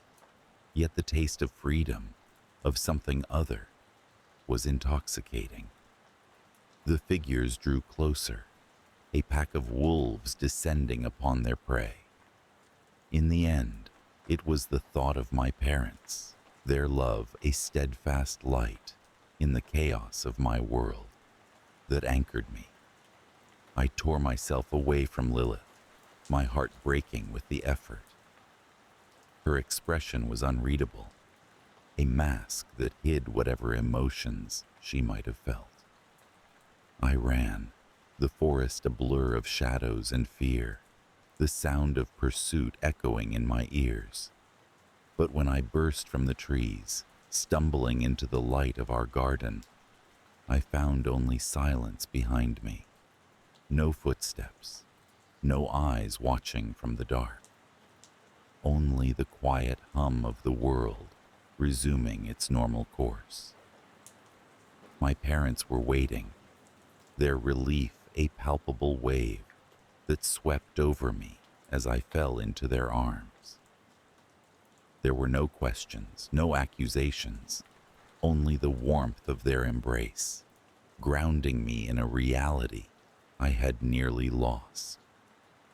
In the days that followed, the woods seemed to retreat, the presence that had haunted me dissipating like mist in the morning sun. Lilith was gone, her absence a dull ache that lingered in my chest. Yet, as the days turned to weeks, I found solace in the rhythm of life, in the steady beat of normalcy re-establishing itself. But the forest never truly left me. It remains, a lingering whisper at the edge of consciousness, a reminder of choices made and paths untaken. And sometimes, when the night is deep and the wind murmurs secrets through the trees, I feel her presence, a shadow that flickers at the edge of memory, waiting for the day I might return. The forest seemed to hold its breath that evening, as if anticipating my arrival back to the house, nestled deep within its embrace. I hadn't been here in years, but the path to the front door was as familiar as the steady beat of my heart. Pine needles crunched underfoot, releasing the scent of reassurance and homecoming. The house stood steadfast among towering trees, its wooden exterior worn yet welcoming, like an old friend, reluctant to let go of shared memories. Inside, the rooms were silent, dust motes dancing lazily in the shafts of late afternoon light. It felt strange to be back after all this time. I had inherited this secluded sanctuary from my late grandmother, and though I had often been drawn to its solitude, life in the city had kept me away. Now, with a recent breakup looming over my sense of self, the call of the forest had become impossible to ignore. As I settled in, the house felt both mine and yet, eerily, someone else's. Shadows stretched long across the floorboards, whispering secrets from the past. An old photograph on the mantel caught my eye, a snapshot of my grandmother with me as a child, our faces lit with laughter and the sun of a summer long gone.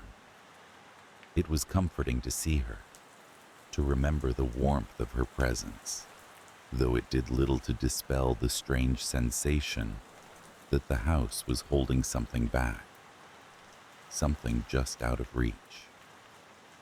The first night was restless. Sleep eluded me as an unsettling stillness wrapped around the house. The sounds of the forest, usually a symphony of life, seemed muted, as if the trees were conspiring in hushed tones. I told myself it was just the unfamiliarity, the disquiet of being alone in a space once filled with life. The second day dawned with a crisp chill in the air.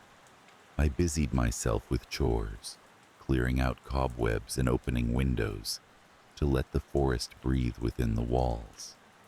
It was during one of these unassuming moments, while I was sweeping the kitchen floor, that I first sensed it. A peculiar shift in the air, like a breath on the back of my neck. I turned sharply, the broom clattering to the floor. For a heartbeat, I thought I saw a shadow moving against the grain of sunlight streaming through the window. I blinked, and it was gone, leaving only the rustle of leaves outside as evidence that anything had been there at all. Brushing it off as a trick of the light, I continued with my day, though a shiver of unease lingered beneath my skin. I spent the afternoon walking through the forest, the autumn leaves crunching beneath my boots in a satisfying rhythm. The familiarity of the trails was soothing, yet I couldn't shake the feeling of being watched, as if the forest itself was a thing alive, observing my every move with ancient, knowing eyes. That evening, as the sun dipped below the horizon, painting the sky in hues of orange and purple, I heard a knock at the door. The sound was unexpected, startling in the serenity of the forest. Who could be visiting at this hour, here in the middle of nowhere? With a cautious curiosity, I approached the door and opened it to find Alex, standing on the threshold. Alex, my ex, whose departure had been as sudden as our love had once been deep, a whirlwind romance that had ended in a storm of silence and unanswered questions. And now, here they stood, a sheepish smile playing on their lips, eyes that once held promises, now shadowed with something I couldn't quite read. "I heard you were back," Alex said, their voice familiar yet carrying an undercurrent of something darker, unspoken. "I needed some time away," I replied, trying to keep my tone light, though my heart drummed a frantic beat against my ribs. "Mind if I come in?" There was an almost imperceptible hesitation in their request, a flicker in their gaze that sent a chill racing down my spine. I nodded, stepping aside to let them enter, the warmth of their presence unsettling in the cold confines of the house. We talked in the living room, skirting around the reasons for their sudden visit. It felt surreal, sitting here with them, the weight of the past pressing between us like a tangible thing. As the conversation meandered, I couldn't shake the feeling that something was amiss, that the person sitting across from me wasn't entirely the Alex I had known. Their laughter carried an edge, their eyes too often gazing past me into the shadows that seemed to lengthen with each passing moment. When they finally left, the night seemed darker, the silence heavier. The forest pressed close against the windows, a looming presence that watched with patient, inscrutable eyes. Sleep came fitfully, haunted by dreams of shadowy figures and whispered voices that faded with the dawn. Days passed, and the sense of unease grew. Alex began visiting regularly, each encounter adding another layer to the creeping disquiet that had settled in my bones. Our conversations danced around familiar topics, yet there was a distance between us, as if a veil had been drawn over their intentions, obscuring them from view. It was during one such visit that the veil began to slip. We were seated in the kitchen, sunlight streaming through the window, when Alex reached for my hand. Their touch was cold, a chill that seemed to seep into my skin, and I pulled back instinctively. "What's wrong?" they asked, a frown creasing their brow. It's nothing, I replied, though the lie tasted bitter on my tongue. Is it? They pressed, their gaze piercing, as if searching for answers in the depths of my eyes. I hesitated, the words tangled in my throat. How could I explain the sense of wrongness that seemed to cling to them, to us? Instead, I forced a smile, deflecting with practiced ease. Later, as the sun dipped below the horizon and the shadows lengthened once more, I found myself drawn to the attic. It was a place I had rarely ventured, a repository for forgotten memories and childhood fears. The stairs creaked beneath my weight, each step a testament to the passage of time. The attic was filled with dust and relics of the past, boxes stacked haphazardly against the walls. I sifted through them, curiosity mingling with a sense of trepidation. It was there, buried beneath old photo albums and moth-eaten blankets, that I found it. A journal, its leather cover worn and cracked with age. The entries were penned in my grandmother's distinctive script, the words a window into a life filled with joys and sorrows, hopes and fears. But it was the final entry that caught my breath. The ink smudged, as if hastily written. They are here, it read, the hidden ones. They watch and wait, wrapped in shadows and secrets. Beware their touch, their whispered lies. They come with faces familiar, yet not, seeking what is not theirs to take. The words echoed in my mind, a chilling premonition that settled around me like a shroud. I closed the journal with trembling hands, the weight of its warning pressing heavily on my heart. Could it be true? Had the forest's whispers reached my grandmother, as they now reached me? And what of Alex, whose presence seemed ever more like a specter haunting the edges of my reality?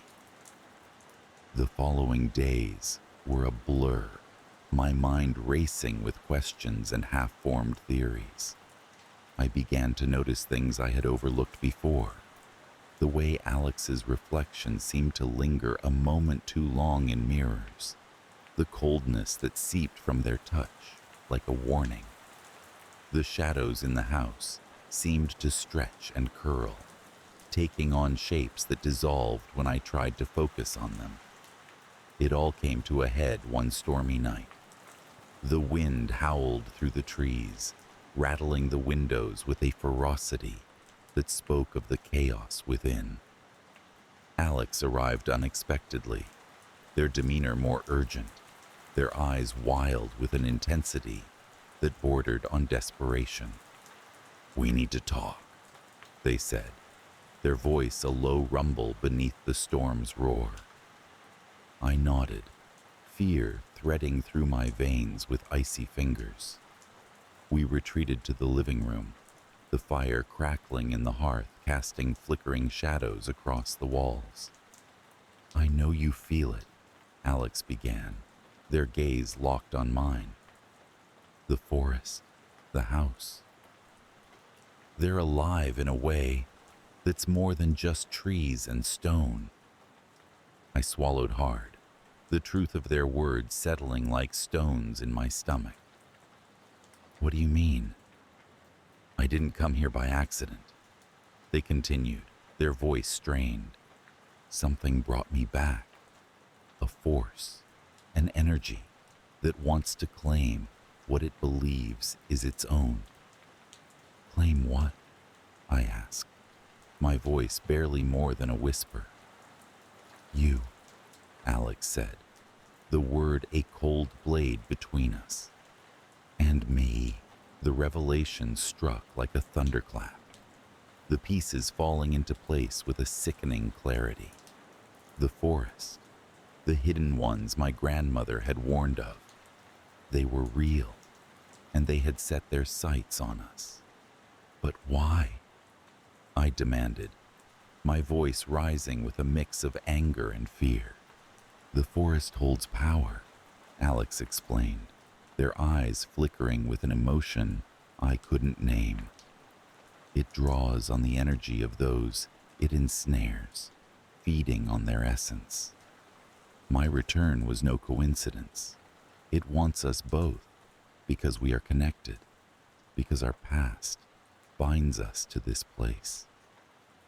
A silence fell between us, the crackling of the fire the only sound in the room. I felt a chill sweep through me, as if the shadows themselves were closing in. So what do? I asked, the weight of our predicament settling heavily on my shoulders. We fight, Alex said, their voice firm with determination. We can't let it take us. Throughout the night we worked, our efforts guided by the words of my grandmother's journal and the instincts that had been honed by years of living in the shadow of the forest. We gathered items of protection, salt, candles, symbols carved into wood, each a talisman against the darkness that sought to claim us.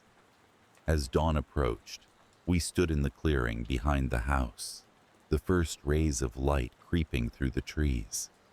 The air was charged with an unsettling energy, a crackling tension that made the hairs on the back of my neck stand on end. I don't know if we can do this, I admitted, fear threatening to choke my voice. We have to try, Alex replied, their grip on my hand a lifeline tethering me to the moment. Together, we formed a circle of salt around us, the ground beneath our feet solid, yet filled with an undercurrent of anticipation. The forest watched, its branches swaying in a breeze that seemed to come from nowhere, carrying with it the murmured voices of the hidden ones. As we chanted the old incantations, the air shimmered, the shadows around us deepening with a life of their own. I felt the forest's presence keenly, its ancient power pressing against our defenses, testing the strength of our resolve. For a moment, I feared we had failed, that the force we faced was too great to overcome. But then, as the sun broke free of the horizon, a radiant light washed over the clearing, dispelling the darkness in a blinding surge of warmth and clarity. The shadows receded, their whispers fading into the rustle of leaves, and the forest exhaled, as if releasing a long-held breath. We stood together, our hearts pounding with exhilaration and relief, the bond between us renewed in the face of a shared victory. As the day brightened, the forest around us seemed transformed, its watchful presence now a comforting embrace rather than a threatening specter. We returned to the house, the weight of the past lifted, though the memory of our ordeal remained etched in our minds. Days turned to weeks, and the forest continued to watch, a silent guardian of the secrets it held. Alex and I lingered, our bond strengthened by the trials we had faced, though the shadow of the hidden ones never truly vanished. Even now, as I wander the familiar paths beneath the canopy, I feel their presence, a reminder of the forces that lurk at the edges of our understanding, ever watchful, ever waiting. The forest holds its secrets close, its whispers a part of me, entwined with the memories of a haunting welcome that will linger long after the echoes of that stormy night have faded. The house I grew up in was a modest two-story affair, tucked away in a sleepy suburb, the kind of place where the past seemed to linger in the air, holding its breath, just as we did on humid summer afternoons. Our family home stood at the end of a winding cul-de-sac, embraced by aging oaks that whispered secrets to the wind. It was a place that had witnessed 1,000 sunsets, each one painting the facade in hues of nostalgia. The porch swing creaked with memories, and the floorboards sang the songs of our footsteps, a symphony of domestic life. My younger brother Matty and I shared many adventures there, the sort of innocent escapades one might expect from a pair of children with wild imaginations. Matty, with his unruly brown hair and eyes that seemed to hold the entire universe, was always the dreamer. He was 4 years younger than me, and his presence was like a shadow that danced to its own rhythm, always a step behind, yet sometimes inexplicably ahead. Our days were filled with the typical chaos of childhood: mud pies, imaginary monsters, and the occasional quarrel over which TV show to watch. It was on an ordinary afternoon that I first noticed something amiss. The sun was beginning to dip below the trees, casting long shadows across the floor of our shared bedroom. Matty was sitting cross-legged on his bed, his back to me, his attention firmly fixed on something I couldn't see. At first, I thought he might be absorbed in one of his many toys, but as I approached, I realized he was talking in a low, conspiratorial whisper. "Who are you talking to, Matty?" I asked, leaning against the doorframe. He didn't turn around. "My friend," I chuckled, assuming he meant an imaginary companion. We had always been encouraged to explore our imaginations, but something about the way Matty remained so focused made the hair on the back of my neck prickle. "What's your friend's name?" I ventured, trying to peer over his shoulder. Matty finally turned to face me, his eyes wide and bright. "He doesn't have a name," he said simply, as if that explained everything. Over the next few weeks, Matty's strange behavior shifted from a curiosity to a concern. He spent more time alone, whispering to this invisible friend, and often I would catch snippets of his murmurings, fragmented words that seemed to carry a peculiar weight. At night, I would hear him speaking in hushed tones, the cadence of his voice rising and falling like the tide, lulling me into a restless sleep. I began to wonder if it was just a phase, a product of his imagination running wild. Yet, there was something insistent and unsettling about it, an undercurrent of intensity that belied the innocence of a child's game. I tried talking to our parents about Matty's new friend, but they dismissed it as harmless fun, a boy's invention to stave off the boredom of lazy summer days. Then came the day when things began to escalate in earnest. I was in the kitchen, helping Mom with dinner, when I heard Matty's voice echoing from the living room. He was louder than usual, his words punctuated by pauses, as though he were listening intently to responses only he could hear. Curious, I left the kitchen, wiping my hands on a dish towel as I went.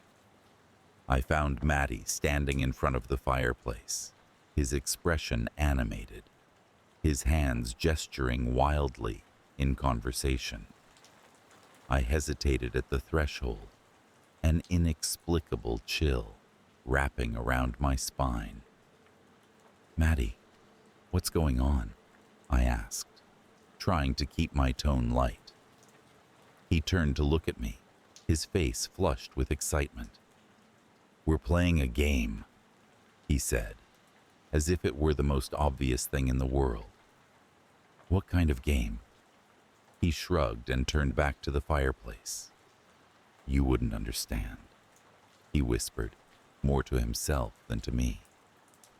I watched him for a moment longer, a knot forming in my stomach. It was as if he were caught in a web, invisible threads holding him in thrall to something profoundly beyond my grasp. I thought about telling Mom and Dad again, but something held me back. Maybe it was the fear of being dismissed, or perhaps it was a deeper unspoken worry that acknowledging the strangeness would somehow make it more real. Night fell, casting the house in a cloak of shadows. Dinner was a quiet affair, with Matty uncharacteristically subdued, his gaze flicking to the window every so often. After we had eaten, we retreated to our rooms, and I lay awake in bed, my mind churning with thoughts I couldn't quite articulate. Sometime in the early hours, I awoke to the sound of Matty's voice. It was a soft, insistent murmur, the kind that gnaws at the edges of sleep, pulling you inexorably into wakefulness. I sat up, rubbing my eyes, and listened. His voice was clearer now, as if he were standing right beside me, though I could see his silhouette still sitting on his bed, outlined by the dim glow of the nightlight. "Matty," I whispered, "are you okay?" He didn't respond, didn't even shift. The air felt heavy, charged with a tension I couldn't name. I slipped out of bed and padded over to him, my heart beating in my throat. As I drew closer, I realized he was staring at the wall, his eyes unfocused, yet intent. Before I could say anything, he spoke, his voice eerie in the stillness. He says you shouldn't worry. He's always been here. A shiver crawled up my spine. Who are you talking about? Matty blinked slowly, his gaze shifting to meet mine. In that moment, there was a gravity to his eyes that seemed far beyond his years. "He's my friend," he said, his voice barely above a whisper. I didn't know what to say. I felt a sudden, overwhelming urge to take him in my arms, to shield him from whatever unseen force had ensnared him. But instead, I found myself backing away, retreating to my own bed, where I lay rigid, sleep eluding me. Days passed, each one bringing with it a subtle intensification of the inexplicable tension that hung over our home. Matty grew more withdrawn, his interactions with the world around him increasingly eclipsed by his interactions with his invisible companion. I tried to engage him, to draw him out with games and distractions, but it was as if a part of him had slipped into a realm I couldn't reach. The climax came one evening, just as the last light of the day was fading. I was in our room, reading a book, when I heard it. A faint tapping, rhythmic and insistent. I looked up, my eyes scanning the room, searching for the source. Matty was sitting cross-legged on his bed, his head cocked to one side, listening. "What's that sound?" I asked, my voice sounding small and distant. Matty didn't answer. He seemed entranced, his eyes glued to the window.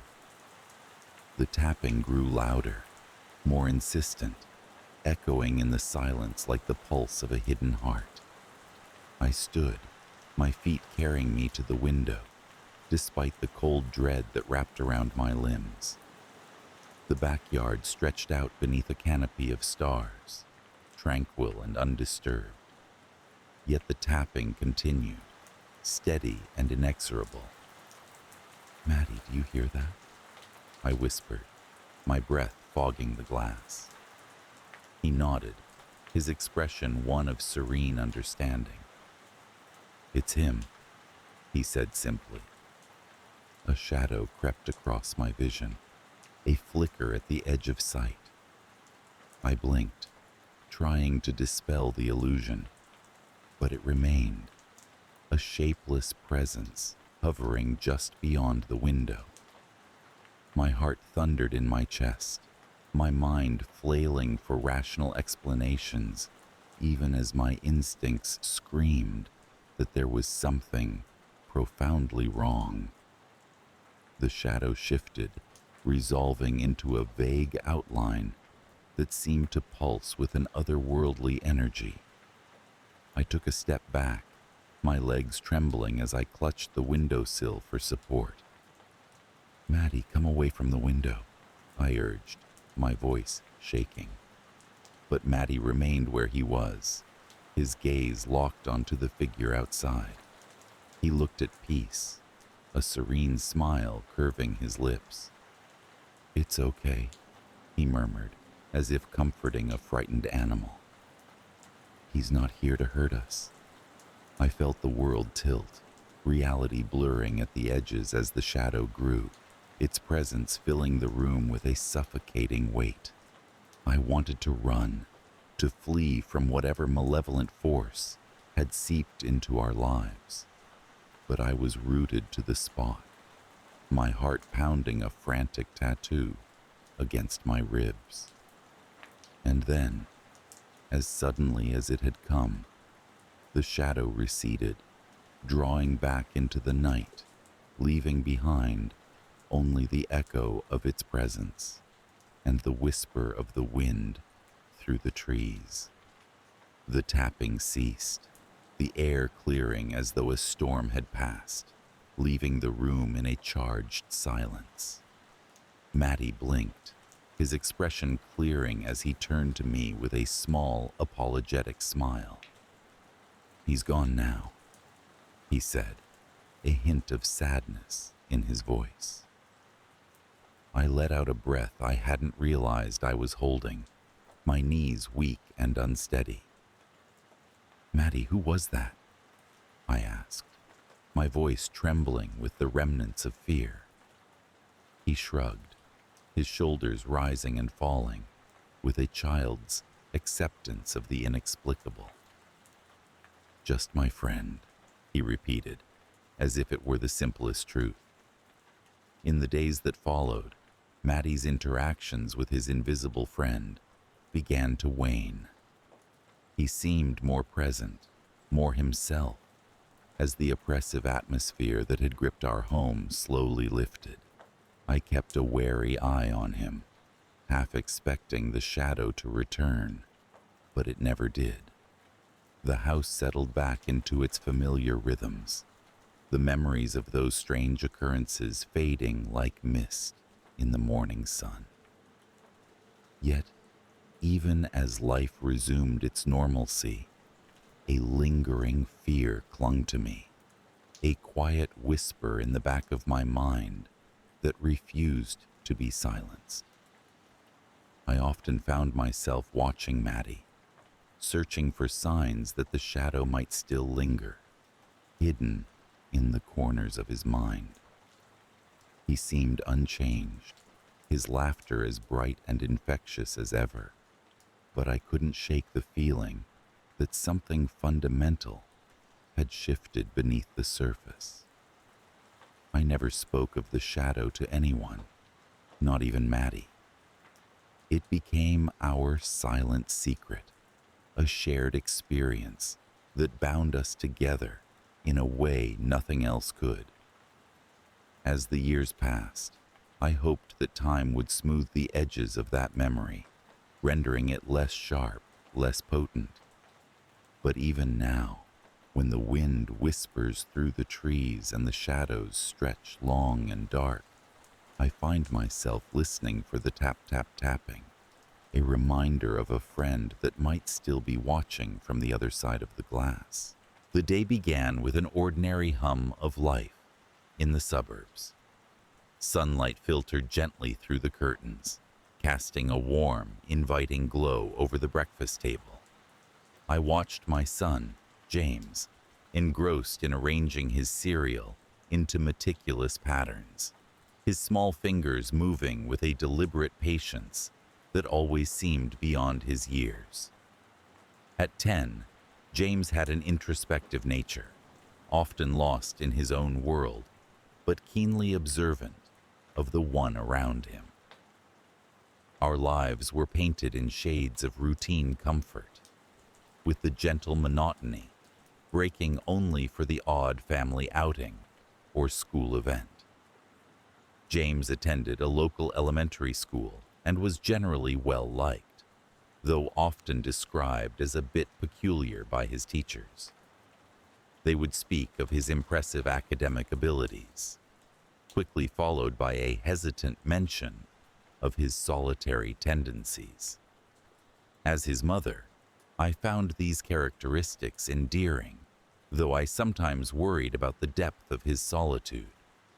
It wasn't until one crisp autumn afternoon that the fabric of our predictable life began to unravel.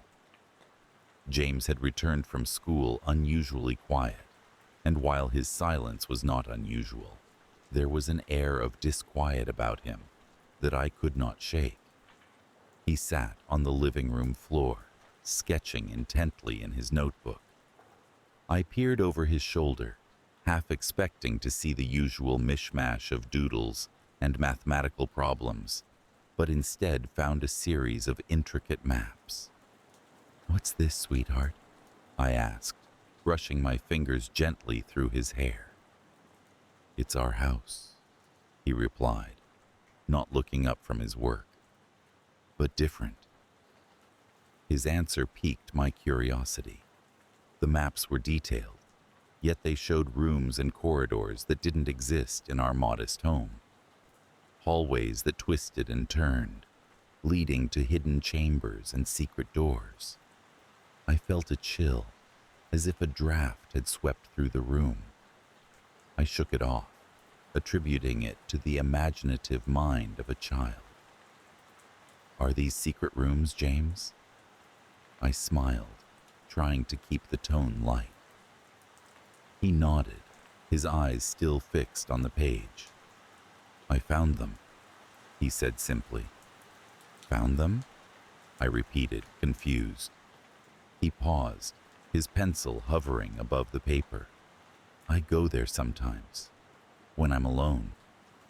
The casualness of his statement sent a shiver down my spine. I laughed it off, ruffling his hair. "Well, maybe you can show me someday." His eyes met mine briefly, a solemnity in them that was unsettling. "Maybe," he murmured, before returning to his sketches. Over the next few days, James continued to draw these impossible maps, each one more complex than the last. I noticed he spent increasingly longer periods in his room, the door slightly ajar as if inviting someone or something unseen. The air around us shifted subtly, like the first hint of a brewing storm. Despite the warmth of the season, I found myself pulling cardigans tighter around my shoulders, glancing over them as if shadows lurked just beyond my vision. Concerned, I brought up the subject with my husband, Mark, one evening. We sat together in the dim glow of the living room, the television murmuring softly in the background. "Do you think he might be lonely?" I asked, trying to articulate the unease that had been gnawing at me. Mark shrugged, his eyes never leaving the screen. "He's just a kid, exploring his imagination. I did the same at his age. I nodded, though my worries did not dissipate. There was something about the way James spoke of his hidden realms that felt too real, too palpable. One night, I was awoken by the sound of hushed whispers. The clock on the nightstand read 3:00 a.m., and a quick glance confirmed that Mark was still asleep beside me, breathing deeply. I strained my ears, trying to catch any familiar words, but the whispers were soft, merging with the sighing of the wind outside. They seemed to emanate from James's room. I hesitated momentarily before slipping out of bed, my bare feet silent against the cool wooden floor. As I approached his door, the whispers faded, replaced by an eerie silence. I knocked softly, crept the door open just enough to peer inside. James lay sleeping, his expression serene, though the notebook lay open beside him, pages filled with more of those detailed maps. A sudden wave of dizziness overcame me, and I had to grip the doorframe for support.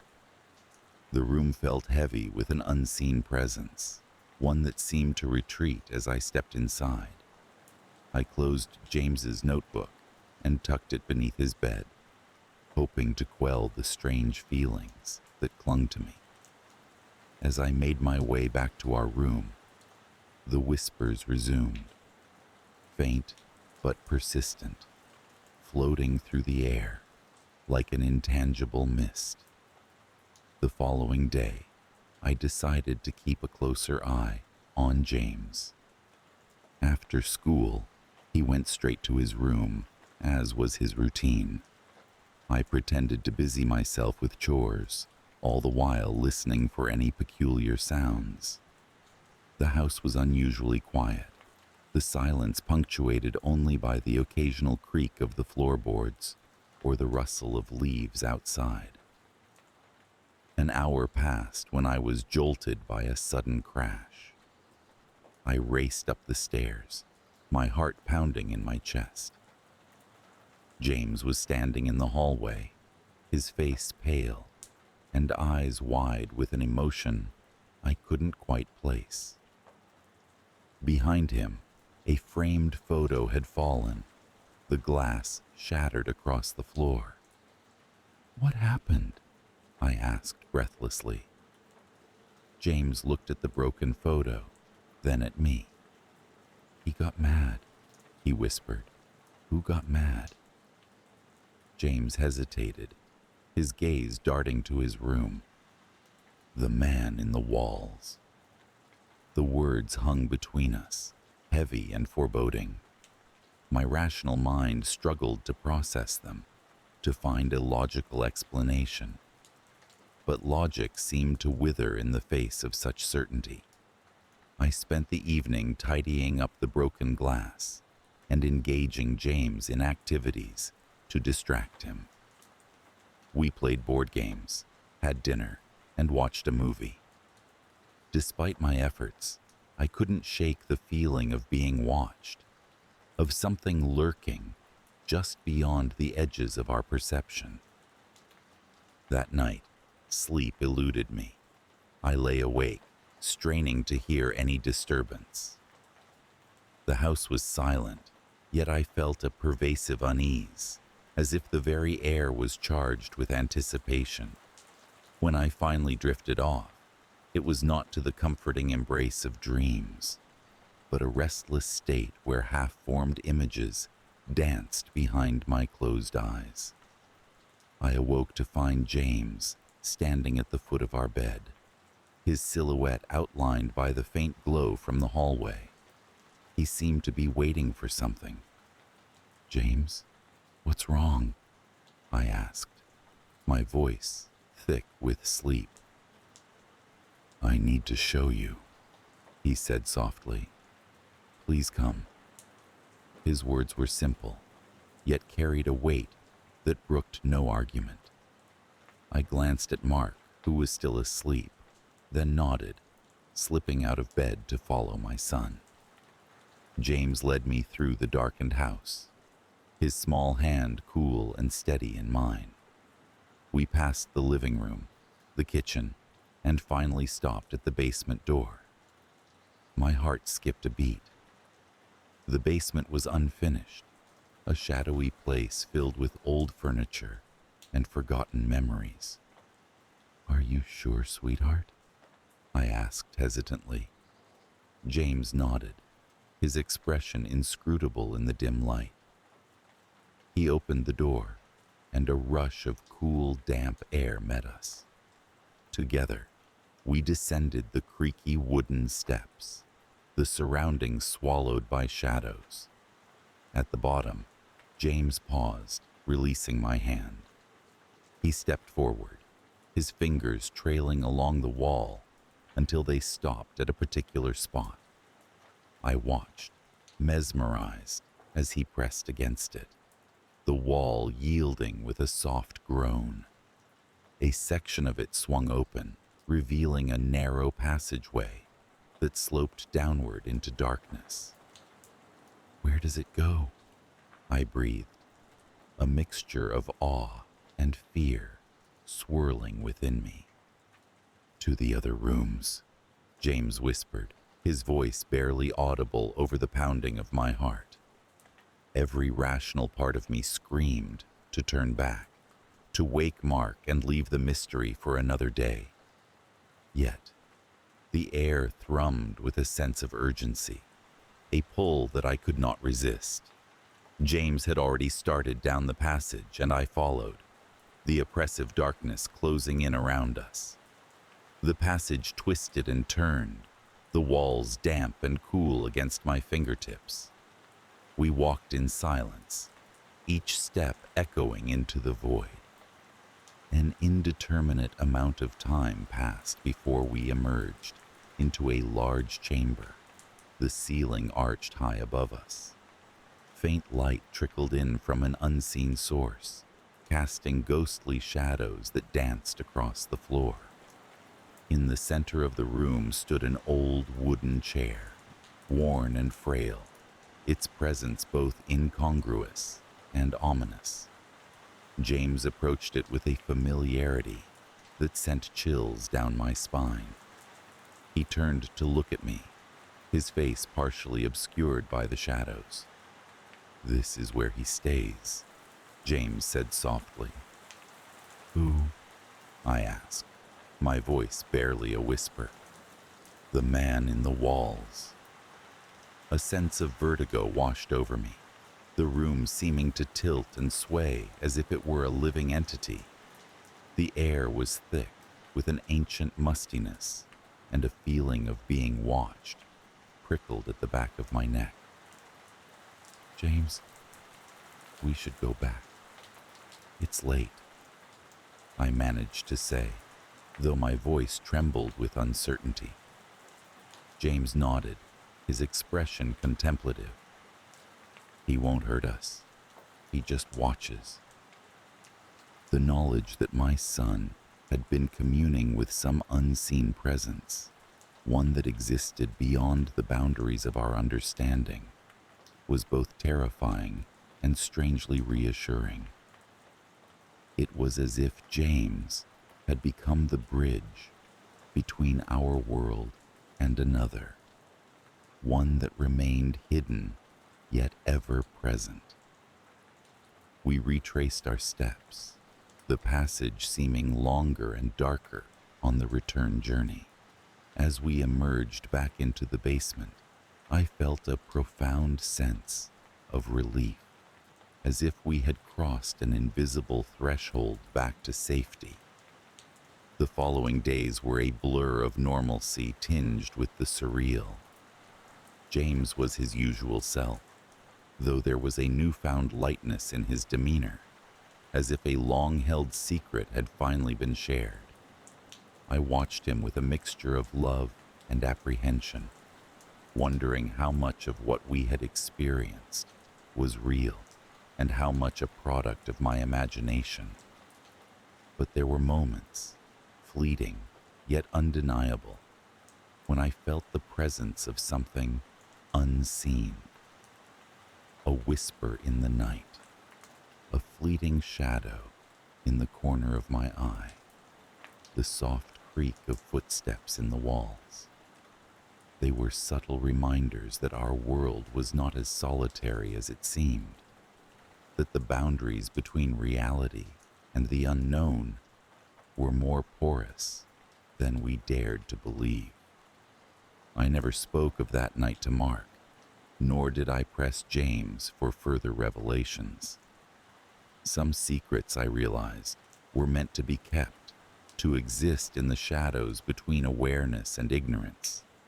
And while the fear lingered, it was tempered by a strange sense of peace, an acceptance that our world was but one of many, each with its own mysteries waiting to be unveiled.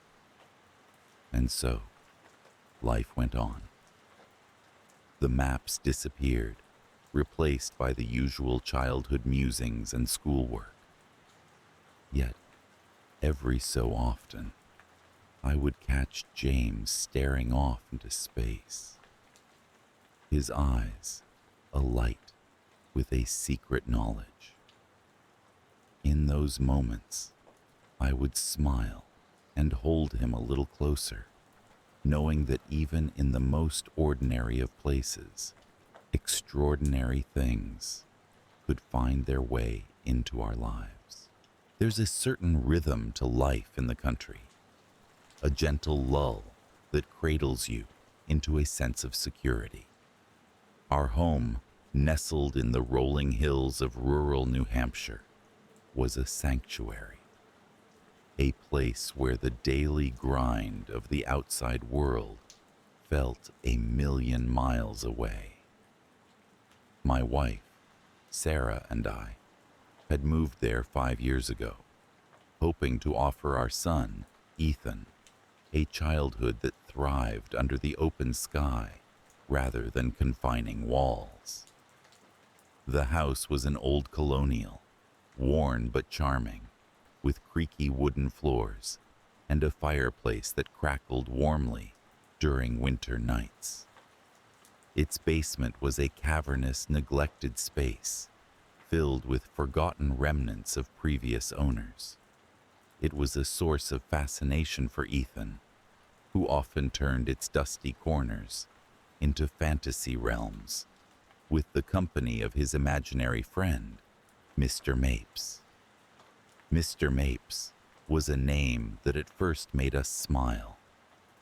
When Ethan spoke of his adventures with this figment, it seemed a harmless outlet for his vivid imagination. He would describe them exploring jungles or sailing pirate ships, always with a child's innocent glee. It was typical childhood fodder, and we encouraged his creativity. The first disturbance came subtly, like a whisper in the night. One evening, as I tucked Ethan into bed, he looked at me with wide, serious eyes. "Mr. Mapes says there's something strange in the basement," he whispered. His voice was laced with an earnestness that caught me off guard. I chuckled softly, dismissing it as part of the game. "Don't worry, sport. There's nothing down there but old boxes and cobwebs," I assured him. He nodded, but the weight of his gaze lingered on me longer than usual. Over the next few days, the mention of Mr. Mapes became more frequent, his presence more palpable in Ethan's life. Our son, usually cheerful and playful, began to show signs of distraction. He would pause mid-play, listening intently, as if someone was whispering directly into his ear. At times, he'd stare into empty spaces with a look of intense concentration, as though deciphering a secret language. Sarah noticed it too. We discussed it one evening after Ethan had gone to bed, the concern etched in her voice. "Do you think it's normal for him to be so absorbed by his imaginary friend?" she asked. We both agreed that childhood imagination was a powerful and often consuming force. Yet something about Mr. Mapes felt different, more insistent. The escalation was gradual, a series of small events that began to gnaw at the edges of our sanity. It started with the noises, faint at first, like the rustling of leaves, but soon unmistakable. We would hear whispers echoing from the basement, a sibilant susurration that defied explanation. I checked the old pipes and the creaking beams for causes, but the house, despite its age, held no secrets to account for the sounds. Then came the dreams. Ethan began to talk about them during breakfast, intricate narratives involving Mr. Mapes leading him through strange landscapes, introducing him to shadowy figures that blended into the walls. His sleep was punctuated with restless tossing and muffled cries, his small frame shivering under the covers. When we asked about the dreams, his descriptions blurred the line between fantasy and an unsettling reality. One afternoon, while searching for some old camping gear, I decided to rummage through the basement. As I descended the stairs, a chill ran down my spine, the air thick with a damp, musty smell that clung to my skin. The dim light bulb cast elongated shadows that seemed to stretch and shift as I moved. I felt an inexplicable urge to turn back, but curiosity pushed me onward. Halfway through my search, I stumbled upon something peculiar, a small forgotten corner covered in a layer of dust and cobwebs. There, etched into the concrete floor, was a series of symbols, crude and childlike, yet unmistakably deliberate. My mind raced with questions. Who had drawn them, and why? I dismissed the thought that Ethan could be responsible, as the symbols bore a complexity that seemed beyond his years. I showed the etchings to Sarah, and together we decided to keep a closer watch on Ethan's interactions with his imaginary friend. That night, as I lay in bed, I found myself listening intently to the whispers, trying to decipher a pattern or meaning. I felt the weight of something ancient and unseen pressing against the fabric of our reality. The climax arrived without warning, like a storm breaking suddenly over calm seas. It was a Sunday evening, the air outside thick with the promise of rain. Ethan had been uncharacteristically quiet all day, his attention absorbed by something we could not see. As night fell, he approached me with a seriousness that belied his years. "Mr. Mapes says it's time," he announced, his voice almost a monotone. A chill ran through me at his words. "Time for what, buddy?" I asked, keeping my tone light despite the growing unease. Ethan looked at me, his eyes reflecting a wisdom far beyond his age. "To open the door in the basement," he replied simply. My heart pounded in my chest as I tried to mask my alarm. "What door, Ethan?" I asked, struggling to keep my voice steady. He shrugged, as if the answer were obvious, and gestured downstairs. With a mixture of fear and determination, I decided to investigate. Armed with a flashlight, I made my way to the basement, my footsteps echoing in the confined space. The symbols etched in the floor seemed to glow faintly, a trick of the light, I told myself. I scanned the walls for any sign of a door, my breath catching in my throat when I noticed a narrow seam in the concrete that I had never seen before. It looked like a door, tall and slender, blending seamlessly with the wall. I hesitated, the air around me thick with anticipation. Every instinct screamed at me to leave it alone, yet Ethan's words echoed in my mind, pulling me inexorably forward. With trembling hands, I pressed against the seam, feeling the wall shudder and give way. The door swung open silently, revealing a darkness that seemed to devour the light. I stepped back, my mind reeling as I struggled to comprehend what lay beyond. It was as if I peered into a void, a place untouched by time or human presence.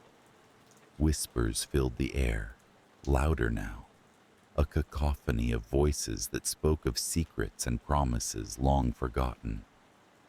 Just as I was about to retreat, Ethan appeared at the top of the stairs, his small figure silhouetted against the light from above. He looked down at me, his expression unreadable. "Mr. Mapes says it's okay," he called out, his voice carrying an assurance that belied the dread coiling in my stomach. I glanced back at the darkness, a turmoil of emotions warring within me. I knew then that this was a moment of choice, a crossroads between understanding and ignorance. But the whispers grew louder, compelling me to step forward into the unknown. In that instant, the air shifted, the basement filling with a presence that was both terrifying and awe-inspiring. I felt it wrap around me, cold and unyielding, as if the shadows themselves had come alive. And then, just as suddenly, it was gone, leaving behind a silence so profound it was deafening. I staggered back, my mind struggling to process what had happened.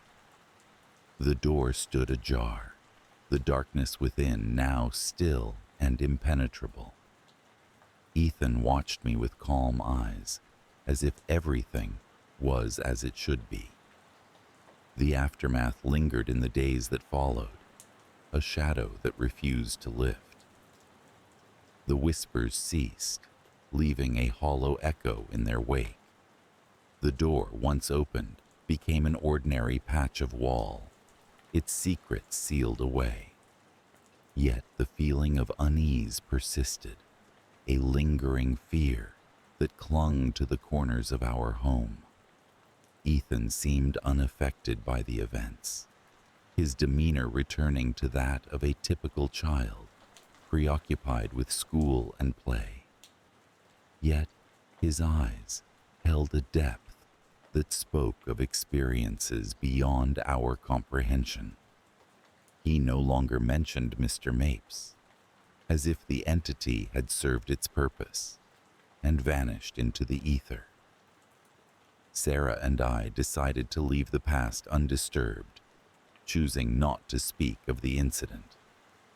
But I often found myself drawn to the basement, standing before the place where the door had been, listening for whispers that no longer came. The symbols on the floor remained a mystery, their origins and meaning locked away with the darkness we had faced. Life continued, the rhythms of our world slowly reasserting themselves. Yet beneath the veneer of normalcy, the memory of that night remained, a silent testament to the mysteries that lurk beyond our understanding. I often wondered what lay on the other side of that door, what truths Mr. Mapes had revealed to my son. In the quiet moments, when the house settled into its familiar creaks and groans, I would sometimes feel a presence, a reminder that the unknown is never far away. It was a comfort and a curse, a lingering fear that whispered of things unseen, and the knowledge that some doors, once opened, can never truly be closed. The sun poured its gentle rays over the neat rows of houses in the suburb, where every lawn seemed to tell a tale of meticulous care. The white picket fences framed a picture of idyllic family life, and the scent of fresh-cut grass wafted pleasantly in the air. Children played in the street, their laughter ringing out like a symphony of innocence, while parents exchanged pleasantries over their garden fences. In the midst of this mundane paradise, I found myself drawn into the rhythm of suburban life after moving into a modest but comfortable home. It was more than just a change of scenery. It was a chance to embrace normalcy after years of living a transient lifestyle. My wife, Claire, and I had been married for just over a decade, and our son, Ethan, was the apple of our eye. He was a bright, articulate 9-year-old with a penchant for puzzles and an imagination that seemed boundless. Our days fell into a comforting routine. Mornings were filled with the hustle of getting Ethan ready for school, and evenings were reserved for family dinners, where we would catch up on the minutiae of each other's days. On weekends, the three of us would explore nearby parks or attend neighborhood gatherings, which were frequent and welcoming. It was during one of these typical days that the first signs of disturbance made their presence known. It started subtly, as these things often do. Ethan had been spending more time alone in his room, a habit we initially attributed to his growing interest in reading and solitary games. Claire and I thought nothing of it, and even encouraged his independence. One evening, as I passed by Ethan's room, I heard him talking in hushed tones. At first, I assumed he was on the phone or had a friend over, but when I cracked the door open, he was alone. His back was turned to me, and he was sitting at his desk, engrossed in a conversation with what seemed to be thin air. Amused by his imagination, I didn't interrupt and quietly backed away, assuming he was merely indulging in a pretend play.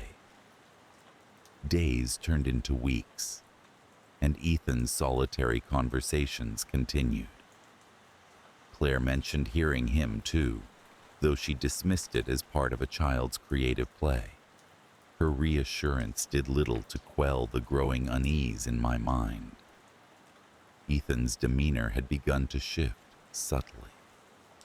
There was a certain detachment in his gaze and an unsettling calmness that belied his age.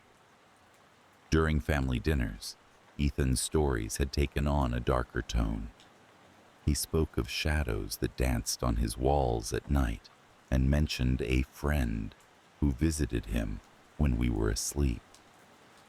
Claire and I exchanged concerned glances, but chalked it up to nightmares and the overactive imagination of a young child.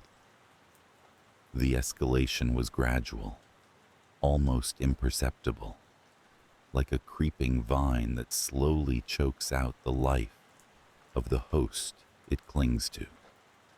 One night, as I lay in bed, I was jolted awake by the sound of shattering glass.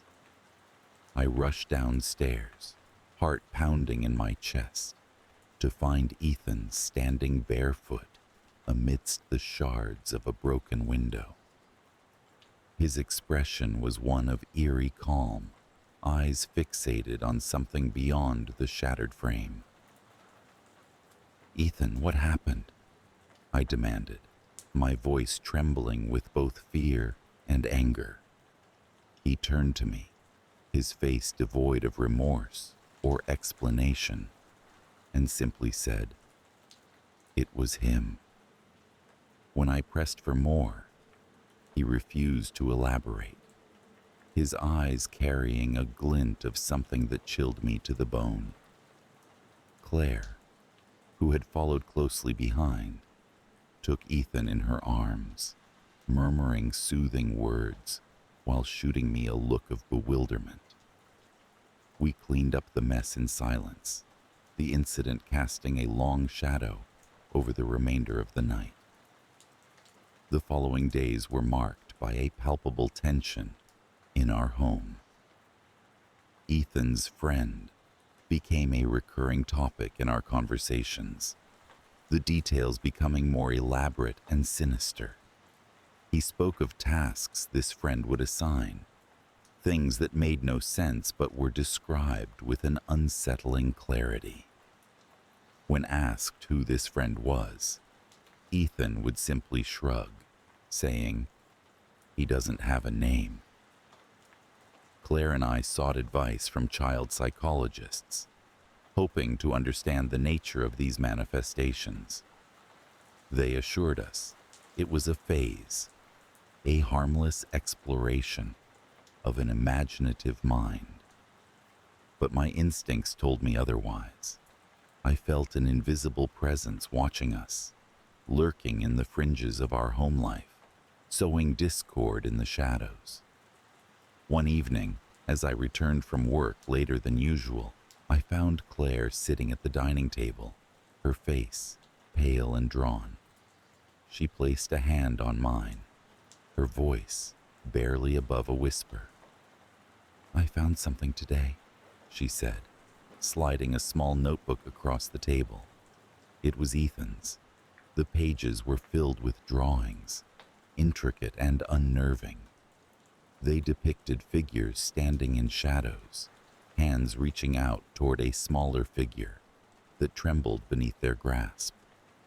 The scrawled words, "He watches, he waits," left a pit in my stomach.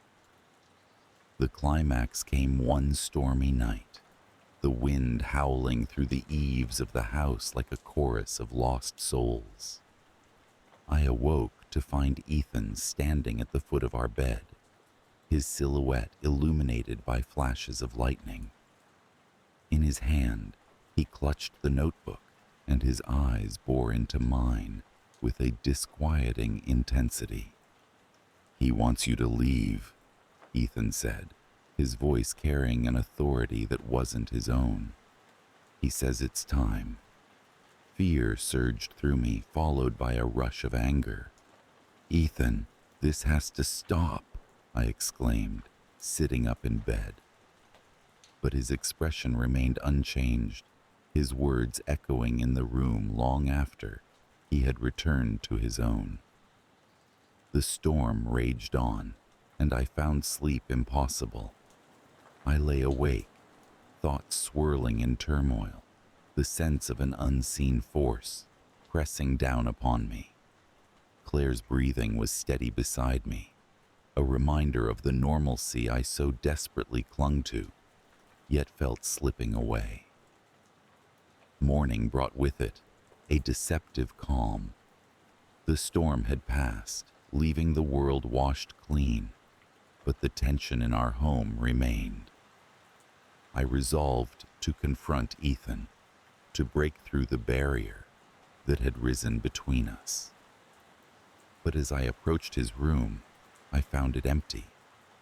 His bed lay undisturbed, the window slightly ajar, curtains billowing inward with the breeze.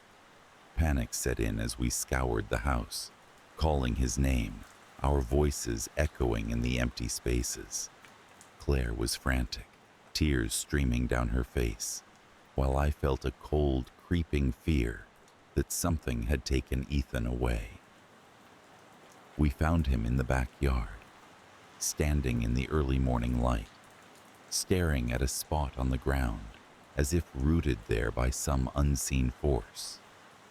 As I approached, I saw what had captivated his attention, a circle of stones arranged with unsettling precision, in the center of which lay one of his toys, a soldier figurine, mutilated beyond recognition.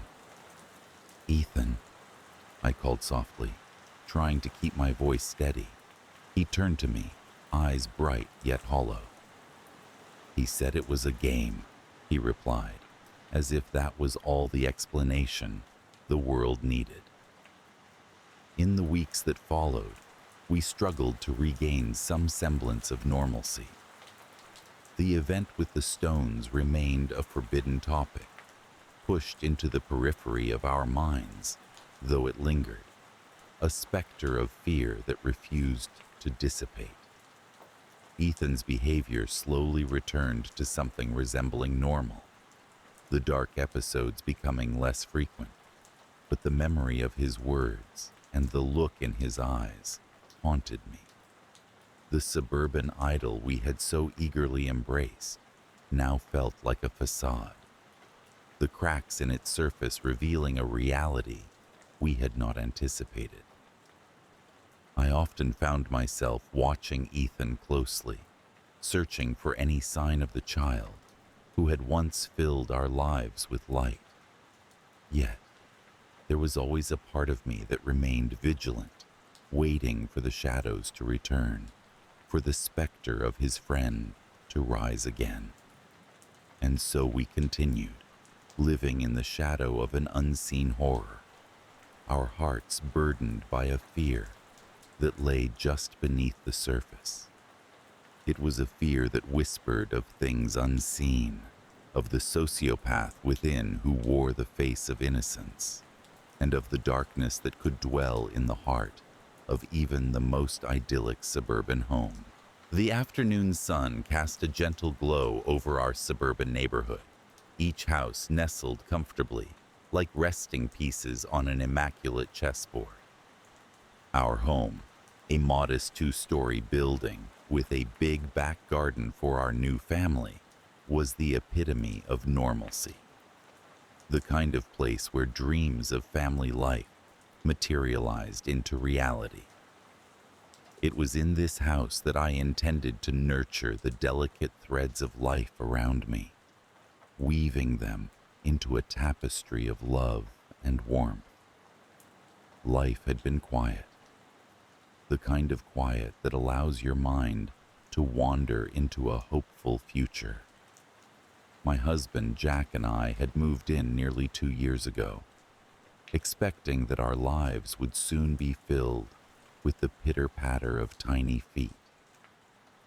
Our wish was granted with the arrival of our son, Ethan. He was perfect in every conceivable way, a tiny bundle with bright eyes and a curious gaze that seemed to understand more than he should. At first, the days slipped by in a haze of diaper changes and lullabies.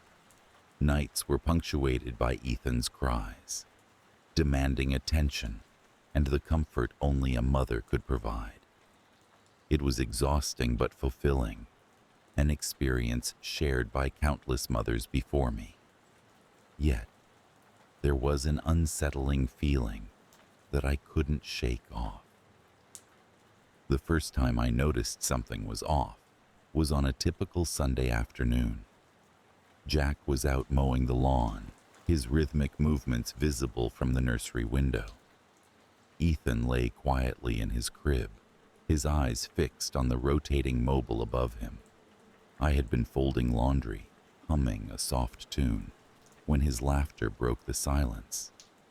It wasn't the sweet coos of a contented baby, but a low, almost guttural chuckle that sent a chill down my spine. I paused, the laundry slipping from my hands, and turned towards the crib. Ethan stared back at me, his eyes gleaming with an intelligence far beyond his months. "Silly baby," I muttered to myself, dismissing the sensation that something was wrong. After all, babies often made strange sounds. It was normal, wasn't it? As weeks passed, the oddities increased with a frequency I could no longer ignore. Ethan's laughter, once sporadic, became a constant presence, echoing through the rooms, even when he was alone. The toys in his room seemed to move, ever so slightly, when I wasn't looking. I began to question myself, my sanity wavering like a fragile flame against the wind. Was this postpartum anxiety manifesting in strange ways, or was something truly amiss? Jack, ever the rationalist, brushed off my concerns with a reassuring smile. "Babies are weird, Anna," he'd say, pulling me into a comforting hug. "He's just discovering the world in his own way." But his words, soothing as they were meant to be, couldn't erase the growing unease in my heart. One evening, as we sat for dinner while Ethan slept, I brought up the idea of seeing a pediatric specialist. "Just to be sure," I suggested, my voice tinged with an anxiety I failed to mask. Jack looked at me, his fork pausing midair. "Do you really think that's necessary?" he asked, concern etching lines into his face. "He's healthy. The pediatrician said he's developing well." Perhaps it was a mother's intuition, or maybe just the overpowering need to protect my child. But I insisted. Reluctantly, Jack agreed, and the appointment was set for the following week. The night before the appointment, I awoke to a gentle creaking sound. I lay in bed, heart thudding in my chest, before I realized that the sound came from Ethan's room. Pushing aside the covers, I tiptoed down the hall, my bare feet silent against the wooden floor. The door to his nursery creaked open, revealing a scene that froze my blood. Ethan stood in his crib, his tiny hands gripping the wooden rails. His eyes, wide and dark, bore into mine with an intensity that seemed almost accusatory. The mobile above him rotated slowly, although the windows were firmly shut and the air was still. I took a hesitant step forward, compelled by a force beyond comprehension, and reached out to him. "Ethan," I whispered, my voice barely audible over the pounding of my heart. His gaze met mine, and for a moment, I was entrapped in an unfathomable connection. Then he smiled, a twisted, knowing grin that had no place on the face of an infant.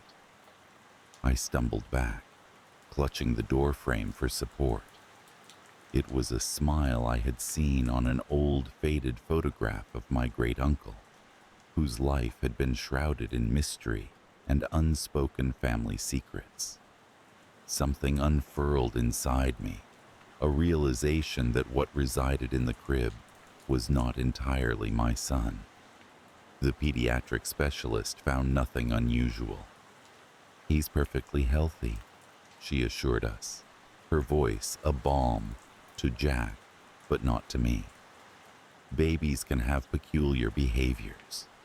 They grow out of it." I nodded, my lips curving into a facsimile of a smile, but inside, a storm raged. Days turned into nights, and the cycle of unease continued. Ethan's room became a sanctuary of dread. I could no longer bear to be in there alone, opting instead to keep his crib in our bedroom. Jack, sensing my distress, tried his best to help, but even he couldn't deny the chilling atmosphere that cloaked our home. One afternoon, while Jack was at work, I decided to clear my mind with a walk in the garden. The sky stretched endlessly above, a canvas of blue unmarred by clouds.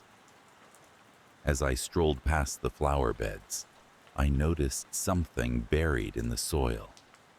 Kneeling down, I brushed away the earth to reveal an old rusted key. Its presence was both foreign and familiar, as though it had always been there, waiting for me. I couldn't shake the feeling that this discovery was significant, an unspoken part of the puzzle. But how could a key connect to the eerie aura surrounding Ethan. My thoughts were interrupted by a soft cry from inside the house. Ethan had woken up. The weeks that followed were a descent into a waking nightmare. Ethan's behavior became increasingly sinister. Once, while feeding him, I glanced away for a moment and returned to find his spoon hovering midair, the puree untouched. Another time, I found him in his crib, quietly babbling to the shadowy corners of the room, his words forming an indecipherable language that chilled me to the core. Jack finally witnessed something inexplicable one evening as we settled in the living room. Ethan was in his playpen, gurgling happily, when the lights flickered.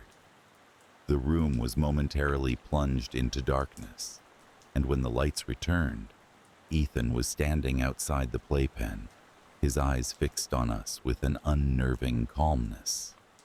Jack's face drained of color. "How did he began, but the words died in his throat. For the first time, he shared my fear. We knew we couldn't ignore it any longer. A sense of urgency propelled us to act. We contacted a local priest, hoping that his presence might bring some much-needed clarity or comfort. Father Matthews was an elderly man, his face creased with wisdom and kindness. As he entered our home, he paused, his eyes narrowing with an unseen perception.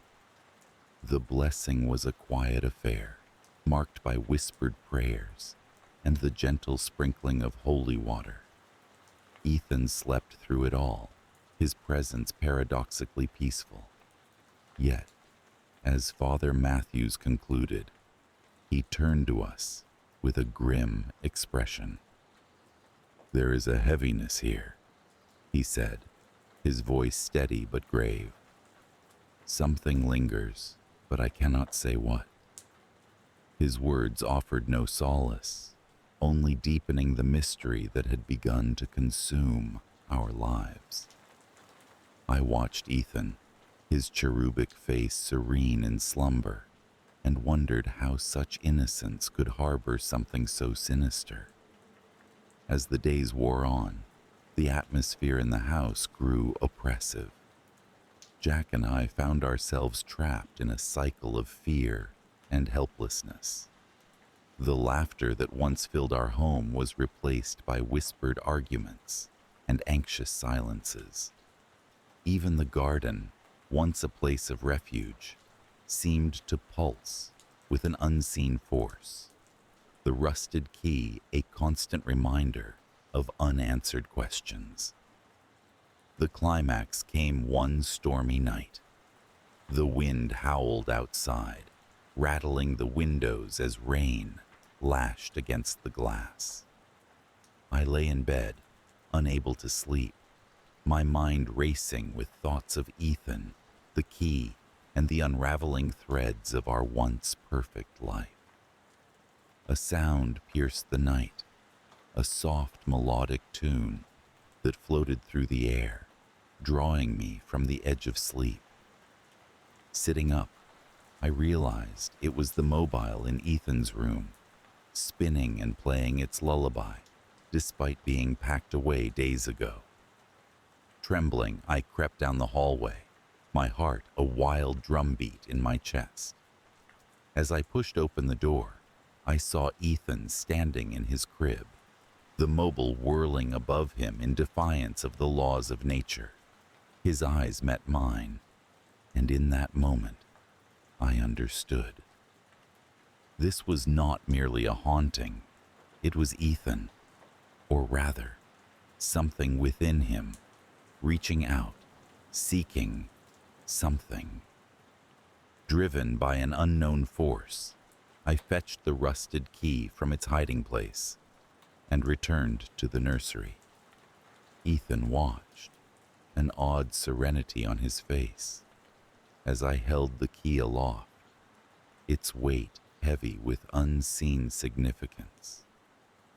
I don't know what you want, I whispered, tears blurring my vision. But I can't let you have him. With a final, desperate plea, I placed the key on the floor between us. The air seemed to still, charged with anticipation, as if waiting for something to happen. Then, a gentle breeze swept through the room, and the key vanished, leaving behind only a whisper of its presence. Ethan's eyes fluttered closed, his breathing slow and steady. I scooped him into my arms, relief mingling with confusion and exhaustion. The storm outside subsided, leaving a profound silence in its wake. In the days that followed, the oppressive atmosphere lifted, leaving the house feeling lighter, almost normal. Ethan's laughter returned to its innocent cadence, and the inexplicable events ceased. Yet, the memory lingered, etched into my soul like a shadow that refuses to leave. Jack and I spoke little of that night, each content to let the past remain buried. But as I watched Ethan grow, I couldn't help but wonder if the darkness had truly left, or if it merely lay dormant, waiting for another moment when the past would cast its long shadow once more. And so, our lives continued, the semblance of normalcy restored. But in the quiet moments, when the world was still and the night crept in, the fear lingered, a reminder that even the most innocent of places can harbor the darkest of secrets.